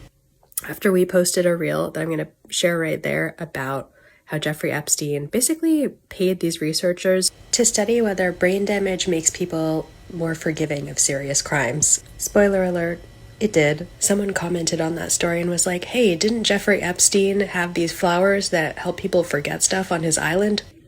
Now, Jeffrey Epstein was a science literate guy. Sure, he had no science degrees, but he had had some research experiences, and he taught math and physics for a while. Scientists kind of fit more and more into this narrative. Follow for more science in the Epstein Files and check out our other reels.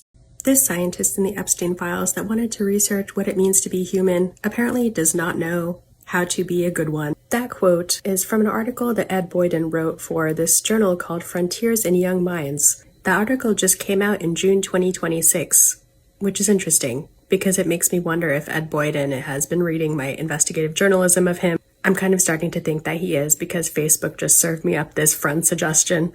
I'm Sheeva Ozma, a scientist and investigative journalist, and for 5 months I've been researching the role of scientists in the Epstein Files. The story of scientists in the Epstein Files is far, far bigger than just this one guy.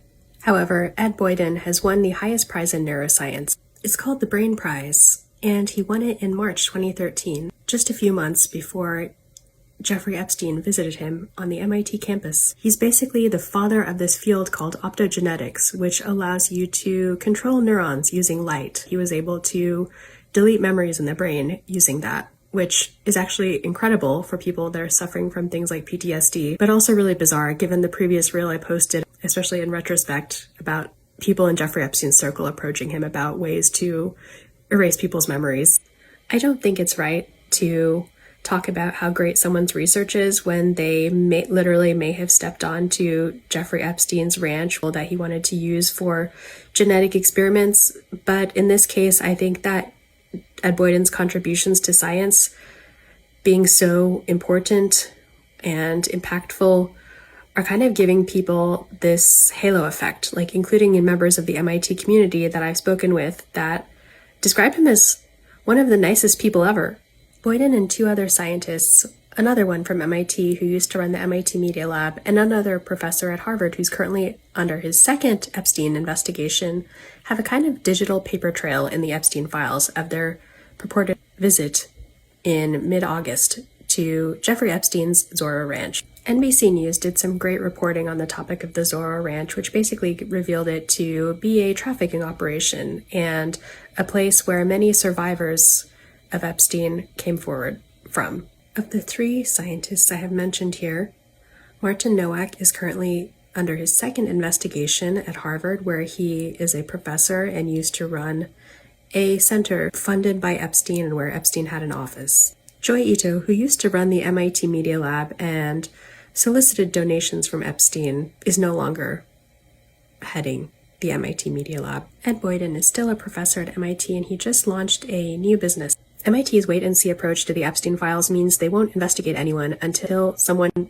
shows up with some evidence for them. Well, here it is from a fellow MIT grad.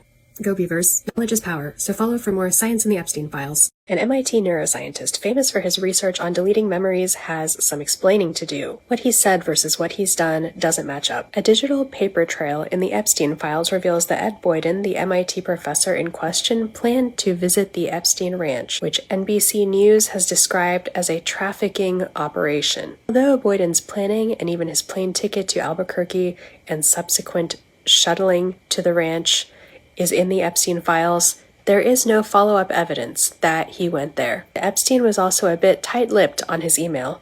Boyden apologized for his involvement with Epstein in 2020. He did not face any disciplinary action from MIT for his Epstein ties. He remains a professor there and has recently started a new company called the Mindspin Institute, which seeks to analyze the human brain to better understand thoughts, emotions, and decisions. In 2020, Boyden published an apology letter contextualizing the investigation of him, as if there was more information that the investigation did not find. After that, Boyden continued to accumulate awards and recognition. He starts his apology letter by saying, "I cooperated fully with the Goodwin Procter investigation, disclosing everything I knew with the goal of being fully transparent." I found some information that kind of questions that. I'm Sheeva Ozma, a neuroscientist and investigative journalist who has been looking into science in the Epstein Files for about 5 months now. And today I'm bringing receipts to this discussion because I've been looking into scientists in the Epstein Files so that you don't have to. Boyden says in his letter that I did not accept funding from Epstein, either for my research or for my companies. However, in August 2013, Jeffrey Epstein paid for a first-class ticket for Boyden to visit the Epstein Ranch for 2 days. The ticket totals $1,791.20. Epstein also organizes to pick Boyden up from the Albuquerque airport and drive him to the ranch. It's about a 40-minute drive, there and back, costing about $15 round trip from the ranch. If we estimate gas to have been $3.51 a gallon back then, that rounds out to just over $1,800 and does not count food or other things that may have been provided at the ranch. We actually do not know what happened there. Also, the way the trip was planned, it got Boyden on the West Coast so he could travel to San Francisco. If he were to have flown straight from Boston, which is where he is based, on the other side of the country, he would have had to find a way to pay for all of that himself. He probably also would not have flown first class, since federal grants are really strict. Boyden tells Epstein's assistant that he can actually get MIT to pay for the ticket. However, around that time, the MIT Media Lab was embroiled in a bitter battle about whether or not to accept money from Epstein, after someone there looked Epstein up on Wikipedia and, learning about his crimes, had doubts. In the end, by the way, Epstein was able to donate to the MIT Media Lab anonymously, according to the MIT fact-finding report on Epstein. Did he go to that? Did he not go to that? We don't know. Follow for part 2.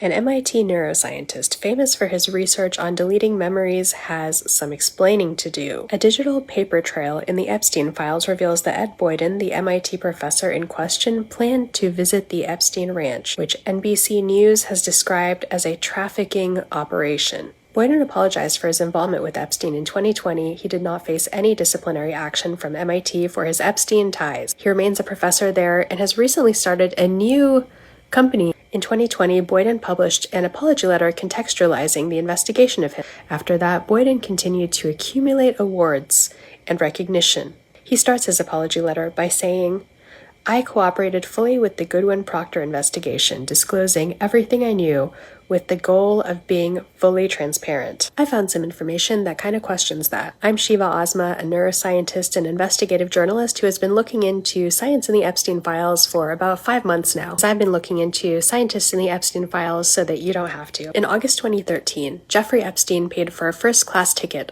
for Boyden to visit the Epstein Ranch for 2 days. The ticket totals $1,791.20. Epstein also organizes to pick Boyden up from the Albuquerque airport and drive him to the ranch. Did he go to that? Did he not go to that? We don't know. But a little bit after that, he actually did cancel a trip that Epstein had planned for him. That was a trip on Pi Day 2014. Epstein wanted to host Boyden and other scientists at his home in New York for a deception dinner, according to the Epstein Files. And Boyden's ticket is $254, and they send a check in mid-February, the day of the dinner. Boyden pulls out, saying that he needs to work on the BRAIN Initiative, which was at that time a new initiative by the White House to mobilize efforts to understand the brain. On the day of the dinner, Boyden emailed Epstein's assistant and apologized for canceling, saying that he will see if he can get the plane fare refunded by our travel agent.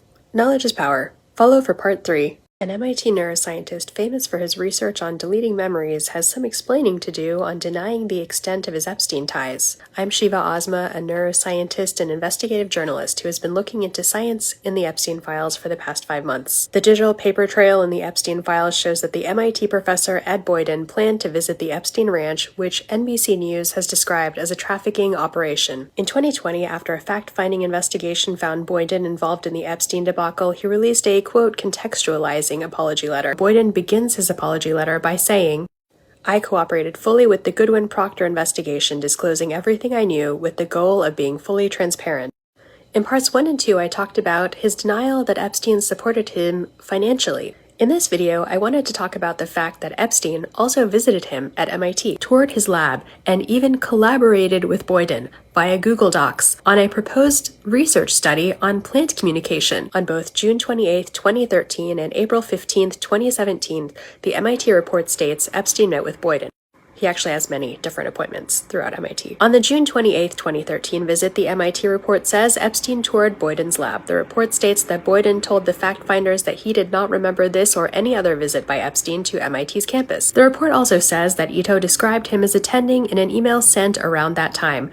This visit was just a couple of weeks before Boyden's purported ranch visit. The MIT report states that a pattern existed of Epstein meeting an MIT professor on or off campus and then providing donations to support their work.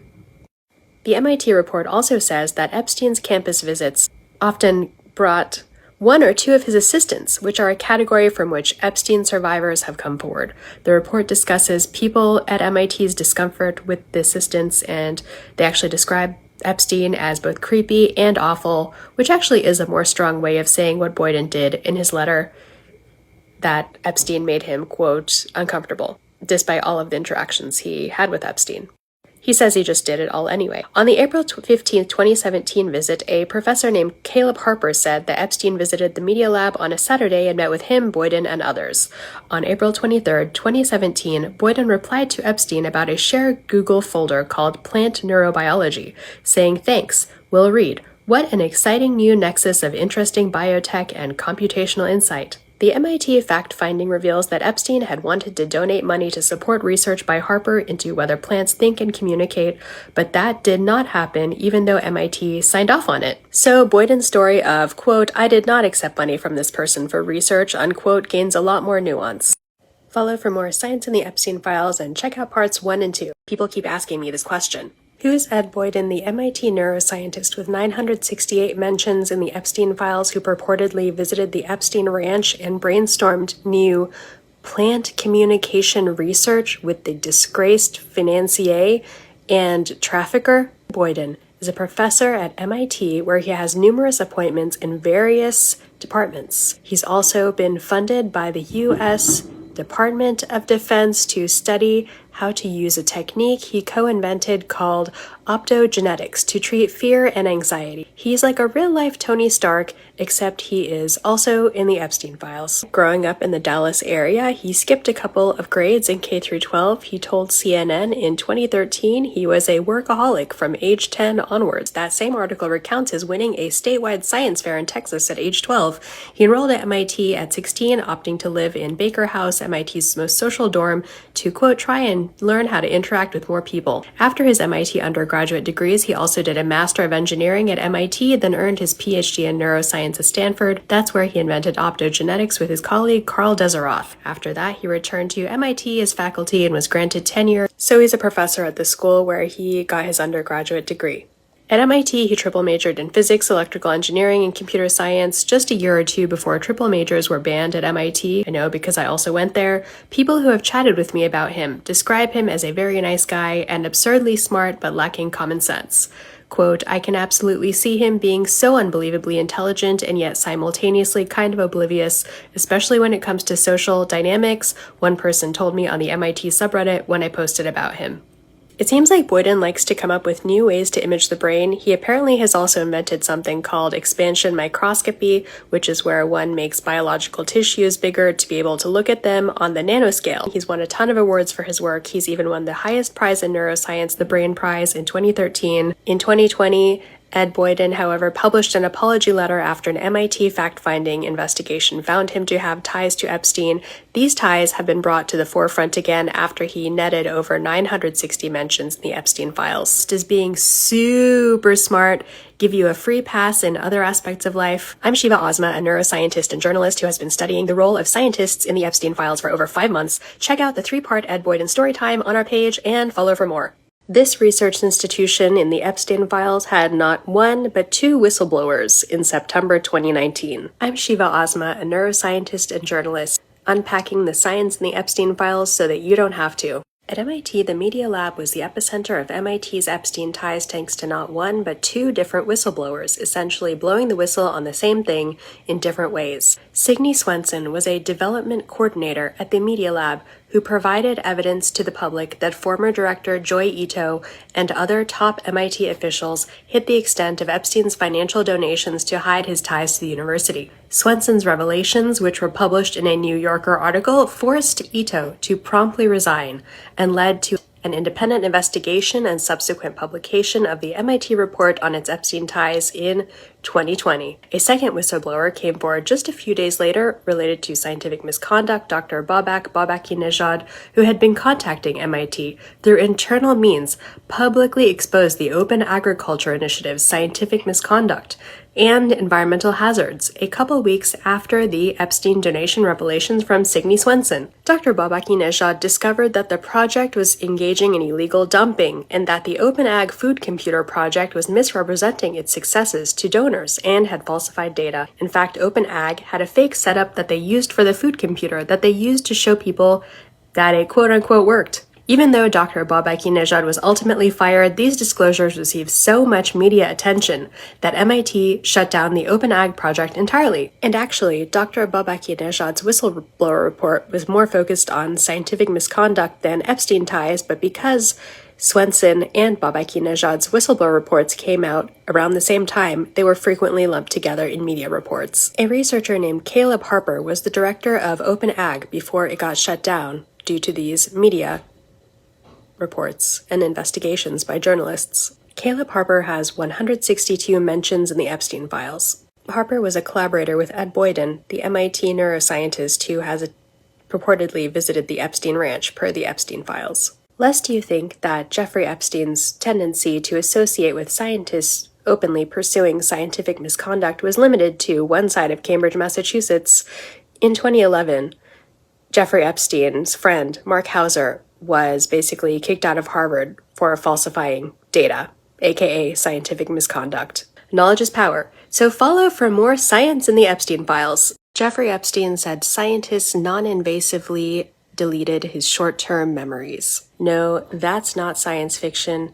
It's from the Epstein Files. I'm Sheeva Ozma, a neuroscientist and investigative journalist who's been reading about the science in the Epstein Files for the past 5 months. Per his own words in the Epstein Files, in 2014, the eponymous disgraced financier and trafficker, who had served jail time by then, got scientists to use a technology called TMS on him to erase his short-term memories, things that stay in your head for up to 30 seconds. Like a phone number. TMS stands for transcranial magnetic stimulation. It uses magnetic fields to stimulate brain cells without actually disturbing anything in your cranium. In other words, it is non-invasive. These days, FDA-approved uses of TMS include treating migraines and some depression and anxiety disorders. On February 4th, 2014, Joy Ito, who later resigned from directing the MIT Media Lab in 2019, the day after a whistleblower revealed he had been accepting funds from Epstein for the Institute, writes Epstein and says, "Jeffrey, you told me about the technology that you tried where they erased your short-term memories. Is this work published? Which lab is it?" Epstein writes back and says, "Many. Transmagnetic stimulation is the device. Much work done on it for using it for trauma, amnesia, etc. I'm on redacted." A few months later, Jeffrey Epstein tries to reach out to scientists in his personal network to see if they can connect him with a TMS for autism researcher to help his friend and co-conspirator Sultan bin Sulayem, but that research is too experimental to do anything for Sulayem's 11-year-old daughter. TMS was only invented in 1985, and the first FDA-approved TMS treatment came onto the market in 2008. I've already talked about a number of aspects of neuroscience research that Epstein was involved in or talked about or even funded. Remember when I talked to you about the research study that revealed that brain damage in an area of the brain called the ventromedial prefrontal cortex could make people judge serious crimes as less morally offensive? What about when I talked about Epstein's circle, telling him about a drug known to erase memories and get people to do things they do not want to do? Or when I talked about a deception study of interest to Epstein and his scientist friends that used transcranial direct current stimulation, or TDCS, which is closely related to TMS but uses electricity rather than magnetic fields. Or the time when I mentioned the study by now disgraced scientist and Epstein friend Mark Hauser, who wanted to use focal suppression of brain function using TMS to study moral judgments. And what about when I talked about Epstein befriending a researcher pioneering a technology called optogenetics that has been able to literally delete memories from the brain? He kind of had his own research lab going on, kind of like a freelance research lab that figures out the neuroscience of how to be a terrible person. Follow for more science in the Epstein Files. If you brag that you've never emailed Jeffrey Epstein and have never met with him, but you've emailed someone that emailed him and emailed that person to meet with Jeffrey Epstein, should you be the go-to person that helps artificial intelligence technologies figure out how to be less dangerous to people? I would argue that no, you just lack a self-awareness that is needed for this type of research. That's what happened with a former MIT and now University of Texas researcher with 26 Epstein Files mentions. A computer scientist who worked on AI ethics at OpenAI, the maker of ChatGPT, bragged about never meeting Jeffrey Epstein or emailing him, despite both agreeing to meet with him and helping brainstorm a conference worth about $118,000 to the disgraced billionaire and late trafficker per the Epstein file. For more about the conference, check out part 1. In this reel, part 2, I want to talk about Aronson's contributions to ethics at OpenAI, the makers of ChatGPT. From 2022 to 2024, Aronson worked at OpenAI alongside his professorial appointment at the University of Texas. In a 2022 talk to the UT Effective Altruists, he described his work there, joking that he was going to submit the talk, initially to FTX, whose CEO, Sam Bankman-Fried, had at that time been revealed as a crypto fraudster. In his talk, Aronson talks about his appreciation for a colleague he's known since 2007, Eliezer Yudkowsky, who name-drops him in a 2016 email to Epstein as someone who has praised Yudkowsky's work. Yudkowsky also asks for money from Epstein and has a cryptic moment where he talks about people he knows, quote, knowing he's Jeffrey E., perhaps an allusion to Jeffrey E.'s life of crime. Granted, that wasn't Aronson talking to Epstein, but his friend. But when you tell Jeffrey Epstein that you're friends with someone, and then the person that says he was not friends with Jeffrey Epstein tells everyone that he's friends with this guy that was friends with Jeffrey Epstein, it's just honestly not a good look. You truly cannot say you have no Epstein ties when something like that is happening. Aronson worked on several AI safety/ethics projects at OpenAI, which included AI-specific watermarks, controls to give humans back power when an AI goes rogue, and ways for an AI to provide information that does not kill the user. Per his own description in his 2022 UT talk, he gives the analogy of trying not to lose at Minesweeper as the analog of what he means by learning in dangerous environments. In case you did not know by now, some dangers involved in using ChatGPT include data privacy issues, misuse, and psychological and social risk. Thank you to our followers who provided the background research for this post. This analysis would not be possible without you. Thank you, my friends. Follow for more Science in the Epstein Files. Here's a story of how not to run your philanthropic program. TLDR, this artist-in-residence program hired the person who anonymized MIT's donations from Jeffrey Epstein to be their director. Was it any surprise that over 77 of their community members wrote a letter calling for them to completely have a different governance structure? Being a writer is hard enough. Here's another story from Science in the Epstein Files. So first, some backstory.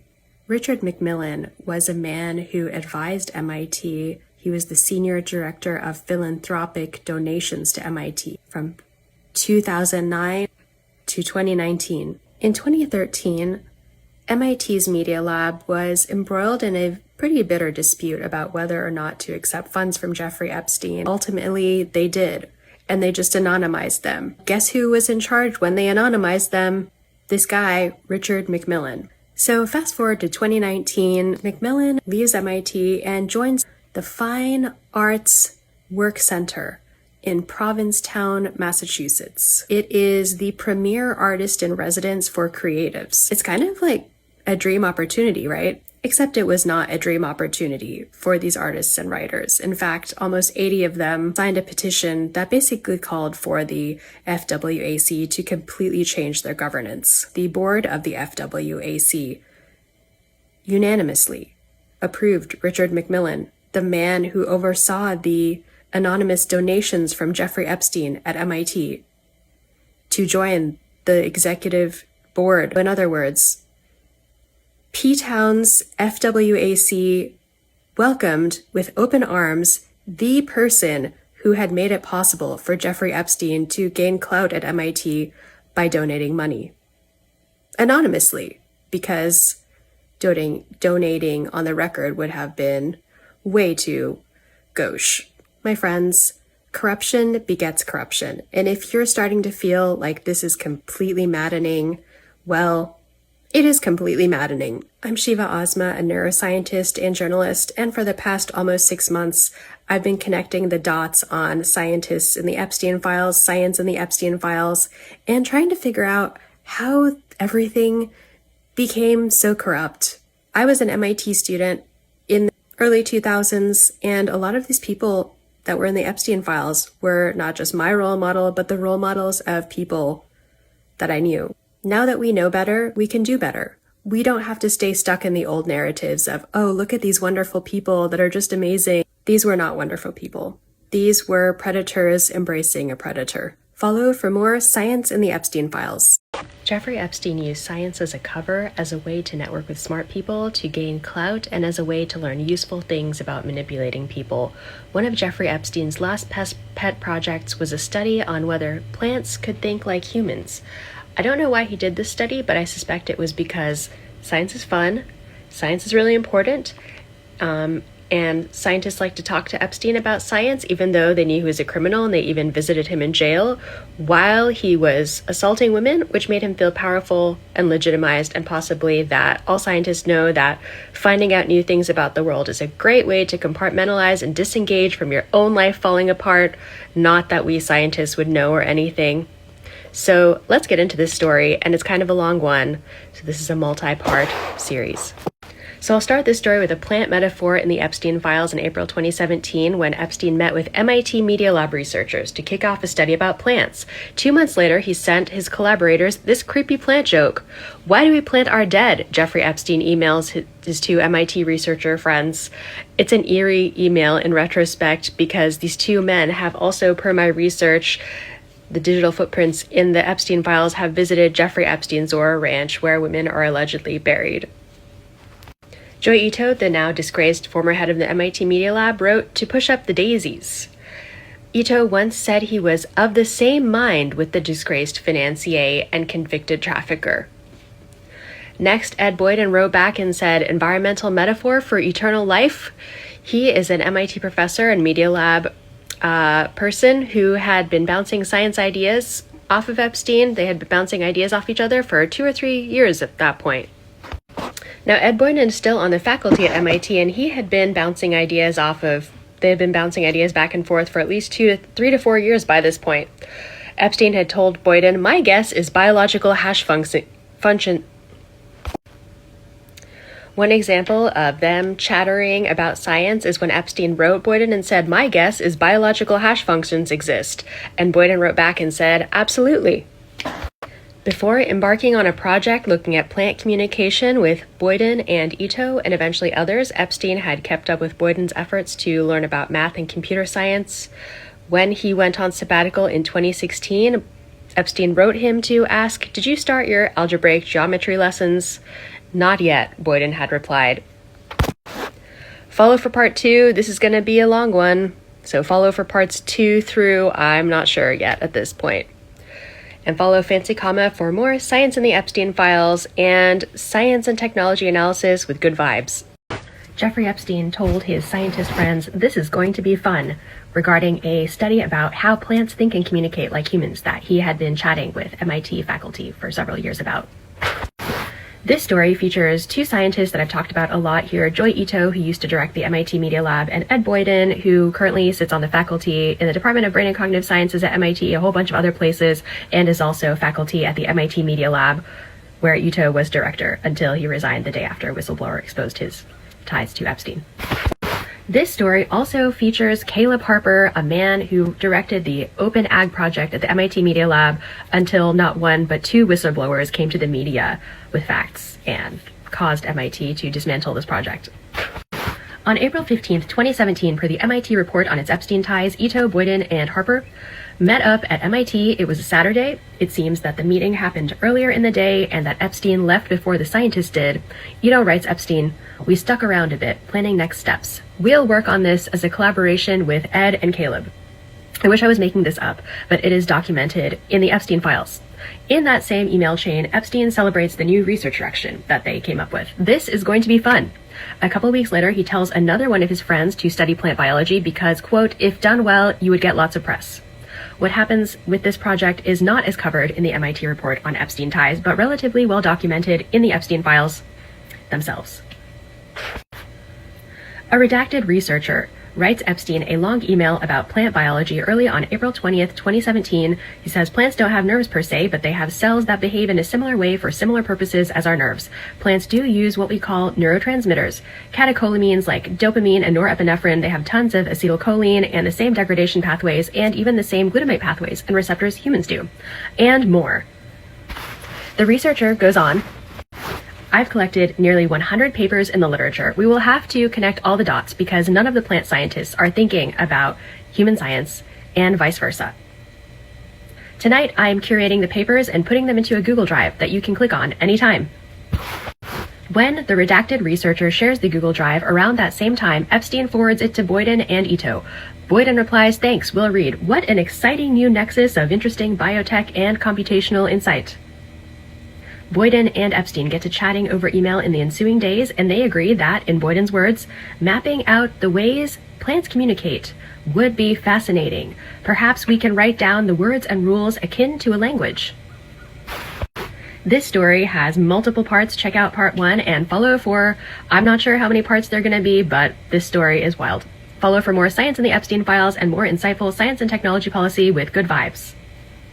3 of my series talking about the plant research that Jeffrey Epstein did with MIT researchers right before he died in federal prison in 2019. The story has 3 main characters, Joy Ito, Ed Boyden, and Caleb Harper. All 3 were professors, researchers at MIT. Joy Ito directed the MIT Media Lab until a whistleblower revealed his Epstein ties, and he resigned the next day after a media report came out. Ed Boyden is still a professor at MIT, and Caleb Harper no longer runs the Open Ag initiative at the MIT Media Lab because that project disbanded when the media reports about what was happening at Open Ag came out, thanks to not 1, but 2 different whistleblowers. My name is Sheeva Ozma. I'm a neuroscientist and journalist looking into science in the Epstein Files, so you don't have to. I run Fancy Comma, which is a science communications and policy consulting company with insightful analysis and good vibes. So in the Epstein Files, we actually find this research proposal on plant communication that was proposed by 2 Open Ag researchers. We don't know why Ed Boyden's name was left off of the research proposal because he did actually discuss plant communication with Epstein, and they had this fascinating to Boyden email chain about plant communication, and Epstein was emailing his other friends about plant communication. So this was a whole research interest for Epstein, which we don't get any clues in the Epstein Files as to why plant specifically. I have some ideas, but they're not appropriate for Instagram, so let's just move on. Why Ito and Boyden's names are omitted from the proposal on this exact topic in the Epstein Files is unclear to me, because it basically describes what Boyden was chatting Epstein up about, or vice versa. It's not clear who is chatting who up there.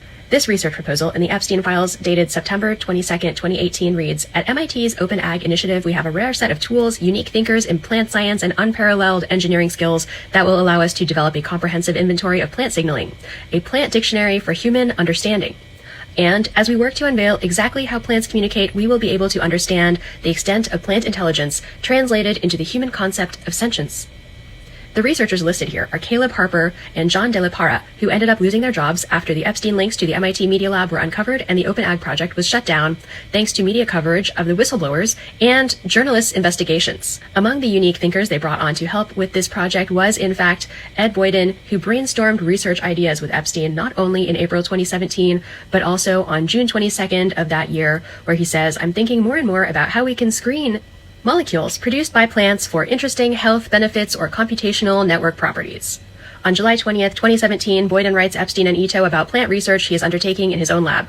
"We are proposing a mathematical way to characterize plant immune systems, look for sequences in the plant genome that vary from cell to cell far more than they should. This work would not be the first research study involving plants in the Boyden lab. It would follow a study submitted in mid-2015 by the Boyden lab and published in early 2016, which looked at genetic diversity of photoreceptors in archaea, bacteria, fungi, protists, and land plants. Follow for part 4. This is part 4 of my series on Jeffrey Epstein's last scientific hurrah, working on plant communication research with more than three actually, MIT Media Lab researchers, all except 1 who have lost their jobs at the MIT Media Lab. These people were Joy Ito, who directed the MIT Media Lab, Caleb Harper and John De La Parra, who were working at the MIT Open Ag project at the Media Lab, and Ed Boyden, who remains a professor in the MIT Department of Brain and Cognitive Sciences with multiple appointments, including in the Media Lab. So I was telling you about how Jeffrey Epstein had this idea to study, after talking to his different science friends, to study plants and see if they communicate like humans and if they are sentient. And there was this research proposal that the MIT Media Lab researchers emailed him, and there was this whole effort. In case you don't know, before a research project can actually be funded by federal grants or whatever other funding mechanisms they have, there's what's called pilot studies. And the pilot studies are basically preliminary studies that answer the question, is this a project we can actually do, and can we actually collect data on this? And I want to say that because this study was going to be funded by Jeffrey Epstein, there was a bit of a pilot happening, but they kind of just got into it. So the fact that this Jeffrey Epstein ultimately did not fund this study feels irrelevant to me, because they did actually collaborate on this study with Jeffrey Epstein, and it's not clear why, because honestly, plant communication has no direct tie to improving human health in any real direct way. It's cool to know about, but the harms of Jeffrey Epstein, like abusing women and stuff, probably didn't make it worth it to learn about whether a plant can have some proteins similar to Alzheimer's proteins in it. You know? On August 10th, 2017, Jeffrey Epstein emails Ito to tell Bill Gates that cutting-edge science such as plant and human interaction is the most exciting. Ito writes back and says, okay, by the way, sending you some confidential notes from Ed, which is Ed Boyden, presumably. Unfortunately, we don't know what those notes were about, but we do know that Boyden knew that Epstein had been convicted of a serious crime, because Boyden later wrote about that in his apology letter after the MIT report on Epstein ties was released. Too bad, much of what he said in this letter has been contradicted by his own actions in the Epstein files. Technically, someone could play devil's advocate and say, hey, that could be any Ed, since the last name is not specified, but two things here. Firstly, Ito calls Ed Boyden by his first name a few times in the Epstein files.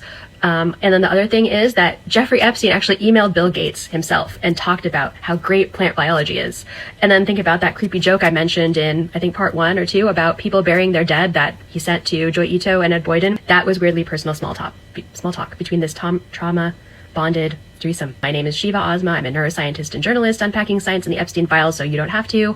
I run a science communications and policy consulting firm, Fancy Comma, which unpacks important science and technology issues of the day with good vibes. Follow for part 5 and check out parts 1 through 3 on our page.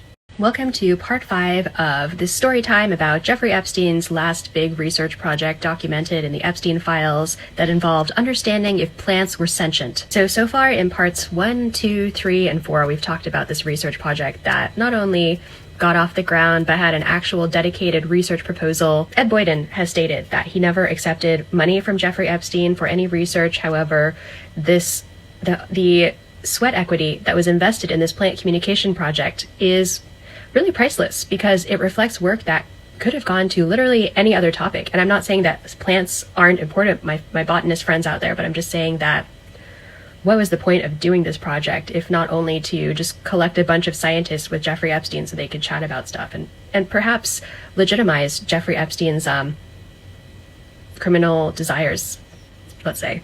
One central aspect of this story is this new machine that the MIT Media Lab gets that is called a GCMS, that stands for Gas Chromatograph Mass Spectrometer System. And it's a way to look at specific components of plants and analyze plants. They got a refurbished model of a GCMS, as it's called, that can accurately extract, sample, separate, and identify/quantify mixtures of volatile molecules. This method is highly automatable, a woman explains in an email, though not entirely. It's necessary to prep the samples by hand, and there's a lot of hands-on parts to the data analysis, but it greatly increases throughput and accuracy. 2 days later, Joy Ito, the former director of the Media Lab, forwards Epstein this email about the GCMS machine and says, this machine will kick off the collaboration between Caleb and Ed to work on the plant/animal stuff. Now, Caleb Harper is the former director of Open Ag, who was forced out after whistleblowers went to the media talking about how the Open Ag project was accepting funds from Jeffrey Epstein and also was basically faking their data to get investors. In late 2017, per the MIT report on its Epstein ties, Media Lab staff actually complained about Jeffrey Epstein visiting their campus, even though on December 27th, 2017, Joy Ito emailed that Epstein wanted to come brainstorm a big idea. But after Media Lab staff members who called him Voldemort complained, Ito decided not to host him on campus anymore, and presumably we can assume future visits were off campus. They could have easily traveled to Harvard, not too far away, to the program of evolutionary dynamics where Jeffrey Epstein had an office. And indeed, if you look in the Epstein files, many scientist visits and even like famous people visits like Woody Allen are coordinated at the PED, which was right outside of Harvard Square. I'm Sheeva Ozma, a neuroscientist and journalist unpacking the science in the Epstein files, so you don't have to. I also run Fancy Comma LLC, a science communications and policy consulting company unpacking science and technology with good vibes. Follow for part 6 and check out parts 1 through 4. Hi there, welcome to part 6 of my little story time on Jeffrey Epstein's last hurrah of science with his favorite people, MIT Media Lab researchers. The reason he loved MIT Media Lab researchers, I think, is because he was really good friends with their director, Joy Ito, who actually is involved in this study. And Joy Ito actually said something like him and Jeffrey Epstein were of the same mind on many topics. And there's a lot of questionable stuff in the files about him, honestly. This story also involves Ed Boyden, a neuroscience professor at MIT who has a joint appointment in the MIT Media Lab, and it involves Caleb Harper and the staff at the MIT Open Ag Initiative at the Media Lab, which were essentially found to have fraudulently come up with some technologies and just like said they worked, but they didn't actually work, kind of like the Theranos thing where those people at Theranos, if you remember, they said they had this machine that did all this stuff, but really it didn't do any of that stuff. They basically did the same thing. After this project looking at plant sentience gets off the ground in 2017 and 2018, Ito raised this idea that Epstein could donate $500,000 as part of a proposed $1.5 million donation to support the Open Ag project into plant sentience. That donation, we learned from the MIT report on Epstein ties, never materialized, even though MIT approved the donation. Jeffrey Epstein met with John De La Parra, an Open Ag researcher, to talk about the Open Ag plant sentience project, and Caleb Harper, who was the director of the Open Ag project. Harper actually emails Jeffrey Epstein a few times in 2018 to ask for the funds. Epstein does not write back, so Harper sends a follow-up on November 8th, 2018, as we see in the Epstein Files. Despite not funding this study, Epstein tells his friend, disgraced economist Larry Summers, and former Harvard president actually, on January 21st, 2019, that I'm funding plant biology. Did he mean to say I'm funding plant biology? That's what I think, but we don't know. Apparently he wasn't. But he was supporting it. On April 3rd, 2019, a paper using the GCMS technology from the Open Ag project was published in Public Library of Science 1, the journal, but it was retracted in 2021 due to issues with the article's methods and reporting. Interestingly, Ed Boyden is not acknowledged in this paper, though he was named as a collaborator in the Epstein Files reviewed above. Not sure what's going on with that. Someone needs to ask him. Harper gets to be known as the plant guy by Epstein's administrative assistant. On May 22nd, 2019, Leslie Groff, Epstein's assistant who had planned the logistics of the scientist's visit to the ranch, sends a woman named Victoria Brown the email address for Caleb Harper, the plant guy. Not even a couple months later, on July 6, 2019, Jeffrey Epstein was arrested on federal trafficking charges. A federal judge did not allow him to leave prison, deeming him both a flight risk and a danger to the local community to roam free prior to his upcoming federal trial. He died in prison awaiting trial. If you happen to see, wow, look at my hair. Jeffrey Epstein's last act in science was to try to prove that plants are sentient. Why? Maybe he doesn't really care about humans, he just moved on to plants. We will never know. What happens after this? Follow for part 7. Welcome to part 7, the final series about Epstein's Last Sciencing, as I like to call it. You can also check out our blog, the same name, just Google Epstein's Last Sciencing, fancy comma, and you can find it online, and it has the whole story from part 1 to part 7. You can also check out parts 1 through part 7. Here, this is part 7, so let's get into it. I'm Sheeva Ozma, a neuroscientist and journalist who's been unpacking science in the Epstein Files since February 2026. Yes, that is almost 6 months now, so you don't have to. I also run Fancy Comma LLC, which is what this page is. We unpack science and technology topics in an easy to understand way with good vibes. Follow us for our insightful insights. Okay, so let's talk about Epstein's Last Sciencing. How did it end? With 2 MIT Media Lab whistleblowers who both came forward in September 2019 to the media, not to MIT. They forced MIT to investigate its Epstein ties because it got so much media attention. This was only a month after Jeffrey Epstein's death.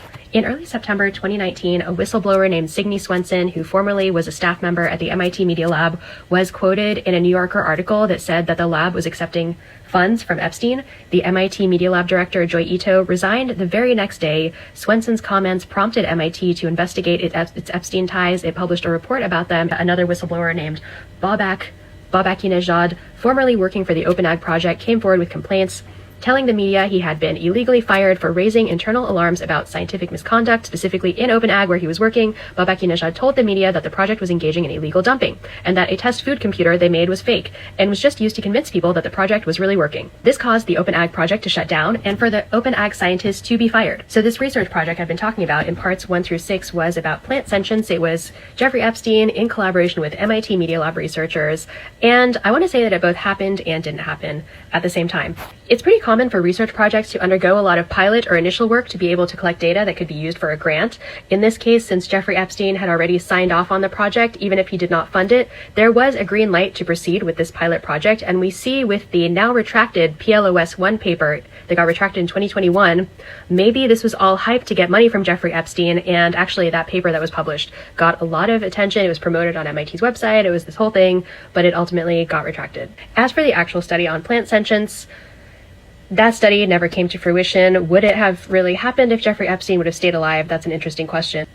That is a purely speculative question. Well, honestly, I've been dreading posting this story for several months now because it has been so convoluted and time intensive to tell, but now I've finally told it. So check out parts 1 and through 6 and follow for more science in the Epstein files. And if there's anything you'd like to learn more about, feel free to DM me or drop it in the comments. We are here to help you understand things that you need to know to live better through science and technology.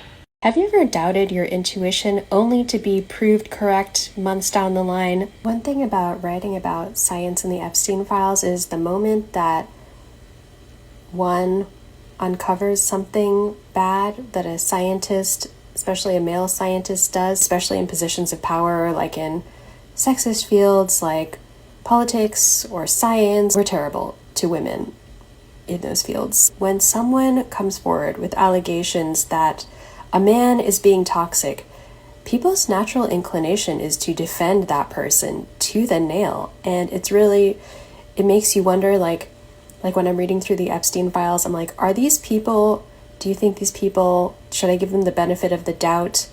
Are they just misunderstood? Did someone just misinterpret them or decide to be mean to them or something? And that's how I felt investigating Ed Boyden, who is a scientist currently working at MIT. He has many different professorships, and he has ticket to the Epstein ranches in the Epstein files. He talks about plant biology with Jeffrey Epstein, which I just did a 7-part series on our Instagram. And for a while I was like, well, maybe I'm wrong. Maybe this is all in my head.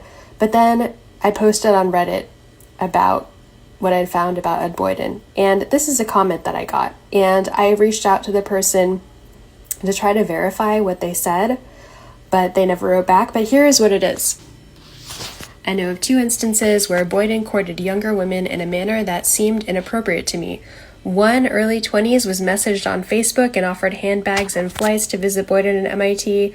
Another was flirted with when trying to have a scientific meeting with him. This is what I've been talking about in Science in the Epstein Files. These people have so much power. They get to behave however they want, pretty much. Women are expected to work in environments that basically just completely destroy them emotionally, and that's not okay. And that's one of the reasons that I have started this series, is because for years I was working in academic science with all of these Epstein Files researchers, and now that I'm out of science, I am so much happier because of stuff like this. Something like this could go under the radar for years and years and years. Or even better, in science we have these things called whisper networks where people just tell each other, oh, avoid so-and-so, they're really toxic. And then there's always that poor graduate student or postdoc that gets stuck working with that person that didn't know, and they have to deal with exactly this. Now that I've learned that this was one of the last things Jeffrey Epstein wanted to do before he went to federal prison, I'm actually kind of relieved that it didn't happen.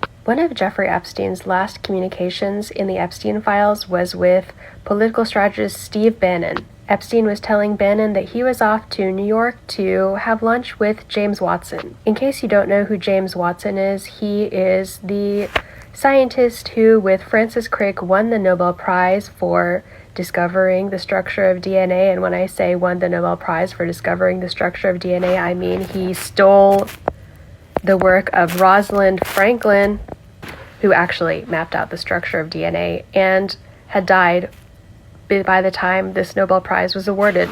Over time, Watson became known for making really racist and sexist comments, and this actually caused him to leave Cold Spring Harbor Laboratory, where he was a scientist for years. Even despite all of the backlash against James Watson, Epstein remained fiercely loyal to his friendship with James Watson, and that's who he was going to go visit when he arrived at the Teterboro Airport in New Jersey, July 6th, 2019. That's when federal agents arrested Jeffrey Epstein, and that's what began his time in federal prison, which is where he ultimately died. That, my friends, was one of Jeffrey Epstein's last acts on this earth, was to set up a meeting to eat lunch with someone that toxic.